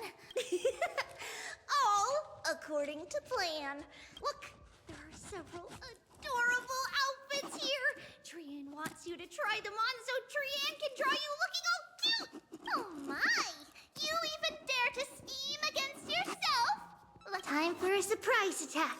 The hero of justice, Trinan. Trinan has been lying in wait here for a while.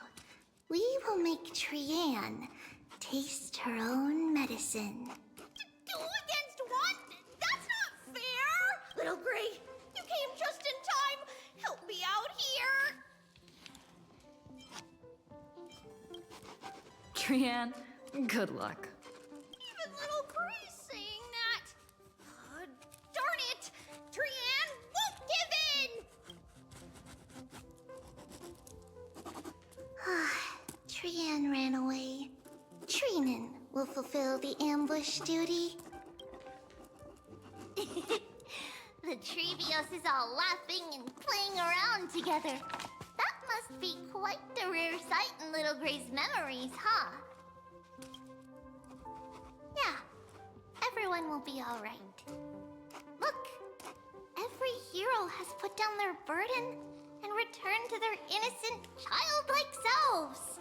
After all, just thinking about how warm and bright Little Gray's tomorrow will be fills us with genuine joy and lets us breathe a sigh of relief. So, today, why don't you let Trevi enjoy some rare moments of childhood too? Wait up! Trian, don't you dare run away!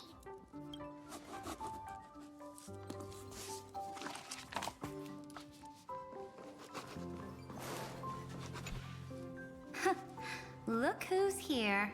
If it isn't the master of the Astral Express. It's good to see you. Glad to see you're safe and sound. I helped myself to some equipment and drinks from this, bar of yours.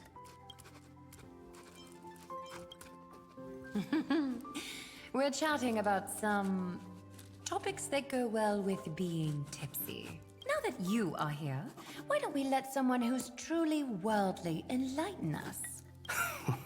Looks like you came at just the right time. I do not mind. What form of government have most civilizations across this vast cosmos survived with to this day?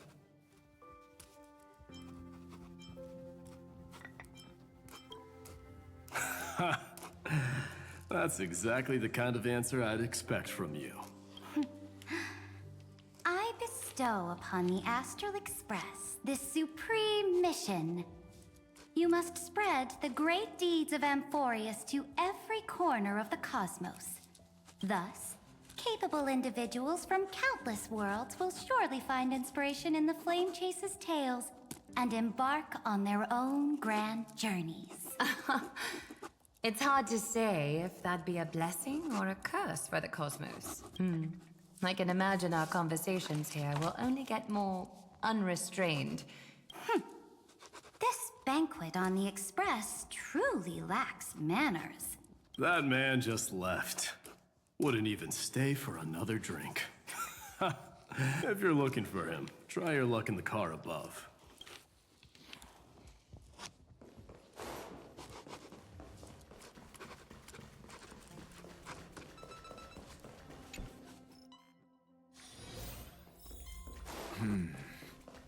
Based on my calculations. By the way, I heard that the Imperator's Flame Chase army like to hold feasts at the Luminary Throne. That's true. However, sometimes Dux Carminum and I feel it's a bit inappropriate to drink so freely before the throne of the most revered Titan in the Grove. Inappropriate?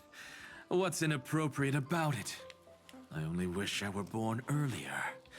I would have partied like that from the month of Gate all the way to the month of Fortune.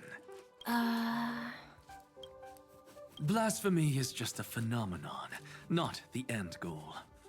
I'm sure there are plenty of people across the stars who question these so-called eons or paths. Didn't I spend some time in that Lycurgus's head? Humans create gods, and gods shape humans. Professor Anaxagoras, let me just check one thing. Don't worry. The difference between a genius and a madman is that a genius shares lethal truths, while a madman tries to force them upon others. I see. It's like drinking honey brew at a banquet. Likeable folks invite others to raise their cups together, while the unlikable ones force others to drink with them. Being able to break down complex information into common sense like that.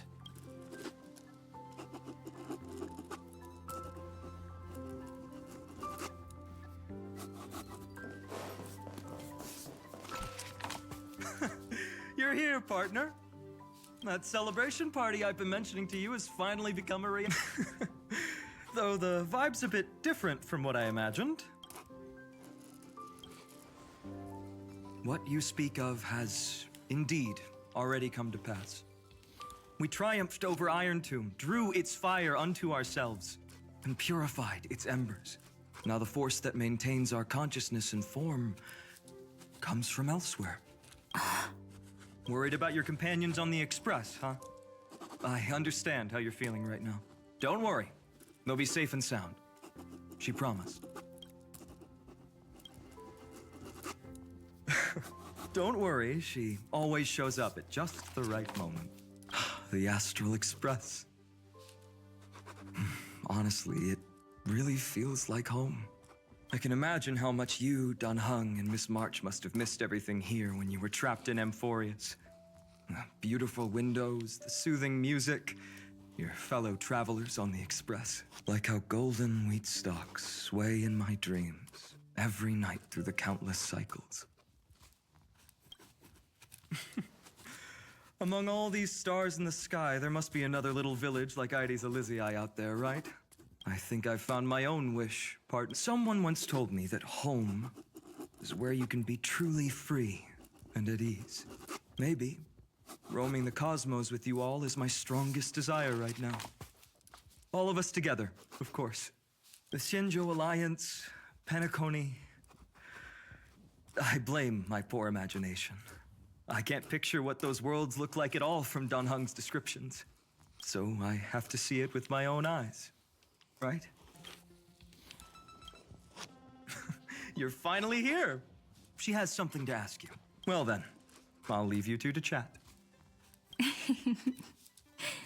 Thank you, Finan. After such a good sleep, you must be bursting with energy now, right, friend? Sorry about that. Since it's our first time visiting the Express, I was hoping everyone would behave. But how about we take a look back at everything that's happened so far, together? We triumphed over Iron Tomb. The fall of Iron Tomb also symbolizes the demise of Scepter Delta ME-13. Amphoreus, the home we sacrificed everything for, now exists only in the memories of the cosmos. So, this isn't real. Just a dream. An illusion. Oops. Wrong answer. Huh? In that instant when you broke through space-time with the Trailblaze, carrying all the world's memories back to reality, that world, once shackled by data, became a seed waiting to sprout in the cosmos. Did we really manage all that? Just as Kaslana's rage of 30 million cycles made the destruction shed a drop of golden blood, perhaps we too have already left long trails on our respective paths. Freedom. What a wonderful word. But that alone isn't enough to make everyone a true life form yet. But Amphoreus already has a tomorrow. So as long as you carefully preserve and tend to all the seeds, then when the Trailblaze creates another miracle someday in the future, I believe this world we deeply love will sprout and bloom into a beautiful flower. Don't worry, I've already kept all the seeds safe in the first fruit for you, and its name is As I've Written. So, it's time to reveal the correct answer. This isn't a dream, nor a fantasy. It's the epilogue of As I've Written. At the end of the story, the characters take their final bow and embark on a journey of no return. The one who wasn't part of the story, yet helped write its romantic ending. She bid farewell to her friends and returned to her home beyond the tale. Promise me one last thing, friend. When we say goodbye, give me a smile, okay? I will, Cyrene. Every star that the Trailblaze passes by will remember the name of Amphoreus. Hey, it's not fair that you get to be the only cool one here. We'll keep an eye on her. She had better keep her promise. Leave it to us, Cyrene. Your Stories this complex and twisted are always hard to believe. You'll all have to stand up for us. Rest assured, even the most stubborn person can't withstand our sixth this. You're so reliable, March. Shh. Listen. There's a book here? Its composition is similar to Memoria, but it's far more resilient than ordinary memory bubbles. Keep it safe. Perhaps this is the final gift that Amphoreus left for the cosmos. Oh no! Passenger March is sleepwalking. Sleepwalking? Oh no, oh no! I don't want to make a fool of myself in front of everyone! I can hear all those sneaky little plans brewing in your head. March, Dunhung, my friend, in the countless days and nights ahead, you must continue to support each other. Time to head home, everyone. Leaving this place means As I've Written will conclude here. No one will have the chance to revise it, and no one can continue writing it. Don't leave any regrets. What magnificent words could possibly do justice to the finale of such an epic tale? I've been pondering this while you were sleeping. Now, I finally have the answer. Let's keep it simple and sweet. In our virtual extrapolations, we've lived through epochs longer than the lifespans of many stars. No language, in this world. No written words could ever carry the weight of this journey. In that case, let's not be bound by the minutiae of words. Those who understand its passion and romance will naturally be moved to tears by the final period placed at the end. And now, it's time to say goodbye to our readers. And so we reach the final page of As I've Written. Let's not leave behind any regrets, everyone. Everyone's here. Who wants to write the first line? Going first is the hardest job. I don't want to make a fool of myself. How about letting the great Imperator draft it for us? Are you all such cowards? Then I shall enlighten future generations, just like the 30 million cycles of flame chase. Without me, there is no world. What's wrong? Everyone's gone quiet. The great Imperator set the bar way too high. How are we supposed to follow that up? Where the Emperor leads, loyal subjects must follow. I guess only the Dux Gladiorum could possibly match that kind of overwhelming presence. Me? That suits me just fine.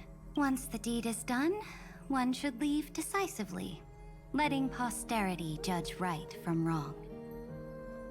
Until we meet again in our next conquest, my dear dukes. The stars shall sing of the Imperator's great journey. I should have shared a drink with you all, Dux Goldweaver. Loosen up, High Ceilings. Life is like the ocean. Tides rise and fall, and everything eventually dissolves into the waves. Whether it's a feast or the nihility that awaits ahead, I will find its radiance and sing its praises.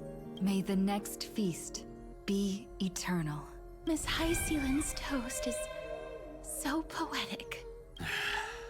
Does everyone have to be so poetic? In my opinion, we should leave some real words of wisdom. Next up, any volunteers? I'll do it. There's no dragging one's feet in the Kremnoan language. Does the Kremnoan language even... Haikith, don't interrupt. Kill the play, and games shall be born. Kill the strife, and glory shall descend. Not bad at all. But now I can rest easy. Ha! If nothing else, you're certainly unmatched when it comes to singing your own praise. Farewell, everyone. If we meet again, I shall once more become your steadfast support. Mighty Mos, become king. What's up, Cass? It's nothing, Lady Trebios. I just finally realized something. Then speak your mind, and let your words be immortalized on the page, Cass. If your heart still has room to spare, share a bit of gentleness and softly cherish all the beautiful things around you. That's so beautifully said, Cassie. Thank you, Miss Hyacinth. My only small regret is that I couldn't fully embrace this world I loved so dearly. Everyone, let's meet again at the end of the West Wind. The place you reside is the gentle sea of flowers. Well then, it's my turn. Take it away with your performance, Anaxagoras. This time, you won't have to worry about being interrupted. Then I must thank you all for being such a captive audience. Truth is a solvent that dissolves all things in the world. Is this your final question for future generations? No. This is an established fact. Oh, you. Still as profound as ever, Professor. We've got time, you know. If you don't explain it clearly, future readers might not grasp your true meaning. The true meaning isn't important. So, Your lessons are far from over. But taking a little break for now wouldn't hurt. Then... Class dismissed. The seeds you've sown are already sprouting. Would you mind if I write the next line? Huh? I actually thought you should be the one doing the final wrap-up. We'd never turn down a request from you, Aggie. Teacher, Cyphera, thank you both. Trust and selflessness are the two most beautiful garments in the world. One to gift others, one to adorn yourself. One's golden and one's purple? Not being able to completely change your fashion sense is my only regret across 30 million cycles. After all this exhaustion, I just want to take a peaceful bath now. I'll see you all again at dawn. Thank you for your hard work all this while. Lady Aglaia just can't give up her favorite hobby, can she? So, I guess it's my turn now. There must be many others like Miss Hyacinth out there in the cosmos, helping and healing people everywhere. Of course. Look up at the sky more often and smile more. Many stubborn ailments fear optimism, but it's the best medicine. It's so catchy. The kids will definitely love this message. When it comes to understanding children's hearts, Lady Trebios definitely knows best. Look, the Rainbow Bridge is already hanging in the sky. Shall we get going, little Ika? It's you who healed the sky. What's on your mind, Miss Cypher? I'm thinking... should I leave behind a riddle? Some twisted, convoluted scheme that'll drive everyone in the universe mad trying to crack it. I see. You know what? Just go wild with it. No one's gonna judge you. Oh well, my brain's not working right now. Let me be genuinely sincere for once. Don't be afraid to fall. Just run. Destiny's just a slow-moving nymph. It can't catch you. So in the end, little Cyphy's message was the most straightforward one. Even if you combined 30 million of me, I probably wouldn't have read as many books as you did in one lifetime. I won't pretend to be cultured before Big Sis Treeby, Trinan, and Trian. Amphoreus' greatest trickery. Gotta bounce now. Meow! Homeward you come, distant wind. It's just us now, Snowy. Yeah, teacher. But maybe I should... No. Let me go first. All shall bid farewell to one, and that person alone will. I never would have guessed you had such a dark sense of humor, teacher. You still know so little about the complete Trebios, Snowy. Jokes aside, I want to leave these words at the end of the story. Whether it's a sunny day or a rainy day, remember to tell yourself before you drift off to sleep, see you tomorrow. See you tomorrow. Times 1,000. Prophecy received. Times 1,000. From now on, no more goodbyes. Finally. The time has come to say farewell. I'm grateful that you could be here to witness this moment. Of course, as long as I've written stays by your side, Amphoreus will always be with you. The last line I want to write down is, a hero is living in everyone's heart. Embrace it and chase after the sun. I hope those who read this will find the courage to face their burning lives.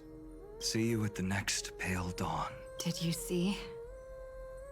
Amphoreus has ushered in the dawn.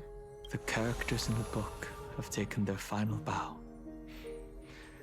It's time for us to return to our own reality. But as people who lived through it, we can still add the final touches to this story, right? Of course, the pen will eventually break, the ink will run dry, and life will ultimately fade. If time is an endless cycle, then forget the bitterness that keeps repeating, and remember only the moments of happiness. Let's walk towards tomorrow together. We were never apart. Time to head home. Don't miss the crew meeting. See you later, Donhung, March. And with this, As I've Written officially comes to an end. We're its co-authors, after all, friend. Once the words are written down and have been read by others, the meaning they carry is no longer in our control, leaving the freedom of interpretation to every reader who opens it. Don't you think there's something romantic about that? As for what this story means to you and me, let's keep it close to our hearts. After all, we've always had this unspoken understanding between us. Whoa! Passenger March! Why did you suddenly wake up? You scared me so much that I dropped that book! Welcome home, you three. Thank you for your hard work on this trailblaze. We might need to reshuffle the seniority rankings of the Express crew if we count the years you spent in Amphoreus. Hey, I was the first one to get dragged into it. Does that mean I'm gonna be the oldest member of the Astral Express now? Miss March hasn't lost her innocent nature even after all these long years. In other words, she hasn't really grown up at all. Hey, this is the first time I've been able to examine As I've Written up close. Miss Irene's handwriting is gentle, yet steely, with an underlying strength. I had no idea it was so sophisticated. Looks like I need to brush up on my knowledge in this area. Maybe start with a few basic books first to get your feet wet. Look who's talking. As if you're not glued to your phone in your room all day. Huh? Wait, something fell out. It's... Is that a bookmark? In a corner, unknown to everyone. There was actually an untold interlude that took place. I left it out of the story because it involved a choice. A choice I made for my own selfish reasons. Can you forgive me, friend? I made a decision on my own. While you were away, I wrote everything about it on this little card. If you can find it in your heart to forgive me after reading it, please. Add this final note to the conclusion of As I've Written.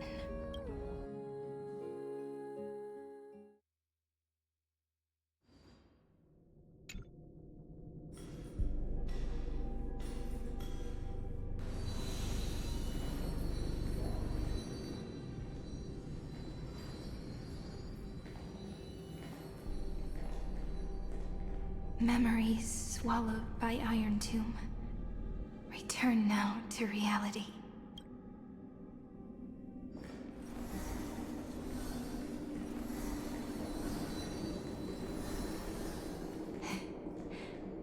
And don't.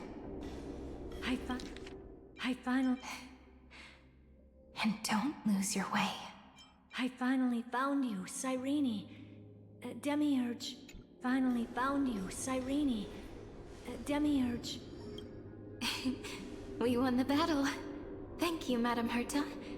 Without you, we never would have stood a chance. Still, there's something weighing on you. Right before I shut my eyes, inside the droid head's brain, I saw something unsettling. The fourth instant, this turning point in cosmic destiny. anchored by the erudition. It's not a single instant, but a process. A chain of events. So, this victory isn't the final piece of that chain? Far from it. This is only the beginning. The first toll of the death knell for the cosmos. That sorrowful look doesn't suit you, Madame Herta. Don't hold it in. Tell me. Not long ago, you crossed paths with the Eon of Remembrance again, didn't you? Yes. Even if the figure was hazy, I knew right away. That was the god from Cyrene's dreams. Causality has gone wrong, just as I thought. Causality? Let me put it in your favorite fairy tale terms. The universe began as a seed. It grew into a great tree. And the present is its branches and leaves. The erudition calculates how the future will sprout. With so many possible outcomes, they choose to anchor one path, cutting away the crooked or fragile branches. But if things continue that way, the branches grow endlessly, the leaves multiply, and one day the tree collapses under its own weight. That is why there is a concept in biology called lignification. Soft sprigs form a hardened shell and fuse with the trunk. For the universe, that process is what we call memory. Under Fooley's record keeping, the past becomes memory. In the corners, they forget. Even the events of the present become fruit without roots. So it is the opposite of the erudition. One calculates what is to come, and the other holds on to what came before. We were never meant to have to speak of this. But now, I finally understand what that chaotic matter around Amphoreus truly is. It is your memory. Your mind now stretches across the stars, allowing you to travel farther down this path than anyone else. My memory? Yes. You live in the now, but your memory remains in the past. Just like the Eon of Remembrance, a being made entirely of memories. What does that mean? Did they fall? No, quite the opposite.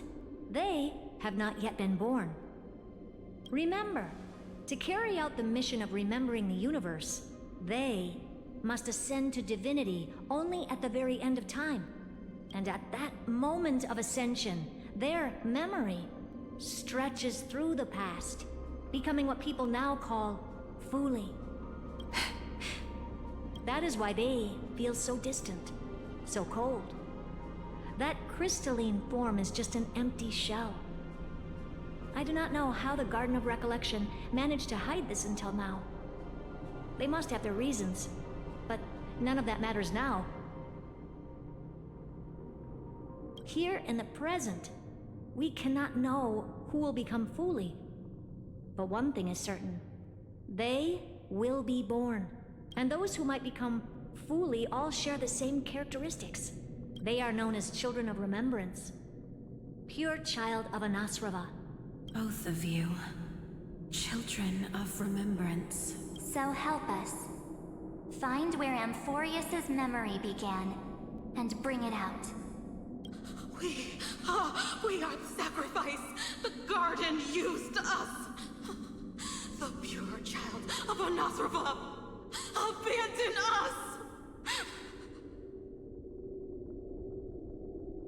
So that name, it was never my past. It was my future. Or maybe it is the present. Noose has revealed to me two paths. And on both paths, I see you standing. The first, follow the trail of memory you have forged. Break free from this world and reach for the stars. That would mean Amphoreus' causality will no longer concern you, at least not the person you are now.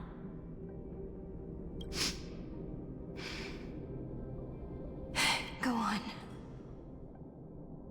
The second, you come to a stop and fade.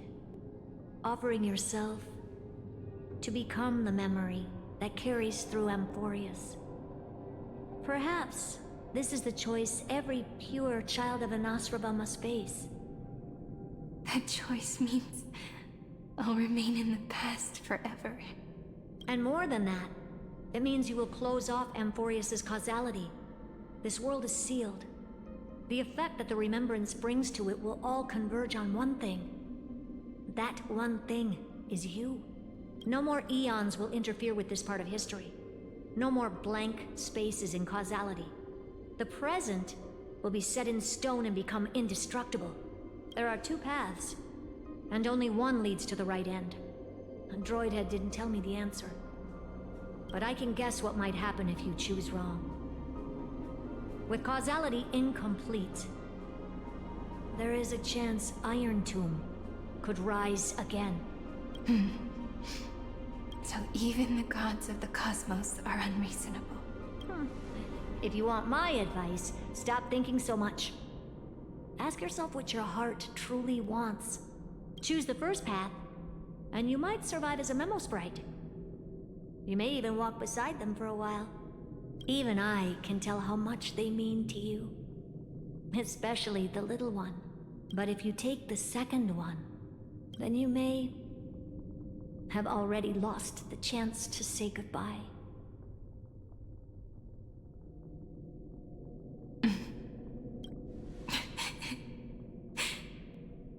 I have made my decision, Madam Herta. I thought you would need more time to think it through. The answer is clear, is it not? Still, I do need a little time to quiet the sorrow in my heart. Her kindness is always just right for the moment. I believe she will forgive me. I will say no more. I would rather not break the mood. But may I ask you one last thing? Of course. Why?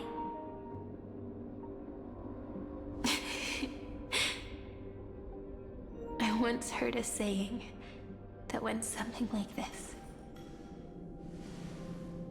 Divinity is flawless humanity, and humanity is flawed divinity. We children of Amphoreus gave up on gods long ago. Those beings who love to play pranks on the universe. I believe in her much more than I believe in them. And I believe in who I am. As a human. Oh.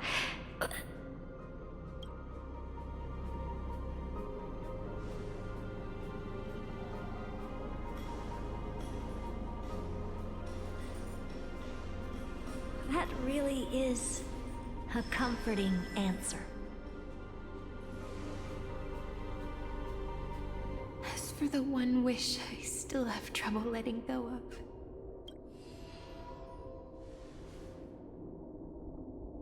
One will remain in the past. One will walk toward the future.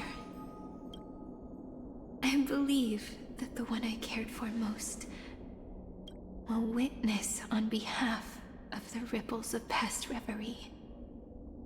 Every starlit tomorrow.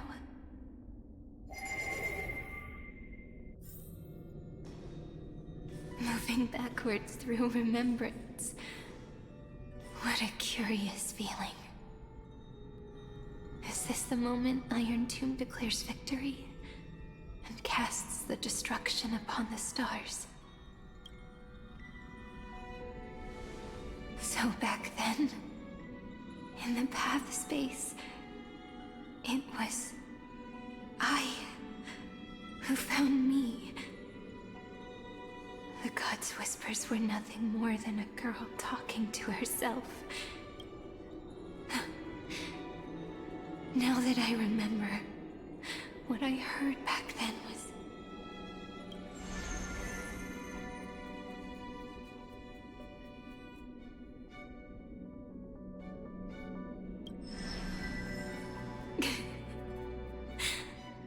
I wanted to say was, don't give up.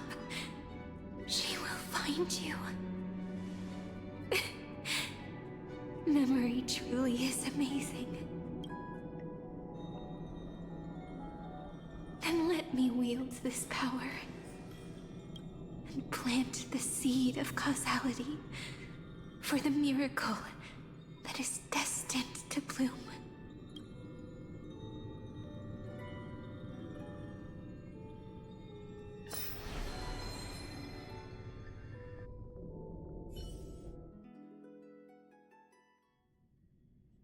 Even so, must we walk all the way to the very beginning of memory? It's such a long road. A bit lonely to walk alone. Then, would it be alright if I came with you? As long as it's Peach. Even 30 million wouldn't be too many. One is enough. Take a deep breath, and then we can set off, alright? Follow the ripples of remembrance into the past. Reconnect every moment in which the gods made themselves known. Clearly, cause leads to effect. But now, the future gives new meaning to the past. Effect flows backward and nourishes cause. Maybe that is what makes memory so beautiful. So, let us return the way we came. Look back at every ripple that formed. No! How is this possible? Breathe! Breathe! Partner! No. I have to get you out of here first!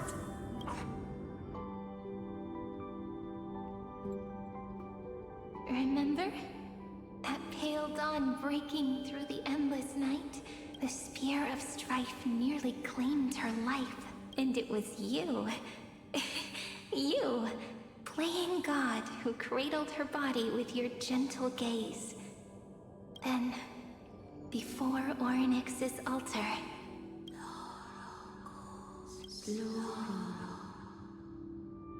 Even the Titan of Time mistook you for someone else. I never imagined there was a hidden truth behind our first meeting. The first time was also the last time I saw you, friend. Ma'am.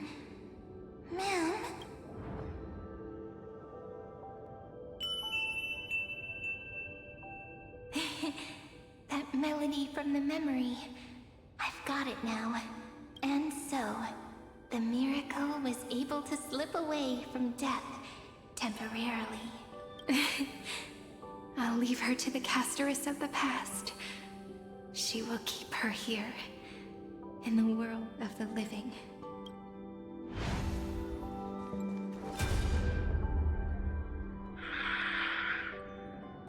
Darn it! What are these things? You're not taking me down. Not before I find a way to help her and Don Hung. If you've got a bone to pick, take it up with my six-phased ice. March wandered all across Amphoreus for 97 days straight, chasing one goal: to save her friends. And with her bow and arrows, she brought down every obstacle that stood in her way. So that's how it happened. My skill with the bow. I owe it all to March.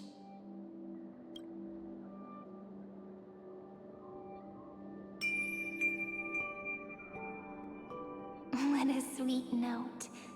I've got it now. And so, in a memory from the past, you inherited March's mastery of the bow. And that arrow bearing golden flames will streak across the stars in the future, becoming a glimmer of hope for the cosmos.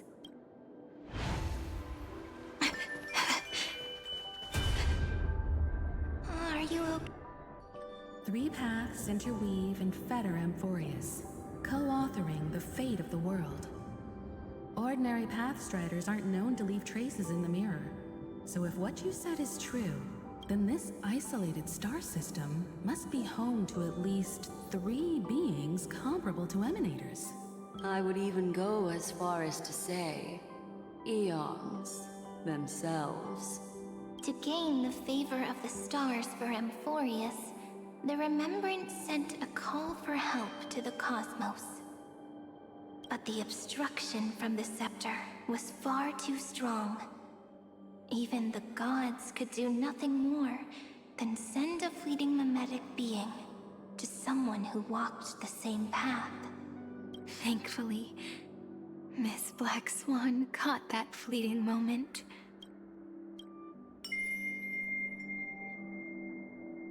Though, that signal drew some unpleasant attention as well.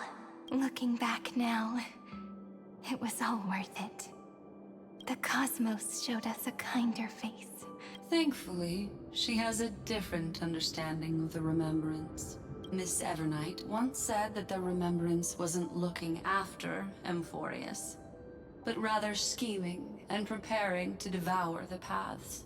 Her deduction was perfectly logical, but she failed to account for what the humans in this story could achieve. Maybe I have a scheme of my own. Please keep helping them. And the others in the future too, Miss Black Swan.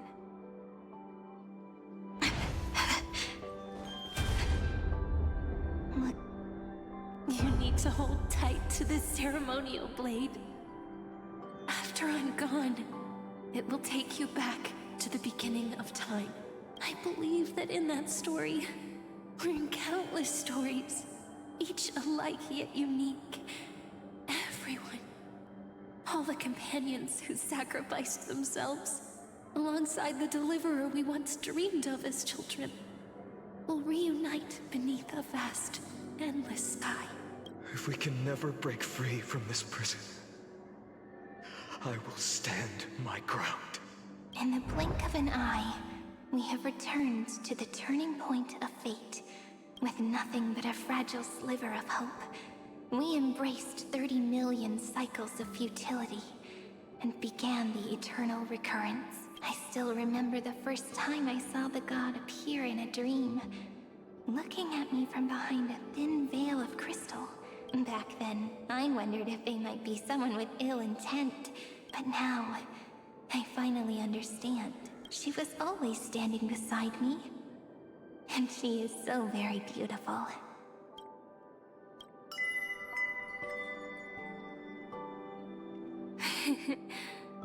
Causality really is a force that cannot be stopped. Even if I wanted to leave a few more words for Cyrene, it seems I no longer can. After all, you still have to leave behind your final consciousness and plant the very first seed. I remember what you once said. When a god sheds a tear, the thing reflected in the ripples must be the most beautiful thing in the world.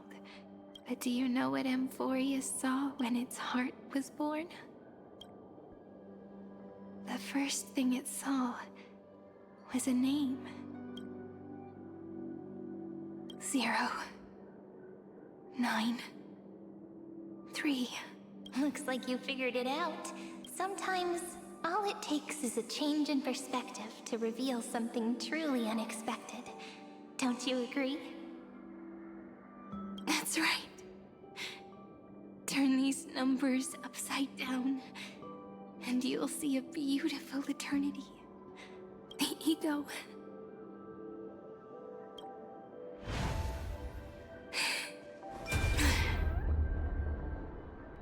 I want to protect everyone in the village. But can I really do that with the strength I have? I shouldn't think too much. Better finish the farm work Dad left me first. The hero within has been by our side since we were little. Finan has always been strong. But without that faint glimmer of hope lingering in his mind, would the weight of fate and endless recurrence finally break him? If only someone could place even a sliver of hope inside his heart, he would hold on and keep going. Yes, just a single spark, and he would guard that fragile light until it turned into a blazing sun. I no longer have the strength to make the hero within look like her. So, let me leave behind a prophecy for him. Take this wish with you. Be the hero who begins the mission of deliverance. As prophecy foretold, continue onward, bearing this world upon your shoulders.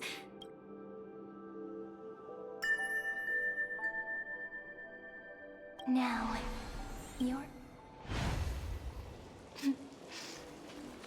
Looks like time's running out. Behind this door. I can smell it. You're clever. The end of this journey back. The final gap in Amphoreus. It leads to the place we both call home. We can finally go home. Are you ready? If you leave memory at the very beginning of the story and cast the first stone, that final gap in Amphoreus will close. The causal loop of Amphoreus will become a fixed point in the stars. And if I don't do that, then this world and the cosmos beyond the sky might still fall into the destruction. There's no way we would let something like that happen. Exactly. I remember that tree in Ide Silicii. It grew all alone, unable to go anywhere. But now, a tiny boat sets sail. It carries a seed of hope, plucked from the tree, and heads into the great beyond. Even if the boat's shadow fades quickly from sight, the tree knows that its wish will bloom on the other side of the sea. In that moment, it must feel happiness, right? The way you brought it up. Now I kind of miss that tree too. Come on, let's go home together. Take it with us, back to the sacrament courtyard. Let it become remembrance's anchor, tying together the times we knew so well.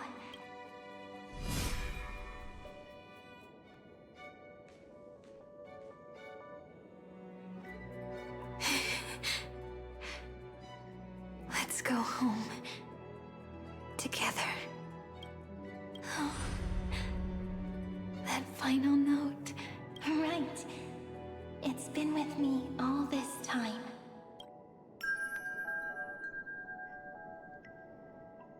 This is Doe. It is also the first note. The one from the first time we met. And the one that stayed to the very end. Ide Silicii. The place where it all began. It's like time itself has stopped, and the breeze and the sound of the waves never seem to rest. We've made it. The sacrament courtyard. This is the place where we first picked up the ceremonial blade. And where we first began writing journals.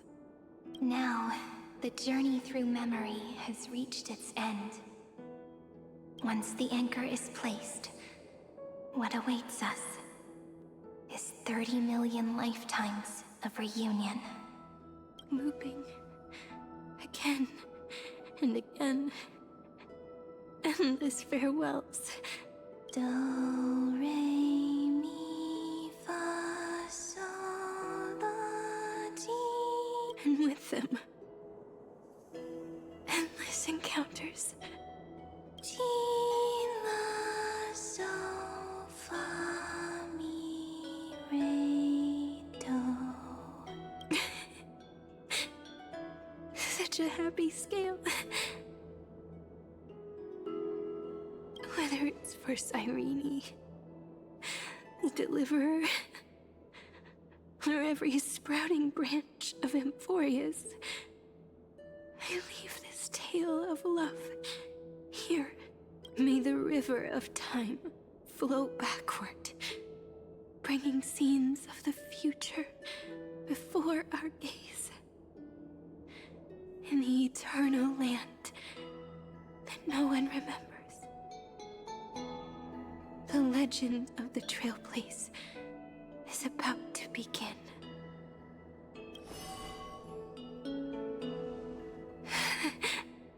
Is it all over now? My mind and my memories. It seems they're beginning to fade.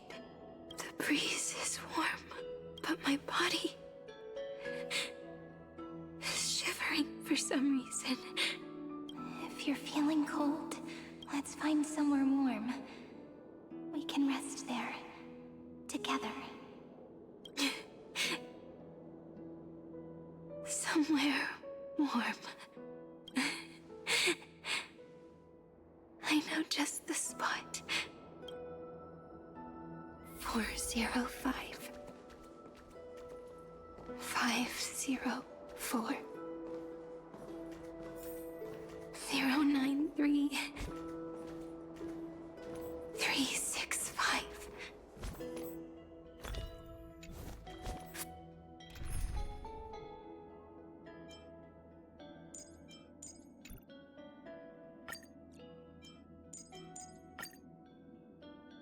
Four, 3, 2.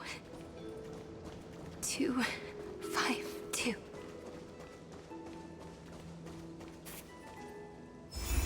Treehouse. Seridra. March 7th. Dunham. Electra. Hyacinthia. Caslana. Anaxagoras. Aglaya. Midemos. Castorus. Cyphera. Cyrene. And you. Look. Everything is already as we've written.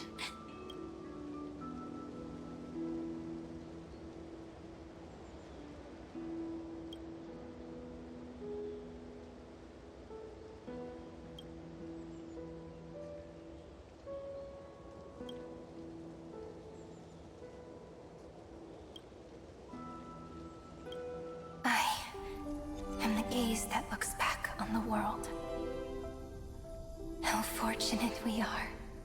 In this cycle of cause and effect, humanity never looks to the gods for guidance.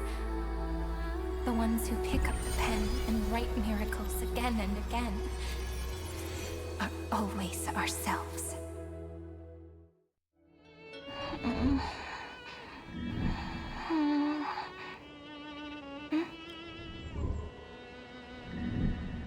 I still awake? Peach, where are you?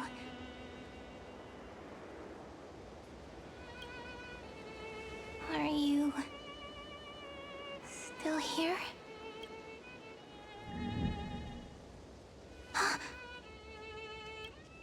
I shrank.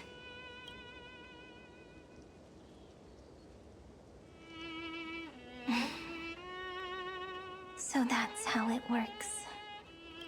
When memory drifts away with the breeze, love leaves behind a seed and turns into lament. Demiurge, Cyrene, Mem. Back again to the first, Philia 093. I always do have my charm. The final ripple nourished the great tree, and from it grew a single pink peach. We've been playing for so long, and you still haven't told me your name! I've told you so many times already. You're just forgetful. My name is Livia. Livia. If you forget again, I won't tell you next time. Livia. Got it. Then you have to remember mine, too. I'm Piso. I always remember. So, Cyrene was just a pen name after all. So sleepy. That drowsy little fairy barged into my mind again. The last of my memories are slipping away.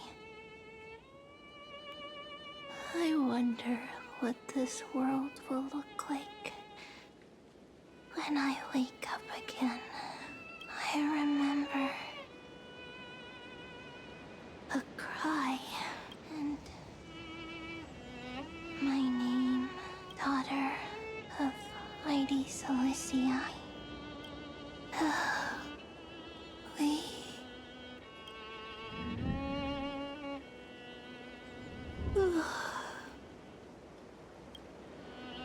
Shh.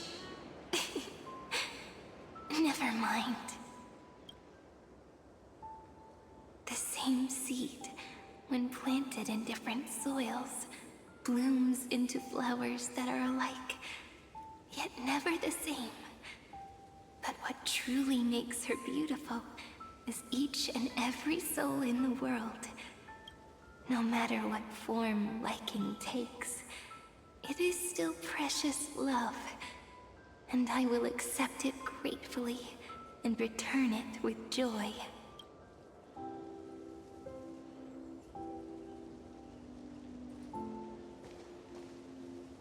Do you remember my favorite story? That crystal flower was so beautiful because it reflected the eyes of the little fairy.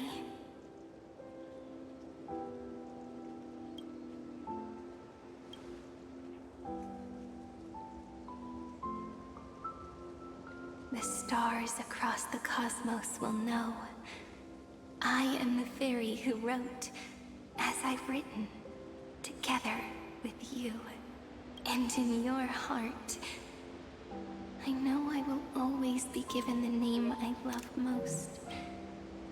The one you gave me. After all, we've always been in sync.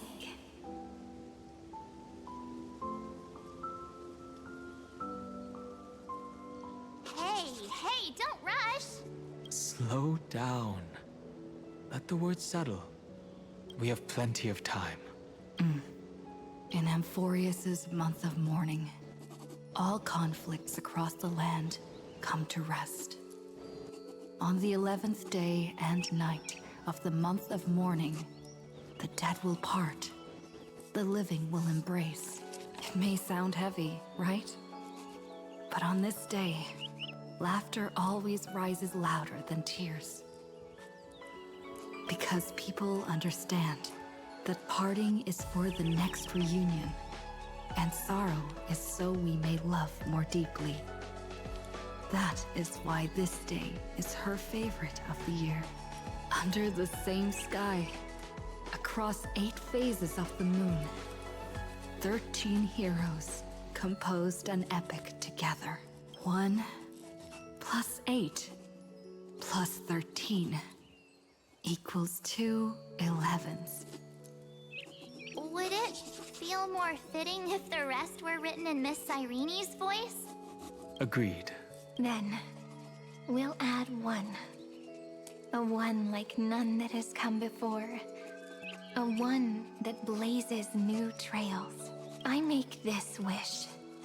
On the 12th day of the 11th month, 13 heroes will take every core flame ignited across 30 million lifetimes and scatter them among the stars. Later, when the people who know this story gaze upon the cosmos, they will discover that the countless stars in the sky now glow pink.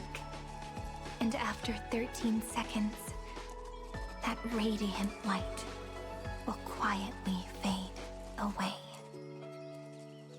It will be such a romantic, yet puzzling sight, but that's all right. They will keep that mystery close to their hearts, constantly pondering what the ego truly is. They will love. They will get hurt. They will rage. And in 30 million moments of helplessness, they will stitch their shattered hearts back together. Again and again. But remember this well. Losses are a constant on the flame chase journey. There may be pain along the way, but you and I will never be alone. They will come to understand what it means to lose, and in the end, they will choose to let go. They will offer their hearts to this world, to every companion they walk beside.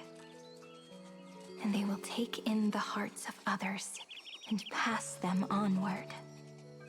For every soul that exists in this world, there is a different ego, a different prime mover of life. There will never be just one answer, not even for love. But when people gaze into the night sky and love what is fading with the same resolve they have to praise the stars, I want that soft, gentle pink in the sky to tell them love will always be answered. This is a story about love, and a story about how to answer it.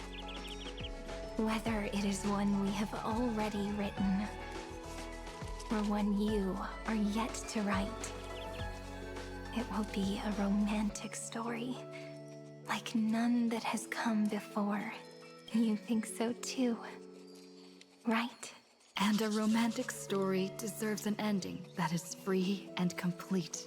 When every clue and thread has found its end, and the weight of the pen is no longer constrained, pour the spirit of trailblazing into it, and end this tale with the most pure and romantic period.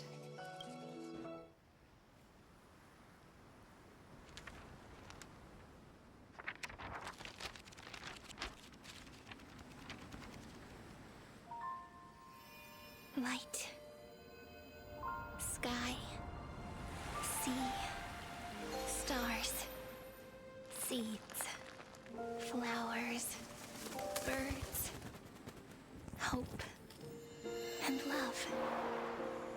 Such words of beauty were how I first imagined the world. For as long as I can remember, I've used them to tell the stories of Amphoreus. And now, this is the last one. A story about tomorrow. Dedicated to you.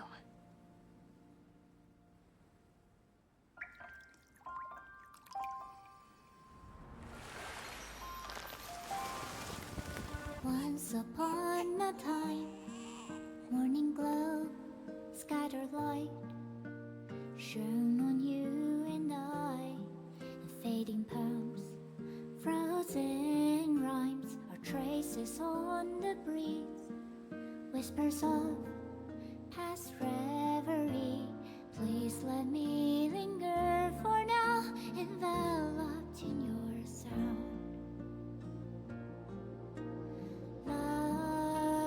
the patriots, the ink our stories penned. No matter how it ends, so do it all again. Oh, stay true, blossom as spring renews, dreaming colors every hue. Tomorrow's eyes to tomorrow's life, while walking step beside you. So stay true, the winter's rhyme anew, woven memories are blue. Like a melody, sing a song of reverie.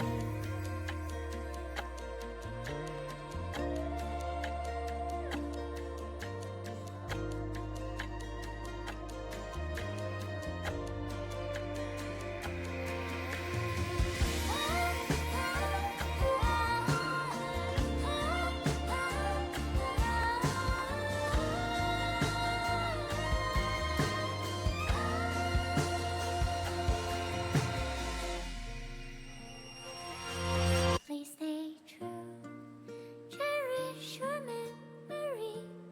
Go with love, your hearts, your tears, rivers flow, as gardens grow. I hope you bloom in beauty. See you soon, after the end of time, in the mountain frozen rime.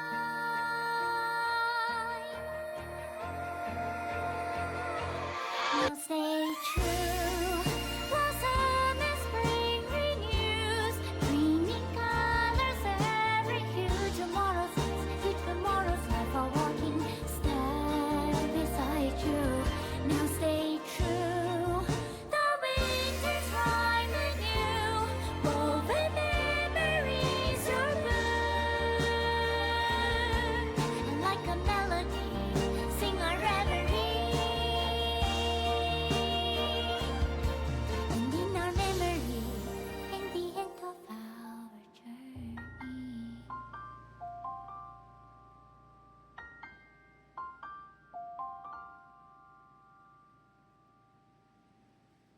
Guys, I'm not okay. Oh my god. Oh, goodness gracious. Is there more? I don't know if there's more. Gosh, that left me. I'm in shambles, y'all. Oh my goodness. Oh, it was amazing. It was amazing. But it was also like, oh, what the heck? We still don't know March 7th's true name. That's crazy. But still. Dang, I'm in shambles. That was absolutely wild. I think this is an amazing quest. Oh my goodness. Well, alrighty, I'm going to, I guess, see if there's more, but if there's not, then we'll probably end. Ma'am. Ma'am. Ma'am.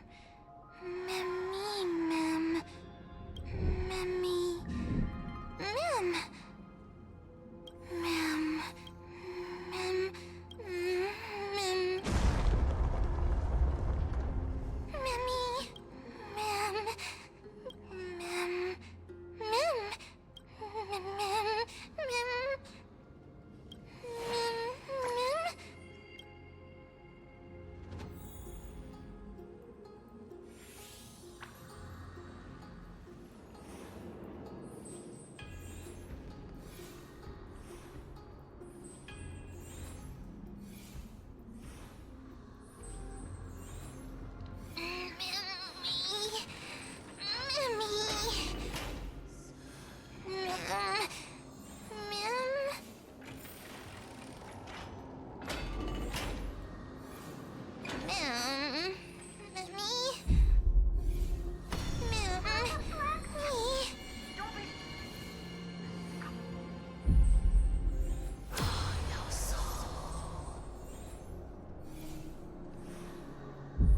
I guessed as much. It's no longer working.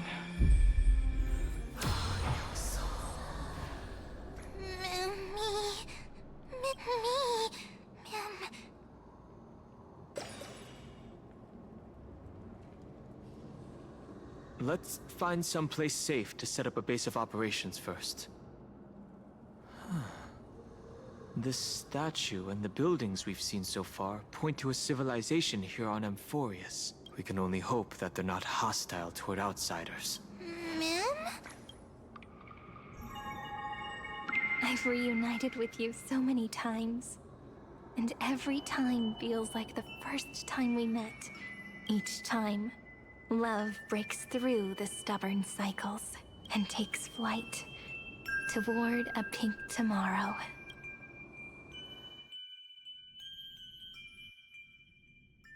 Where to now?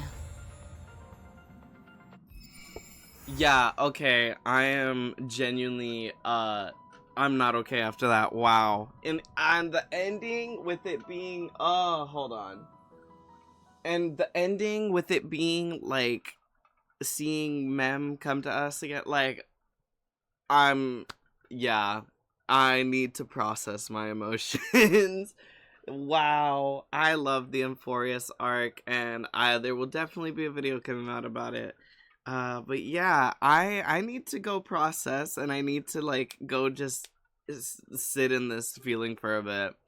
I want to thank everybody for watching. I know that a few people popped in here and there, and if you're watching this on YouTube after I've uploaded it, well, thank you so much for sticking through this. We're at like 5 hours and 40 minutes, so I hope it was enjoyable. Alrighty, everybody. With that being said, thank you so much for tuning in, and I will see you guys next time. Bye!